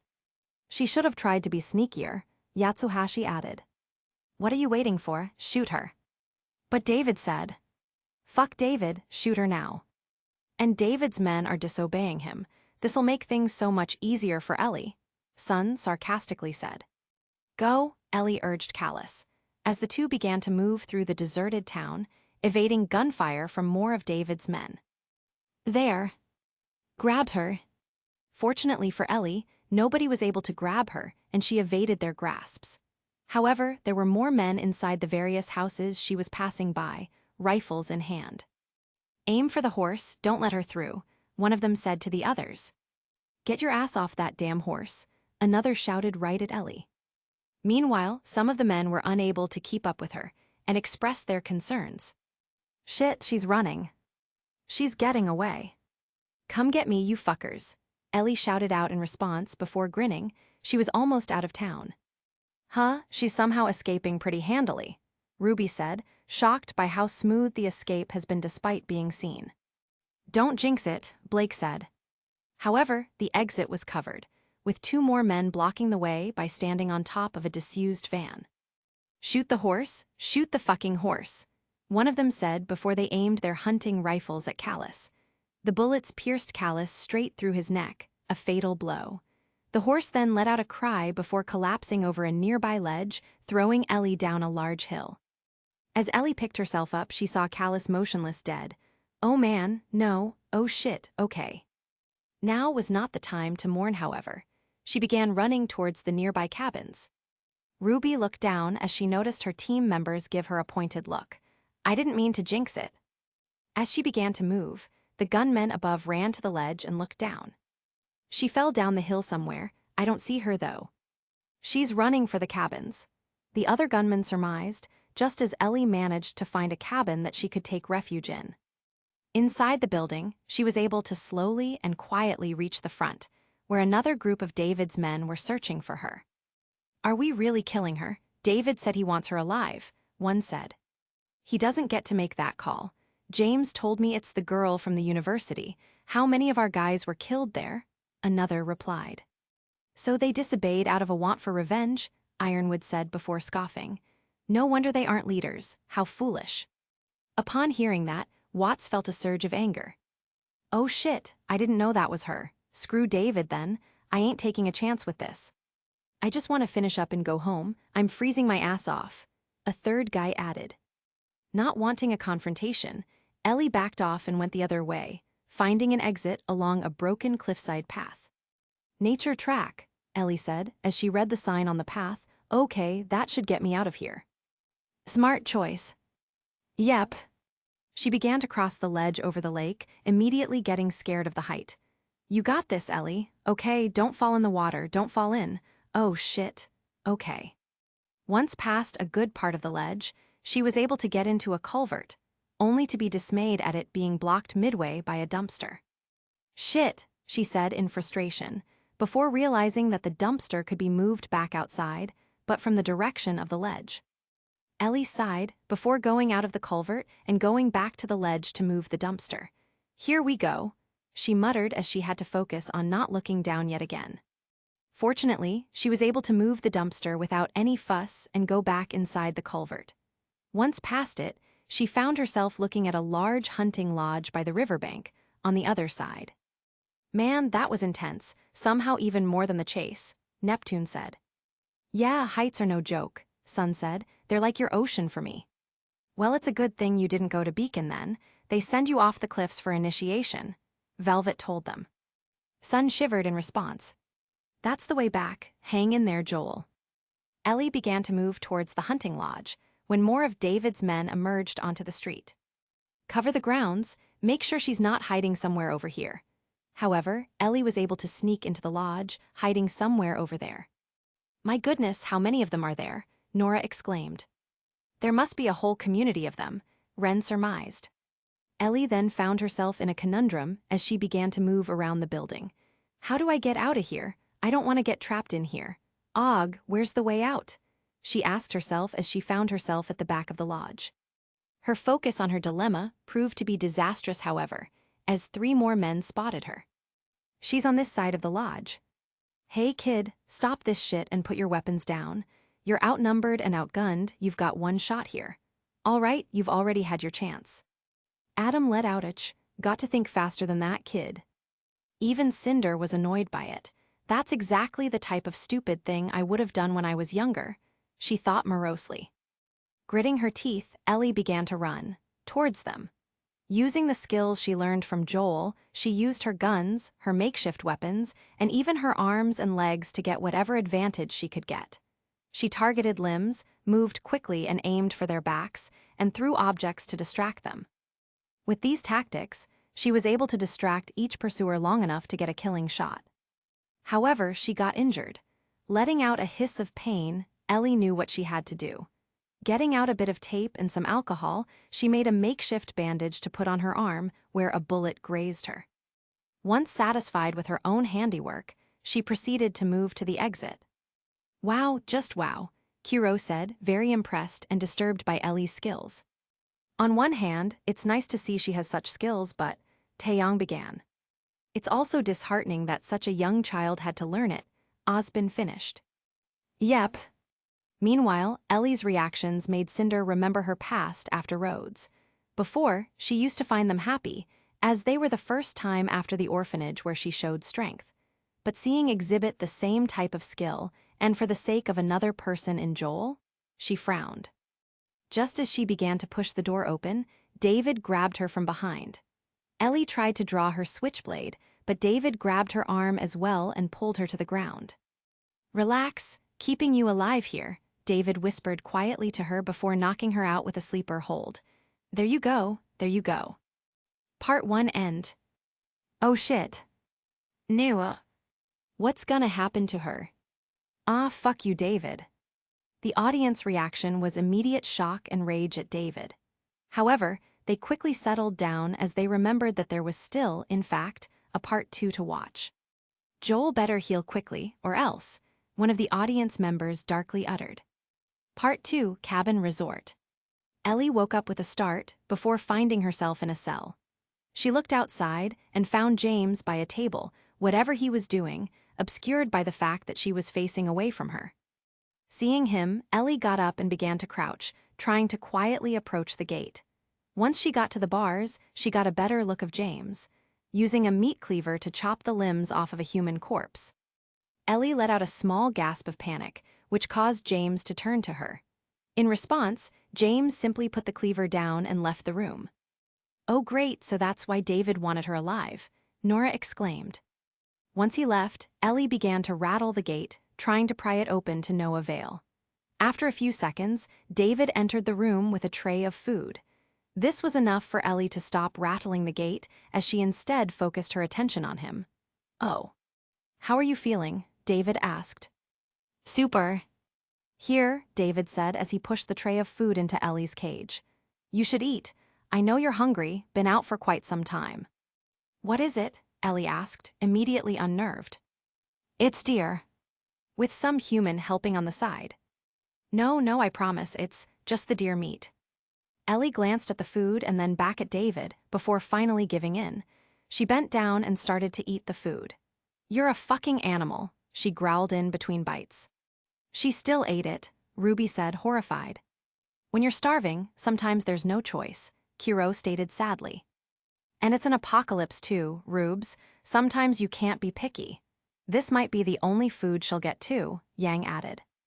David bent down as well to face Ellie. You're awfully quick to judgment, considering you and your friend killed how many men? They didn't give us a choice. And you think we have a choice. Is that it? You kill to survive, and so do we have to take care of our own, by any means necessary. Ruby felt her stomach drop ever further, seeing David essentially state the same things that Yang and Uncle Kiro said. So now what? You gonna chop me up into tiny pieces? I'd rather not, please tell me your name. In response, Ellie did not tell her name. She instead shoved the food plate out of her cell as she stood up. David stared, abashed. She went as close as she could to David and gripped on the bars. You're so full of shit, she replied, glaring at him. Yeah, you're a bit too creepy to sound genuine, dude. Sun hollered at the screen. David stood back up as well. On the contrary, I've been quite honest with you. Now I think it's your turn. It's the only way I'm gonna be able to convince the others. Convince them of what? That you can come around, you have heart, you're loyal, and you're special. David explained as he placed his hand over Ellie's. Oh, Ellie uttered in realization, as she then also put her hand on David's. The audience had an immediate uproar. This fucking creep. Is he serious? Unbelievable. I'll kill him, let go of me, wrestle. Safe to say, David's true intentions being revealed was seen as 100 times worse than cannibalism. However, Cinder noticed something. Why is she reciprocating? Is she? After a moment, she then broke his finger. Ah, fuck! David exclaimed in anger, as Ellie tried to capitulate on the moment by trying to grab his cell keys, but he immediately recovered and grabbed her arm, yanking her into the cell door, stunning her. Oh fuck, she exclaimed. Cinder smiled, smart move. The audience was also delighted. Yeah, break his legs too, Nora cheered. Fuck him up, Coco also said. David gripped his broken finger and glared at Ellie. You stupid little girl, you are making it very difficult to keep you alive. What am I supposed to tell the others now? He let go of Ellie and began to leave the room. Meanwhile, Ellie had a contemplative look on her face before she spoke out one last time. Ellie. What? Tell them that, Ellie is the little girl that broke your fucking finger, she said with a grin. Huh, so she has the same name as my character, Nora realized. Well, she's definitely as feisty as your character, John said with a smile. Hopefully she doesn't, Ren said before stopping, not wanting to say it. Pyrrha noticed and patted his shoulder. But David just let out a breathless laugh in response. How did you put it? Tiny pieces. See you in the morning, Ellie. David then fully exited the room, leaving Ellie on the floor, alone. Shit, how is she gonna escape? Ilya said, nervous. There's another person unaccounted for, remember, Adam reminded Ilya. The scene cut to black, before going back to show Joel, who startled awake in the cellar of a house with a sharp gasp. Grunting, he slowly picked himself up to a kneeling position before spying around the room. Ellie, he called out. With no response, Joel then looked for his bag. When he saw it, he began to stand up, going over to the bag to grab it and put it in. Joel then looked up the nearby staircase, heading there to walk up the stairs and enter the main house. Ellie, where the hell are you? Still no response. He went outside. Ellie, where'd she run off to? He asked himself. I respect his dedication to finding Ellie, but the odds are definitely against him, Osbin noted. Yep, being injured, not knowing that enemies are right outside, and a freezing cold environment are all disadvantages, Ublek pointed out. Glinda had a little smile, however. The men earlier mentioned that he killed a huge amount of them, however, so I think he can handle it. Joel moved down the street, and as he reached the end, a gate opened to reveal several of David's men still wandering the area. One of the cannibals noticed him. Oh shit, he's over there.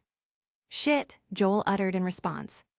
Joel drew his weapons and began to attack the group. As he viciously struck the cannibals, all he kept repeating were 3 simple words. Where is she? Tyrion smiled widely at the screen.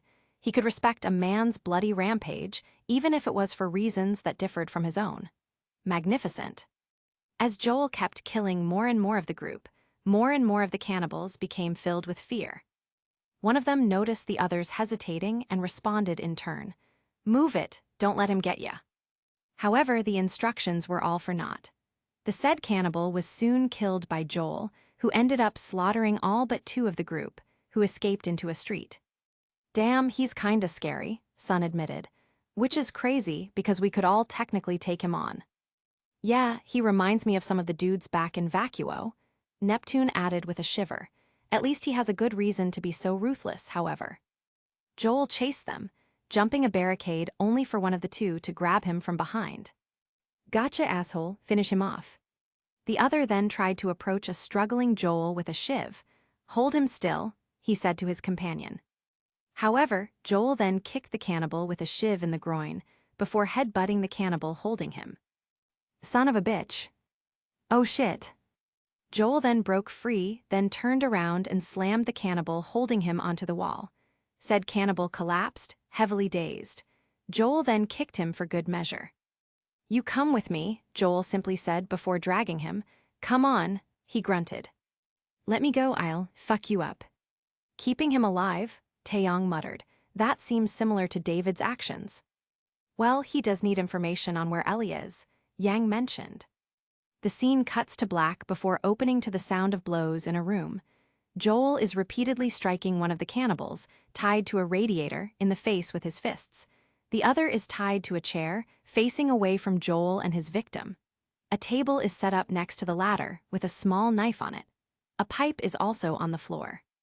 What do you want? Joel's victim said whilst in pain. Joel hit him. What the fuck? He exclaimed. Joel hit him again, then stopped, clutching his torso. What the fuck? Why? John said, alarmed by Joel's torturing methods. If you keep hurting them, they don't have a moment to think. It's likely they tell the truth because of that. But that's a logical thing to do to a cannibal. You wait here, he told the cannibal before crossing over to a table. He grabbed the knife and positioned a chair in front of his other victim. Now, he began before sitting on the chair, the girl, is she alive? What girl? I don't know no girls. Joel was not amused. He stabbed his other victim in the knee. Fuck, said victim screamed out in pain. Adam turned away. He felt his stomach clench at the scene. To think I used to do the same thing, he thought shamefully. Focus right here, Joel continued as he slapped the man in the face, making him focus on Joel. Right here, or I'll pop your goddamn knee off, the girl. Said victim nodded in fear. She's alive. She's David's newest pet. Where? Joel asked with a tender rage. When he didn't answer, Joel twisted the knife, causing the man to cry out once more. In the town, he screamed out. Nodding his head, Joel forced the knife out from the man's knee and shoved the hilt into his mouth. He then took out a map of the area, holding it up to the man's face. Now you're gonna mark it on the map, Joel started, before pointing back towards his previous victim. And it better be the same exact spot your buddy points to. Mark it. The man complied, dabbing a spot on the map with his own blood before spitting it out to the floor. Joel puts the map away, satisfied. It's right there, you can verify it. Go ask him, go on, he'll tell ya, the man whimpered. Smart move, Hazel uttered quietly. He didn't enjoy what the man was doing despite it being justified, but he could appreciate how Joel was going about making sure they weren't lying. Joel then walked behind him. I ain't lying. Joel then grabbed the man from behind, putting him in a choke hold, and started to choke him out. After several seconds, he snapped his neck, killing him. Joel then let go, allowing the chair to fall backwards onto the floor. The man's friend, in the meantime, had been watching the whole scene. He looked up to Joel, fidgeting. Fuck you, man, he told you what you wanted. I ain't telling you shit. Joel picked up the pipe. That's all right, I believe him. No, wait. Joel raised the pipe, smashing it into the other man's face. Maybe Ellie shouldn't go back with him, John said, scared of the older man. The scene then cut to black, before springing back to life again to show Ellie asleep in the cage at David's town. James then came in, picking her up, whilst David waited outside. Wake why, come on, James said. Ellie woke up and upon noticing that she was being carried out, started to resist, squirming under James' grasp. Let go. Seeing James struggle with Ellie, David jumped in, grabbing Ellie's shoulder. Stop, Ellie continued, before biting David's hand. David winced in pain, and in response, he kneed Ellie in the stomach before grabbing and tossing her onto a table with James' help. James then held down Ellie's left arm, whilst David did the same with her right arm. As Ellie continued to try and escape to no avail, David then picked up a meat cleaver and raised it. I warned you, David simply said. Well shit, Son said. Hopefully Joel is nearby. Neptune let out a small chuckle. If Joel is nearby, then David's gonna be one in little pieces. Getting desperate, Ellie screamed out the only thing that could save her. I'm infected. David was amused. Really? And so are you, Ellie continued. She began tugging her right arm. Right there, roll up my sleeve, look at it.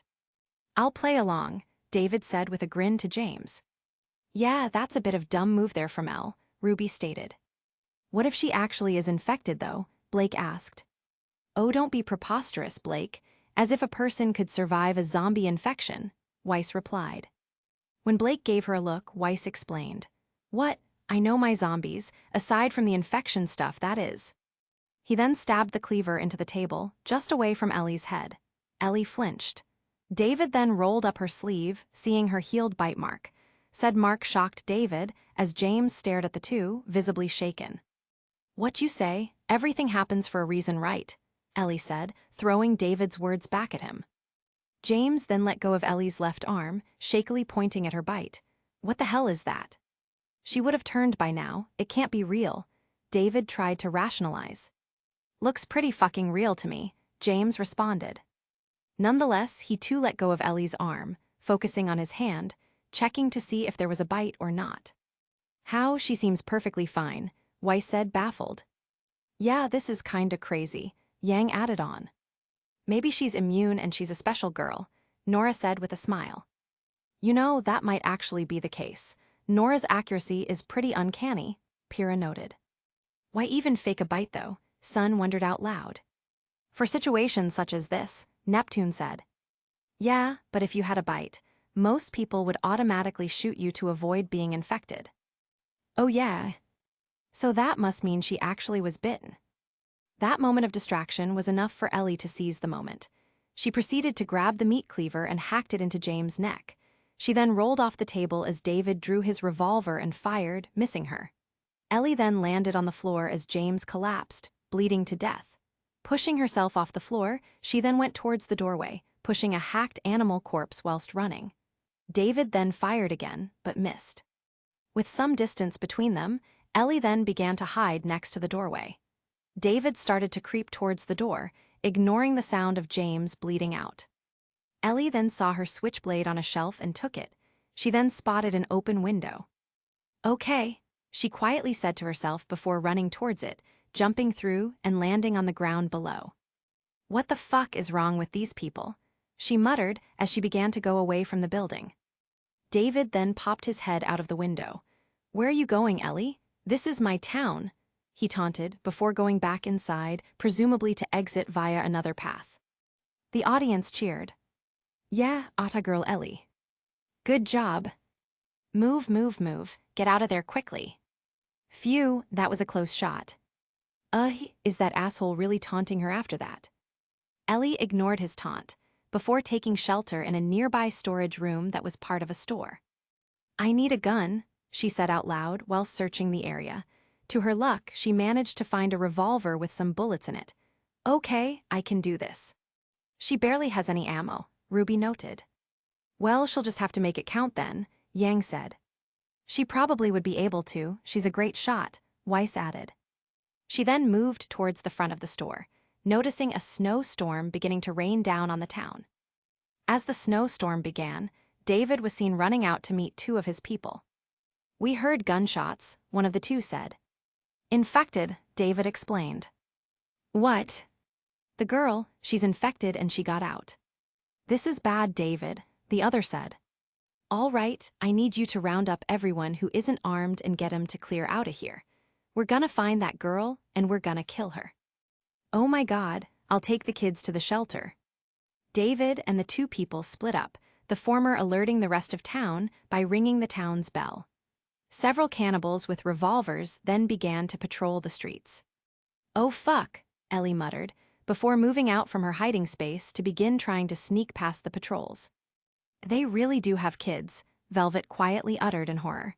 She had hoped that David's earlier statements were false. Does that mean the kids are cannibals too? Coco said, as her face went slightly green. As she snuck through, she noticed from conversations that many of the cannibals were starting to question David's leadership. Tired of this shit, he's crossed the line this time. I've been saying this for months. We've indulged him enough. This girl killed our men and now she's infected. Let's clean this mess up, and we can have a town meeting, put his leadership up to a vote. On one hand, Ellie was pleased to see David lose control. On the other, she was irked by how many of them there were. They're everywhere, she muttered to herself, annoyed. Even in the apocalypse, democracy finds a way to survive, Osbin thought. Ellie then avoided yet another patrol and headed deeper into town, hearing more people in patrol talk, this time about her. What if she bites someone? Relax, she's not biting anybody. I'm saying we could have a real situation here. We already have a situation and we're gonna take care of it. Now stay focused. Let's find her. Sneaking past them, Ellie managed to climb aboard a dumpster and use it to enter the back of a candle-lit restaurant. There were several broken plates scattered on the floor. Ellie made her way towards the front exit, but as she opened the door, David entered right away and grabbed her from the side. "You're easy to track," David said, grunting as he struggled with Ellie.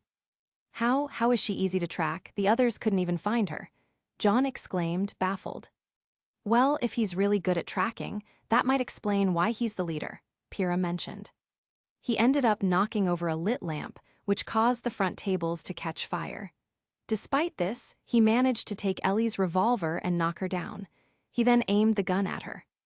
"How did you do it?" he asked. Dove started. "The thing with her wound, man," Carden interrupted. "Oh, that makes sense." Before she could answer, however, the fire in the background expanded, setting the wall ablaze. The fire distracted David, allowing Ellie to hide. When David saw that she was gone, he simply chuckled. "That's all right." He then took out a set of keys and locked the door to the front. "There's nowhere to go. You want out. You're gonna have to come get these keys." And so a cat and mouse chase began, with David searching and Ellie trying to escape. "Why doesn't she use her revolver?" Sun exclaimed. "It'd be a dumb move," Ruby stated. "David has it out already, with more ammo, and Ellie wouldn't have a good chance to use it since she technically has the lower ground." "Damn it." As Ellie remained crouched down and moving throughout the building to remain undetected, David's voice filled the restaurant. "I know you're not infected. No one who's infected fights this hard to stay alive. So what is it, Ellie? I gotta admit, you had me back there. For a second, you shook my faith. But only for a second. Oh, hey, Ellie, I'm sorry about your horse. I truly am. I hope you take comfort in knowing we won't waste any part of him." Ellie grit her teeth at the mention of Callus. "Asshole," Nora darkly muttered. The fire began to spread within the restaurant, with smoke filling the air. Ellie began to cover her face with her jacket. However, in trying her hardest to try and avoid coughing, she accidentally stepped on one of the broken plates. David immediately heard it and capitalized. Upon hearing David running towards her location, Ellie's eyes widened, and she began to run to another part of the restaurant. David fired. The shot hit Ellie, grazing her arm. Ellie let out a yelp of pain but quickly suppressed it as she went into another room to hide. "Ah, you fuck," she hissed quietly. "She got lucky there," Taeyong stated. But Kuro wasn't so sure. David already knew she wasn't infected, so a part of Kuro thought he had something else in mind. "He wants to toy with her, huh?" David followed and continued to speak. "You know, I wish you hadn't killed James. He's a good kid just doing his job. In fact, all those people you killed. It's just gonna make our group stronger. Fewer mouths to feed, stronger survivors. Ellie, come on. I know you're dying to say something to me." Ellie did want to say something, so she did, but quietly. "Creepy piece of shit." "No, nothing. Sure about that. All right then." He's basically contradicting himself, John realized. "How so?" Pyrrha asked. He wishes that James wasn't killed only to then state that it's actually a good thing, that's it making them better. No wonder he didn't really care about the guys who died in that other place. John continued, feeling angry at David's callousness. Ellie glared at the floor, angry at David, and angry at herself for being shot. But looking at the floor helped her notice something. There was an empty glass bottle on the floor. She grabbed it. Soon, David walked nearby, passing her. Ellie seized her chance, throwing the bottle at David. David grunted in pain as the bottle hit his body, and Ellie got up to ambush him from behind. She stabbed him in the neck, unfortunately missing the fatal area. David staggered in response as Ellie jumped back and hid once more. He attempted to shoot her but this time missed. "That was good, kid," David admitted before putting his revolver away and taking out a machete. "It's gonna be all right." He began to walk quieter as well, slightly leaning down, in an effort to make sure that Ellie couldn't hear him. He survived that, Weiss exclaimed, not believing it.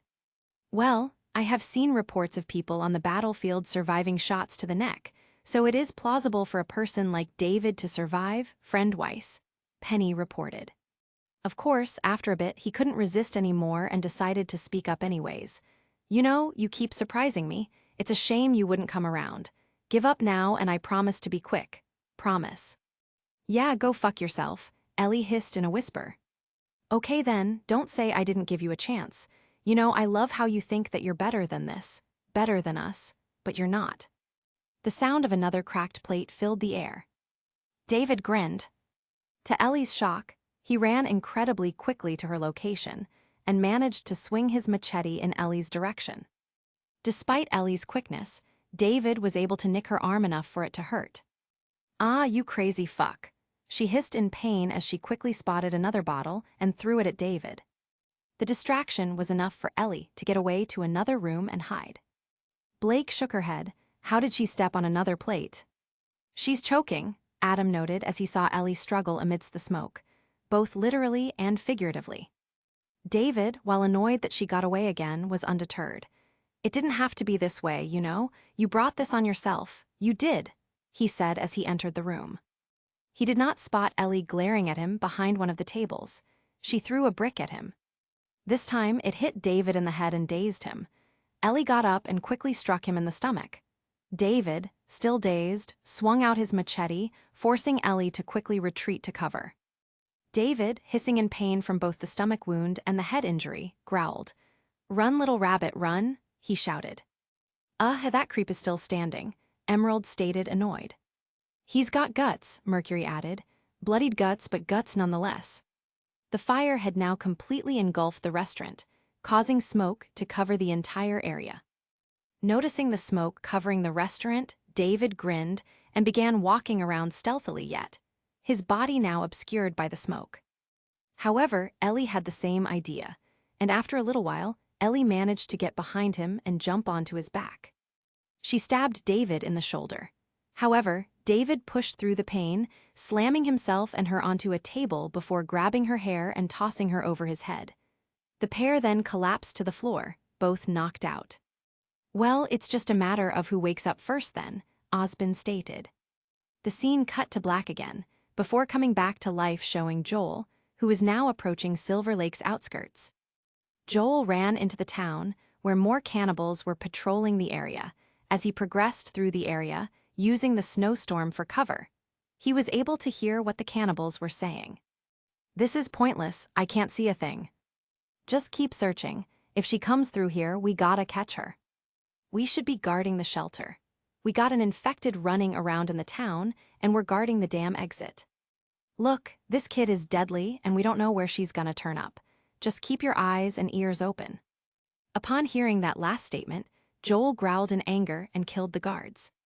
"Yeah, they probably shouldn't have said that," Ruby said. "To be fair to them, they couldn't have known a vengeful father would be there," Ren pointed out. With Joel obscured by the snow and the guards not being able to see him, it was easy for the older man. After the last guard was killed, Joel took refuge inside a building, where he found Ellie's backpack. His eyes widened as he went to it. What is this? Why is Ellie's stuff here? After taking it with him, he went further inside and stepped into a meat locker, filled with human corpses strung up as prepared for eating. "Oh Christ, I gotta find her, I gotta find her." After exiting the building, he stepped onto Main Street, seeing the burning restaurant in the distance. "Holy shit, Ellie." "And if he wasn't concerned before, he's definitely concerned now," Neptune said. The scene then cut back to inside the restaurant, where Ellie woke up, heavily dazed. She turned over to see David's machete under a chair. She began crawling towards it. However, as she began to get near it, she felt pain flare on her side. She let out a grunt of pain and saw the person who hurt her. It was David, now up. The audience let out a collective groan. Oh, of course he got up first. Because why not, right? Well, it makes more sense for an adult to recover fur. You're not helping Nep. David kicked her again. I knew you had heart. You know, it's okay to give up. Ain't no shame in it. I guess not, just not your style, is it? After kicking her for a third time, he then proceeded to get on top of her. You can try beggin'. Fuck you, she seethed. David just scoffed at her defiance and turned her upright.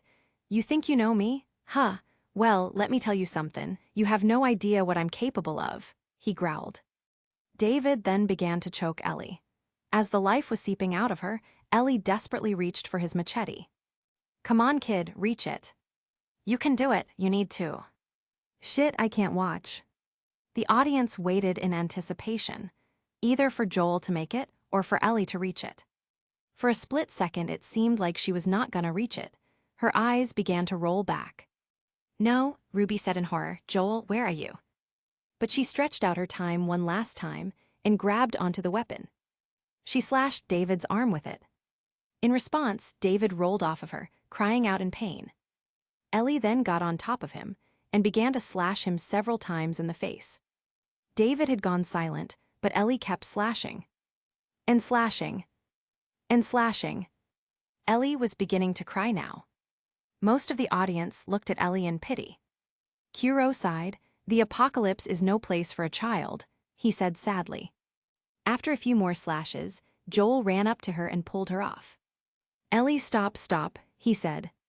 No, don't fucking touch me, she cried out, panicking at the sight of another old man with a beard coming up to her. Huh, is it just me? Or Sun started. Does Joel look a little bit like David? Neptune finished. Yeah. I think that's why Ellie panicked at first, Neptune replied. I think. It's okay, it's me, look. Joel said in a calm voice as he grabbed Ellie's face to make her look at him. It's me. Ellie stopped, and instead of seeing David, she saw Joel, the man she had been traveling with for many months now. He tried to, she broke down in tears. Joel was sympathetic. He pulled Ellie towards him, cradling her. Oh, baby girl, it's okay. Joel, she sobbed out. It's okay now, Joel said, reassuring her. Ellie, who was still sobbing, proceeded to look at Joel's face. He was saying something to her, but all she could focus on was his kind eyes and how much she missed them. After a small while, Joel helped her to her feet and led her out of the restaurant. The camera then panned towards the machete, blood-soaked and sticking upwards. Part 2, end. The screen, for the last time, cut to black. Well, at least it ended on a heartwarming note, I guess, Ruby said, unsure. Yeah, if having to endure a traumatic event was heartwarming, Yang added. At least her father was there for her, Weiss said, almost wistfully. Blake noticed her tone and patted Weiss back. As the others began to talk about Ellie and Joel, Cinder remained silent, as she had for most of the viewing. She pondered. That last scene, she thought, as she felt butterflies in her stomach. Seeing her younger self be comforted after killing an abuser was touching. Part of her felt happy for Ellie, another part of her felt indignant. Why did she get a good father figure whilst her own mentor tried to kill her? Damn it, Rhodes. Why couldn't you see that Madame was a piece of shit? She grit her teeth. I needed you, and you just treated me like some criminal, in the end. Osbin noticed Cinder's conflicted face and thought back to what she said earlier. Doesn't need fixing, huh? He thought. Then Chrono spoke again. Okay, time for the next one. Chapter 31. I am a Jedi like my father before me. Star Wars. Inspired by WEBNOVEL. Thank you for all of your suggestions, man. The audience went quiet in preparation for the viewing. The screen sprang to life. In the middle of the night, at an Ewok village, Luke Skywalker wandered away from the village chief's hut and stared up at the Death Star ominously dominating Endor's night sky. Is that a planet on the horizon? Ruby asked, genuinely wowed by the view. Blake squinted her eyes and noticed something off about it. No, I think that's a battle station. It has a laser. A laser-powered battle station orbiting a planet, Taeyang began, and here I thought our shattered moon was cool. Leia, noticing Luke's weird demeanor, approached him. Luke, what's wrong? She asked. Luke turned and looked at her. Leia, do you remember your mother, your real mother? Just a little bit. She died when I was very young. What do you remember? Just images, really, feelings. Tell me. Leia was a little surprised at his insistence. She nonetheless answered him. She was very beautiful, kind, but sad. She looked up. Why are you asking me all this? Luke looked away. I have no memory of my mother, I never knew her. Luke, tell me, what's troubling you? Vader is here, now on this moon. Huh, that's a weird way to begin a conversation, Sun stated. Maybe he's still getting to his point, Neptune replied. I mean, that's obvious. It's just that the start seems very weird out of context. Leia was alarmed. How do you know? I felt his presence. He's come for me. He can feel when I'm near. That's why I have to go. Luke turned back to face Leia. As long as I stay, I'm endangering the group and our mission here. Luke paused before finally continuing with what he had to say, a grave expression on his face. I have to face him. Just based on his face, I already know this Vader guy must be strong, Nora said. I kinda want to fight him now, Nora said with a grin. And try to break his legs, Ren said with a smile. Nora smiled back. Maybe, depends on if he's a baddie. His name is Vader, that just screams villain, John pointed out. Leia was distraught, confused. Why? Luke moved close and gently and calmly explained why. He's my father. Your father? Team JNPR stilled at that. Oh, maybe not then, Nora said with an awkward chuckle. Even if he's a bad guy, I don't want to beat up some dude's dad. There's more. It won't be easy for you to hear it, but you must. If I don't make it back, you're the only hope for the Alliance. Leia was very disturbed by this. She moved away as if to deny it. Luke, don't talk that way. You have a power I don't understand and could never have. You're wrong, Leia. You have that power too. In time you'll learn to use it as I have. The Force is strong in my family. My father has it, I have it, and my sister has it. Leia stared into his eyes. What she could see there frightened her, but it didn't draw her away. Instead, it made her understand. Wait, so they didn't know they were siblings? Ilya questioned. Perhaps they got separated at birth or something. It's happened before in the remote villages after all, Adam noted. Yes, it's you, Leia. I know somehow. I've always known, Leia admitted. Chrono smirked at that. Then why'd you kiss him, Leia? He thought. 1. Then you know why I have to face him. No, Luke, run away, far away. If he can feel your presence, then leave this place, Leia said. I wish I could go with you. No, you don't. You've always been strong. But why must you confront him? She asked, desperate. Because there is good in him. I've felt it. He won't turn me over to the Emperor. I can save him. I can turn him back to the good side. I have to try. Luke explained before he held her close. She reciprocated the gesture, and they looked at each other, brother and sister, whilst holding on each other. After one of the viewings they saw prior, both Cardin and Mercury just shook their heads at that. However, Ruby smiled at Luke's determination. Yeah, you can do it, Luke. Save your dad. Leia held back tears as Luke slowly led her.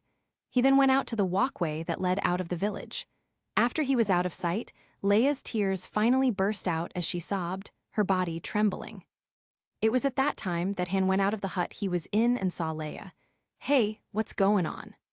Leia attempted to stifle her sobs and wiped her eyes. Nothing. I just want to be alone for a little while. Han was angry at her attempt to hide her feelings. Nothing. Come on, tell me. What's going on? She looked up at him, struggling to control herself. I can't tell you, Leia said. Did you tell Luke? Is that who you could tell? Han angrily replied, losing his temper. Damn, is this guy jealous of Luke or something? Coco asked. Maybe. If Leia didn't know that Luke was her brother, then that guy didn't know it either, and still thinks he's competition or something, Velvet added. Makes sense. Han said in an exasperated tone before walking away. After a few seconds, he changed his mind and went back. I'm sorry, he said, losing the angry tone. Hold me, Leia simply replied. Han gathered her tightly in his protective embrace. Well, at least he realized what he did wrong immediately, Penny stated. Winter nodded. Based on much of the men she saw, the man's action was pretty commendable. Later, at an Imperial landing platform, Darth Vader walked down the ramp of his shuttle onto the platform, into an elevator, and appeared on a ramp on a lower level. He then walked toward another ramp exit, and before being met by 2 troopers and a commander with Luke, in binders, at their center. The young Jedi gazed at Vader with complete calm. That's Vader, Ruby asked, gobsmacked by the appearance of the Dark Lord. He looks so imposing, Blake added. This is a rebel that surrendered to us.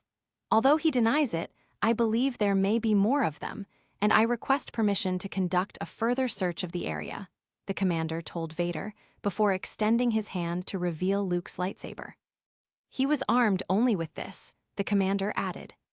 Upon seeing his son yet again, Vader took a long look at Luke before turning his gaze towards the commander and taking the lightsaber. Good work, Commander. Leave us, conduct your search and bring his companions to me. Yes, my lord, the officer and the troops withdrew. Vader and Luke were now left standing alone in the oddly tranquil beauty of Endor's natural forest, the sounds of the area surrounding them. The Emperor has been expecting you, Vader began. I know, Father. So, you have accepted the truth. I've accepted the truth that you were once Anakin Skywalker, my father, Luke stated. Vader, despite his helmet covering his face, managed to give his son a look. That name no longer has any meaning for me. That's kinda sad, Velvet uttered. What happened to him? Coco wondered. It is the name of your true self. You've only forgot. I know there is good in you. The Emperor hasn't driven it from you fully. That is why you couldn't destroy me. That's why you won't bring me to your Emperor now. Vader looked down from Luke to the lightsaber in his own gloved hand. He pondered Luke's words. I see you have constructed a new lightsaber. Vader ignited the lightsaber and held it to examine its humming, brilliant blade. Your skills are complete. Indeed, you are powerful, as the Emperor has foreseen. Notice the non-answer. He's clearly trying to change the subject, Roman said. Neo nodded. I guess the Force really is able to tell you of how others feel, Emerald said before slightly paling. I'm glad there's no semblance like that. Meanwhile, Ruby's eyes widened. A lightsaber, she muttered in shock before going quiet. Oh, Yang said, laughing nervously. I think seeing a laser sword made her need to reboot. They stood for a moment, before Vader extinguished the lightsaber. Come with me, Luke said, almost pleading. Obi-Wan once thought as you do. Luke stepped close to Vader, then stopped. Vader stilled. You don't know the power of the dark side. I must obey my master, Vader added. I will not turn, and you'll be forced to kill me, Luke replied. If that is your destiny. Oh, come on, that's your son, don't just give up. John exclaimed, annoyed by Vader's willingness to just obey the Emperor. The Emperor must be very strong, Ren noted. Nora scoffed at that. Nothing stronger than love. Search your feelings, Father, you can't do this. I feel the conflict within you. Let go of your hate. But Vader remained absolute. It is too late for me, son. The Emperor will show you the true nature of the Force. He is your master now. Vader signaled to some distant stormtroopers. He and Luke remained still, staring at one another for a long moment. Finally, Luke spoke again. Then my father is truly dead. Kiro closed his eyes sadly. He blew his chance. Raven, overhearing her brother, felt a pang of sadness in his tone. It reminded her too much of the past. The scene changed to show an elevator opening. Vader and Luke got out of it and entered the room. They walked across the dark space to stand before the throne, father and son side by side beneath the gaze of the Emperor. Vader bowed to his master. Welcome, young Skywalker. I have been expecting you, the Emperor began. Luke peered at the hooded figure with defiance. The Emperor then looked down at Luke's binders. You no longer need those, the Emperor said before motioning ever so slightly with his finger.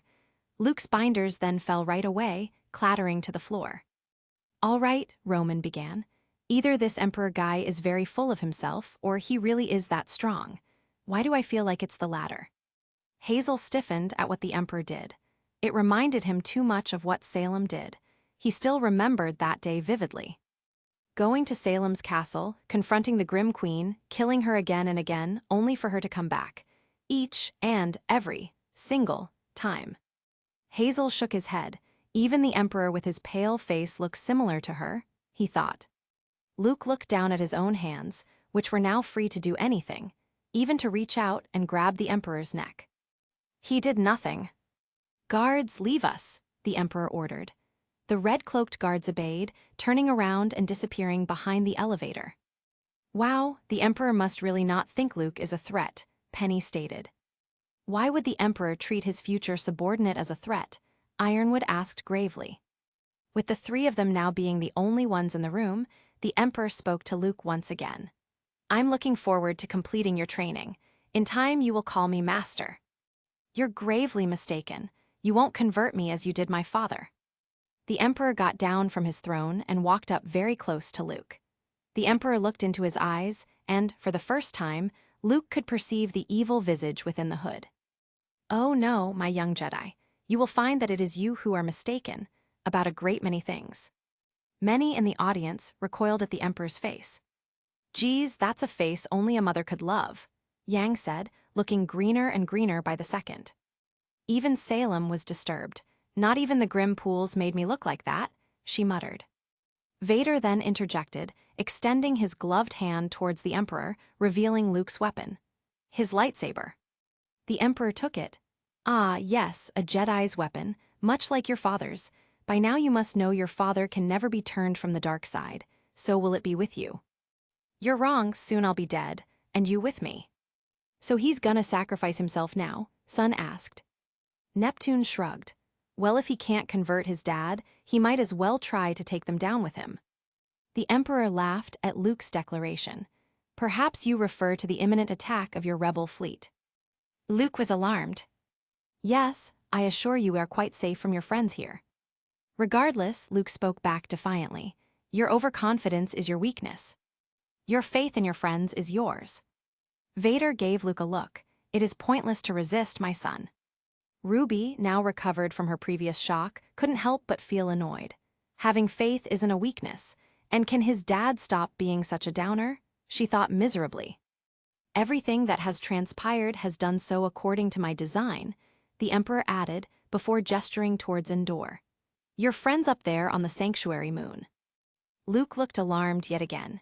The Emperor took a mental note of that. Are walking into a trap, as is your rebel fleet.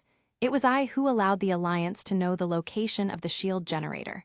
It is quite safe from your pitiful little band. An entire legion of my best troops awaits them. Cinder scoffed. Is he really monologuing about his plan? We literally saw you do the same in that one part that showed the future, Watts replied. Cinder growled. I did not reveal my plan, though. I sowed fear and division instead. That's much different. Luke's eyes darted from the Emperor to Vader, and, finally, to the sword in the Emperor's hand. Oh, I'm afraid the deflector shield will be quite operational when your friends arrive. Through the round window behind the Emperor's throne, distant flashes of the space battle in progress could be seen. Come, boy, see for yourself. He's goading Luke, Ozpin stated. What, into the dark side by making him angry? Kiro asked. Is anger not a dark feeling? Perhaps that's precisely the point. The Emperor said before he sat back on his throne, Vader at his side. Luke moved to look through the round window. As Luke looked on, the Emperor began to speak again. From here, you will witness the final destruction of the Alliance and the end of your insignificant rebellion. Luke looked tormented. He glanced at his lightsaber sitting on the armrest of the throne. The Emperor watched him and smiled, touching the lightsaber. Kiro noticed Luke's expression and just shook his head. It's hard not to feel angry after seeing that, though, Oz. Ozpin closed his eyes. I know, that's why the Emperor must be so confident. You want this, don't you? The hate is swelling in you now. Take your Jedi weapon. Use it. I am unarmed. Strike me down with it. Give in to your anger. With each passing moment, you make yourself more my servant. Vader watched Luke in his agony. No, Luke exclaimed. It is unavoidable. It is your destiny. You, like your father, are now mine. Pyrrha looked at the scene in dismay. What can he do? Either he does what Palpatine wants, or he lets his friends die. Nobody could even think of a solution as to how Luke could get out of this situation. I guess he truly was right to brag about it, Cinder admitted.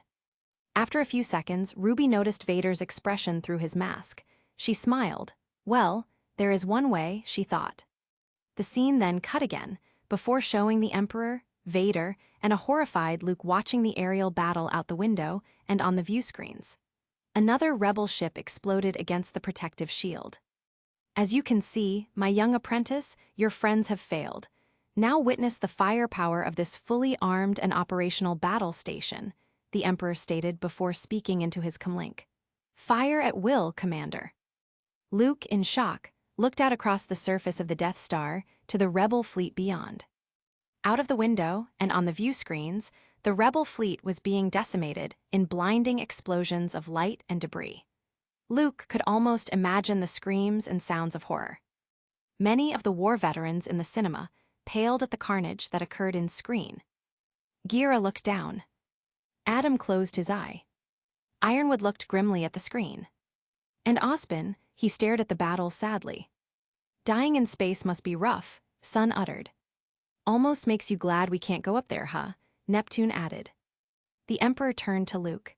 Your fleet has lost, and your friends on the Endor moon will not survive. There is no escape, my young apprentice. The Alliance will die, as will your friends. Luke's eyes were now full of rage. Vader watched him. The Emperor smiled. Good, I can feel your anger. I am defenseless. Take your weapon, strike me down with all your hatred, and your journey towards the dark side will be complete. Luke could resist no longer. The lightsaber flew into his hand, and he ignited it in an instant and swung at the Emperor. However, Vader's lightsaber flashed into view, blocking Luke's blow before it could reach the Emperor. The two blades sparked at contact. Luke turned to fight his father. No. Come on, Vader. Just side with Luke, you can both take him. You're both being played like a fiddle. Arg, why are you blocking your son? The audience growled in collective frustration at Vader's entrance into the battle. Whilst it was expected, it was nonetheless aggravating for them to witness it. After witnessing a few of Vader's moves, however, Oobleck spoke up. He really is a master at his craft. I can see why the Emperor was confident with only him being there to protect him. The battle between Luke and Vader continued on for a while, with the clashing of lightsabers even more vicious than their previous battle on Bespin. Unlike the previous encounter, the young Jedi had grown stronger in the interim, and now the advantage had shifted to him. With another strike from Luke, Vader was forced back and lost his balance, going down the stairs. Luke stood at the top of the stairs, ready to attack. The Emperor laughed at the turn of events. Good, use your aggressive feelings, boy, let the hate flow through you. Despite the initial annoyance at Vader's interruption, the audience soon looked stunned. I expected Luke to struggle a bit more, Yang admitted. Well, Luke's angry. I guess the dark side really is that much stronger, Blake pointed out. So it seems, Weiss stated, and the Emperor is acting like he's a coach. She felt disgusted looking at the Emperor's glee. Luke looked momentarily at the Emperor, then back to Vader. To his horror, he realized that he was using the dark side. Taking a step back, he turned off his lightsaber and calmed himself, driving the hate from his being. Obi-Wan has taught you well, Vader said, commenting on Luke's change of demeanor. I will not fight you, Father, Luke simply stated. Vader walked back up the stairs to Luke. You are unwise to lower your defenses. So the dark side really is just your negative emotions, Roman asked. I mean, it makes sense, Mercury said. The Grimm are creatures of darkness after all, and they also feed on negative emotions. Does that make Salem like the Emperor? Emerald then asked. Obviously, she's the Empress of the Grimm. Salem grimaced at that title. I prefer the title Queen. Vader then attacked, forcing Luke on the defensive. The young Jedi leapt in an amazing reverse flip up to the safety of the catwalk overhead. Vader stood below him. Oh, so the Force can make you do flips like that too? Sun asked, flabbergasted. I guess so, it must be like Aura in a way as well, Neptune said excitedly. Coco shot that suggestion down. Nope, I didn't notice a force field. Okay, so there's still some differences, but I still feel a bit of a resemblance. Neptune didn't like seeing Coco's look of skepticism, however. Your thoughts betray you, Father. I feel the good in you, Luke pointed out, the conflict. There is no conflict. You couldn't bring yourself to kill me before, and I don't believe you'll destroy me now. So he did spare Luke before? Ruby exclaimed. She felt a bit of hope. Come on, Vader, you can redeem yourself, I believe in you. You underestimate the power of the dark side. If you will not fight, then you will meet your destiny. Vader threw his lightsaber, the blade cutting through the supports holding the catwalk. The Dark Lord then held out his hand again, and the lightsaber returned to him. Luke tumbled to the ground in a shower of sparks and rolled out of sight under the Emperor's platform. Vader moved to find him. "Good, good," the Emperor said, still laughing. Roman scoffed in disbelief. "Oh, that's just plain unfair. They can use emotions to get stronger, do backflips, and use telekinesis." Mercury then asked a question that was on his mind for a while. "Do the lightsabers count as part of the Force? Because I didn't see them press a button." "If it is, then I'm gonna beg Chrono to take my aura and give me the Force," RWBY uttered. Kiro, Yang, and Tai looked at her in alarm. Fortunately, Chrono spoke up. "No, there's a button. You just didn't see." "Can I please have a lightsaber anyways?" RWBY asked fervently. "Please, please, please." "Look, RWBY, I handle cinemas, not weapons. That's out of my jurisdiction." RWBY pouted before going back to her seat. Vader, holding his lightsaber firm, stalked the low-ceilinged area on the level below the throne, searching for Luke in the semi-darkness. "You cannot hide forever, Luke," he uttered. "I will not fight you. Give yourself to the dark side. It is the only way you can save your friends. Yes, your thoughts betray you. Your feelings for them are strong, especially for—" Vader stopped and sensed something. Luke shut his eyes tightly in anguish. "Sister, so? You have a twin sister. Your feelings have now betrayed her, too. Obi-Wan was wise to hide her from me. Now his failure is complete. If you will not turn to the dark side, then perhaps she will." Luke's eyes opened. Never are. "Threatening a family member. That's one way to change a person's tune," Roman stated. "Yeah, can't believe it took so long for Vader to remember that he could also search Luke's feelings like he did to him," Ilya added. Adam then interjected. "It's not that he forgot, he just wanted Luke to give up at first, but now that he's not, he's using other methods to goad him." He then ignited his lightsaber and screamed in anger, rushing at his father with a frenzy not seen before.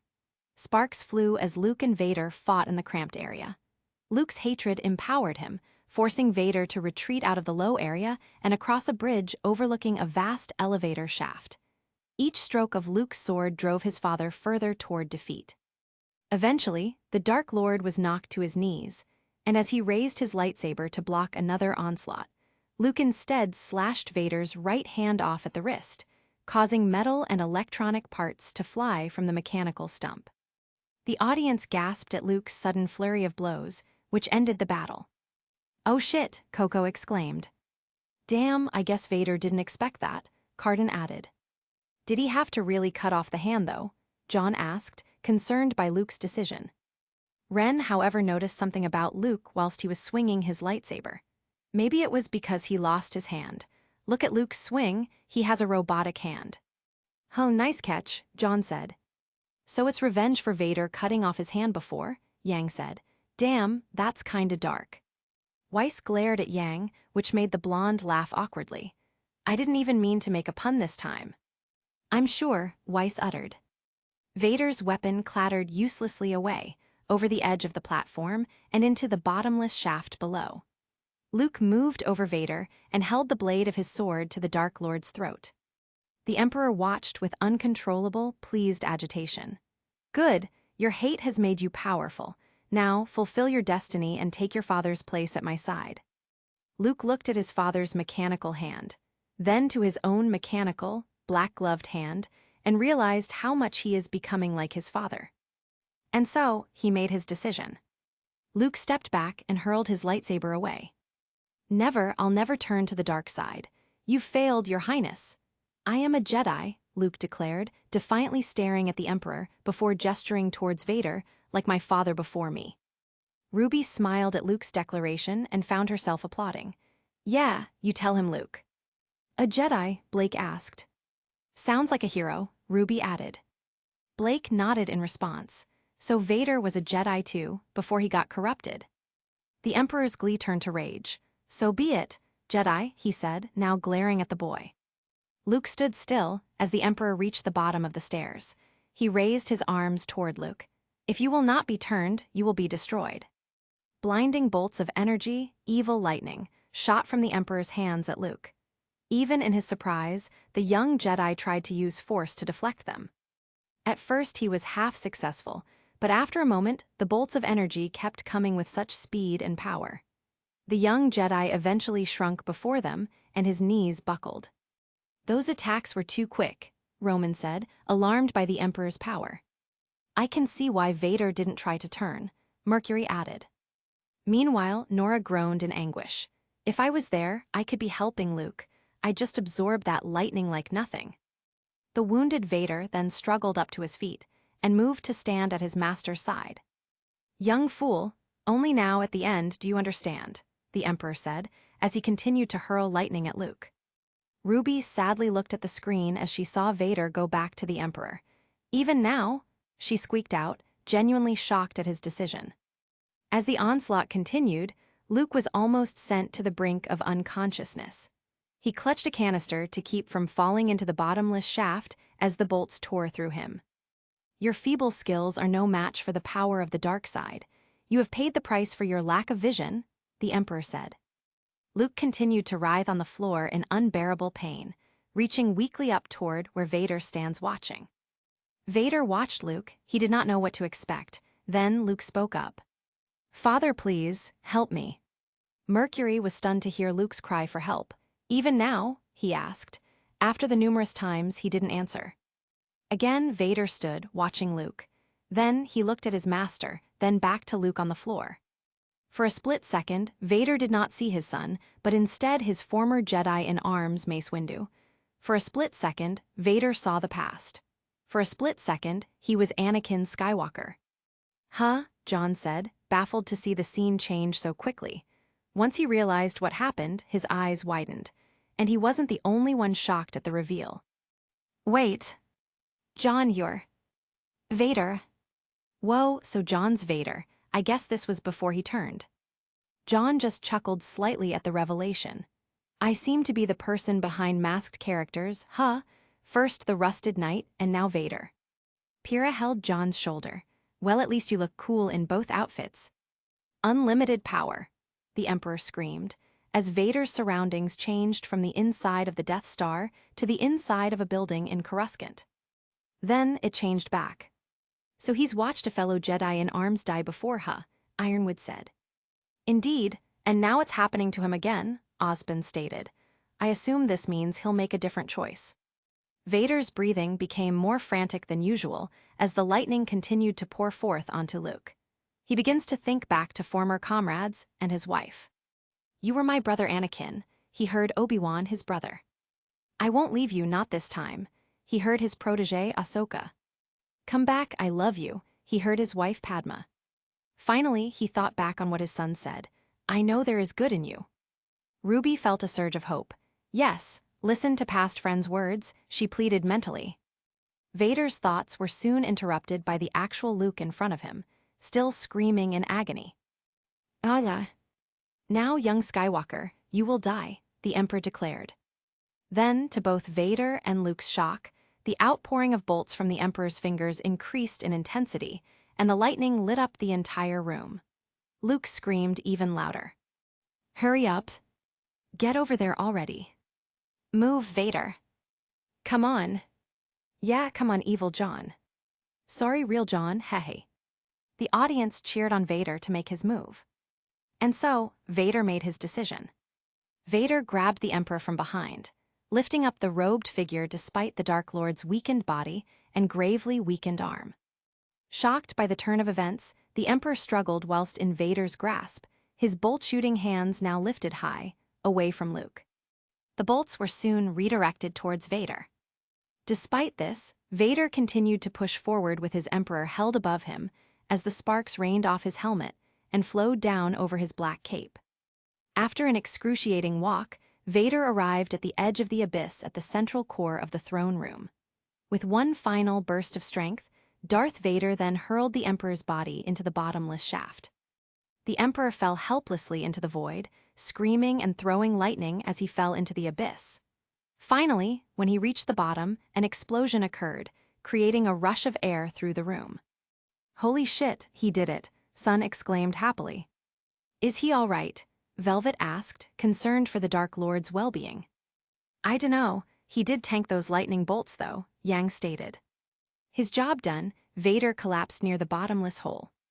Luke crawled to his father's side, and pulled him away from the edge of the abyss to safety.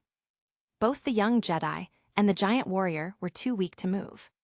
The scene briefly changed to show people on a Rebel Star Cruiser celebrating, as they noticed the giant Star Destroyer attacking them blow up. Ruby smiled even wider. Luke was right, his faith in his friends paid off. I guess the Emperor's best troops weren't enough for a ragtag group of rebels, Ilya exclaimed. Adam had a small smile at that remark. The scene then switched back to the Death Star, the area being rocked by explosions as the Rebel fleet, no longer backed against a wall, unloaded a heavy barrage on the station. Imperial troops ran in all directions, confused and desperate to escape. In the midst of this uproar, Luke was trying to carry the enormous deadweight of his father's weakening body toward an Imperial shuttle. When he finally reached the entrance of a shuttle, Luke collapsed from the strain. The explosions grew louder as Vader drew him closer. Luke, help me take this mask off, Vader whispered. But you'll die, Luke said. Nothing can stop that now, just for once. Let me look at you with my own eyes, Vader said, pleading. Oh no, Pyrrha uttered as she felt her stomach drop. We should have expected this, John simply said. Damn it, not a viewing where you die, Nora whined as she grabbed and hugged John. Slowly, hesitantly, Luke removed the mask from his father's face. There, beneath the scars, was an elderly, dying man. Despite this, Vader smiled at the sight before him. Now, go my son, leave me, Anakin said very weakly. No, you're coming with me, I can't leave you here, I've got to save you. You already have, Luke, you were right about me, tell your sister, you were right, Anakin said before closing his eyes. Anakin Skywalker was dead. Father, I won't leave you, Luke said. A huge explosion then rocked the docking bay. Slowly, Luke rose and half carrying, half dragging the body of his father, stumbled toward a shuttle. The audience was silent, as some of the hunters in training bowed their heads. Respect, Mr. Vader, Son said. Afterwards, one of the hunters then noticed something. Did you guys notice that the unmasked Vader wasn't John? Neptune asked. The audience just shrugged and gave various answers to the intellectual. Different actor, I guess. Or maybe it's John wearing makeup. Now back on Endor, Luke set a torch to the logs stacked under a funeral pyre where his father's body lay, again dressed in black mask and helmet. He stood, watching sadly, as the flames leap higher to consume Darth Vader Anakin Skywalker. Not even Leia was there, Weiss stated. She didn't see Vader redeem himself, I can understand unfortunately, Blake added. Adam looked at the scene. Would I end up the same way, even after I've decided to change my ways? He looked down. In the sky above, fireworks exploded and rebel fighters zoomed above the forest. A huge bonfire was lit, being the centerpiece of a wild celebration. Rebels and Ewoks rejoiced in the warm glow of firelight, drums beating, singing, dancing, and laughing in the communal language of victory and liberation.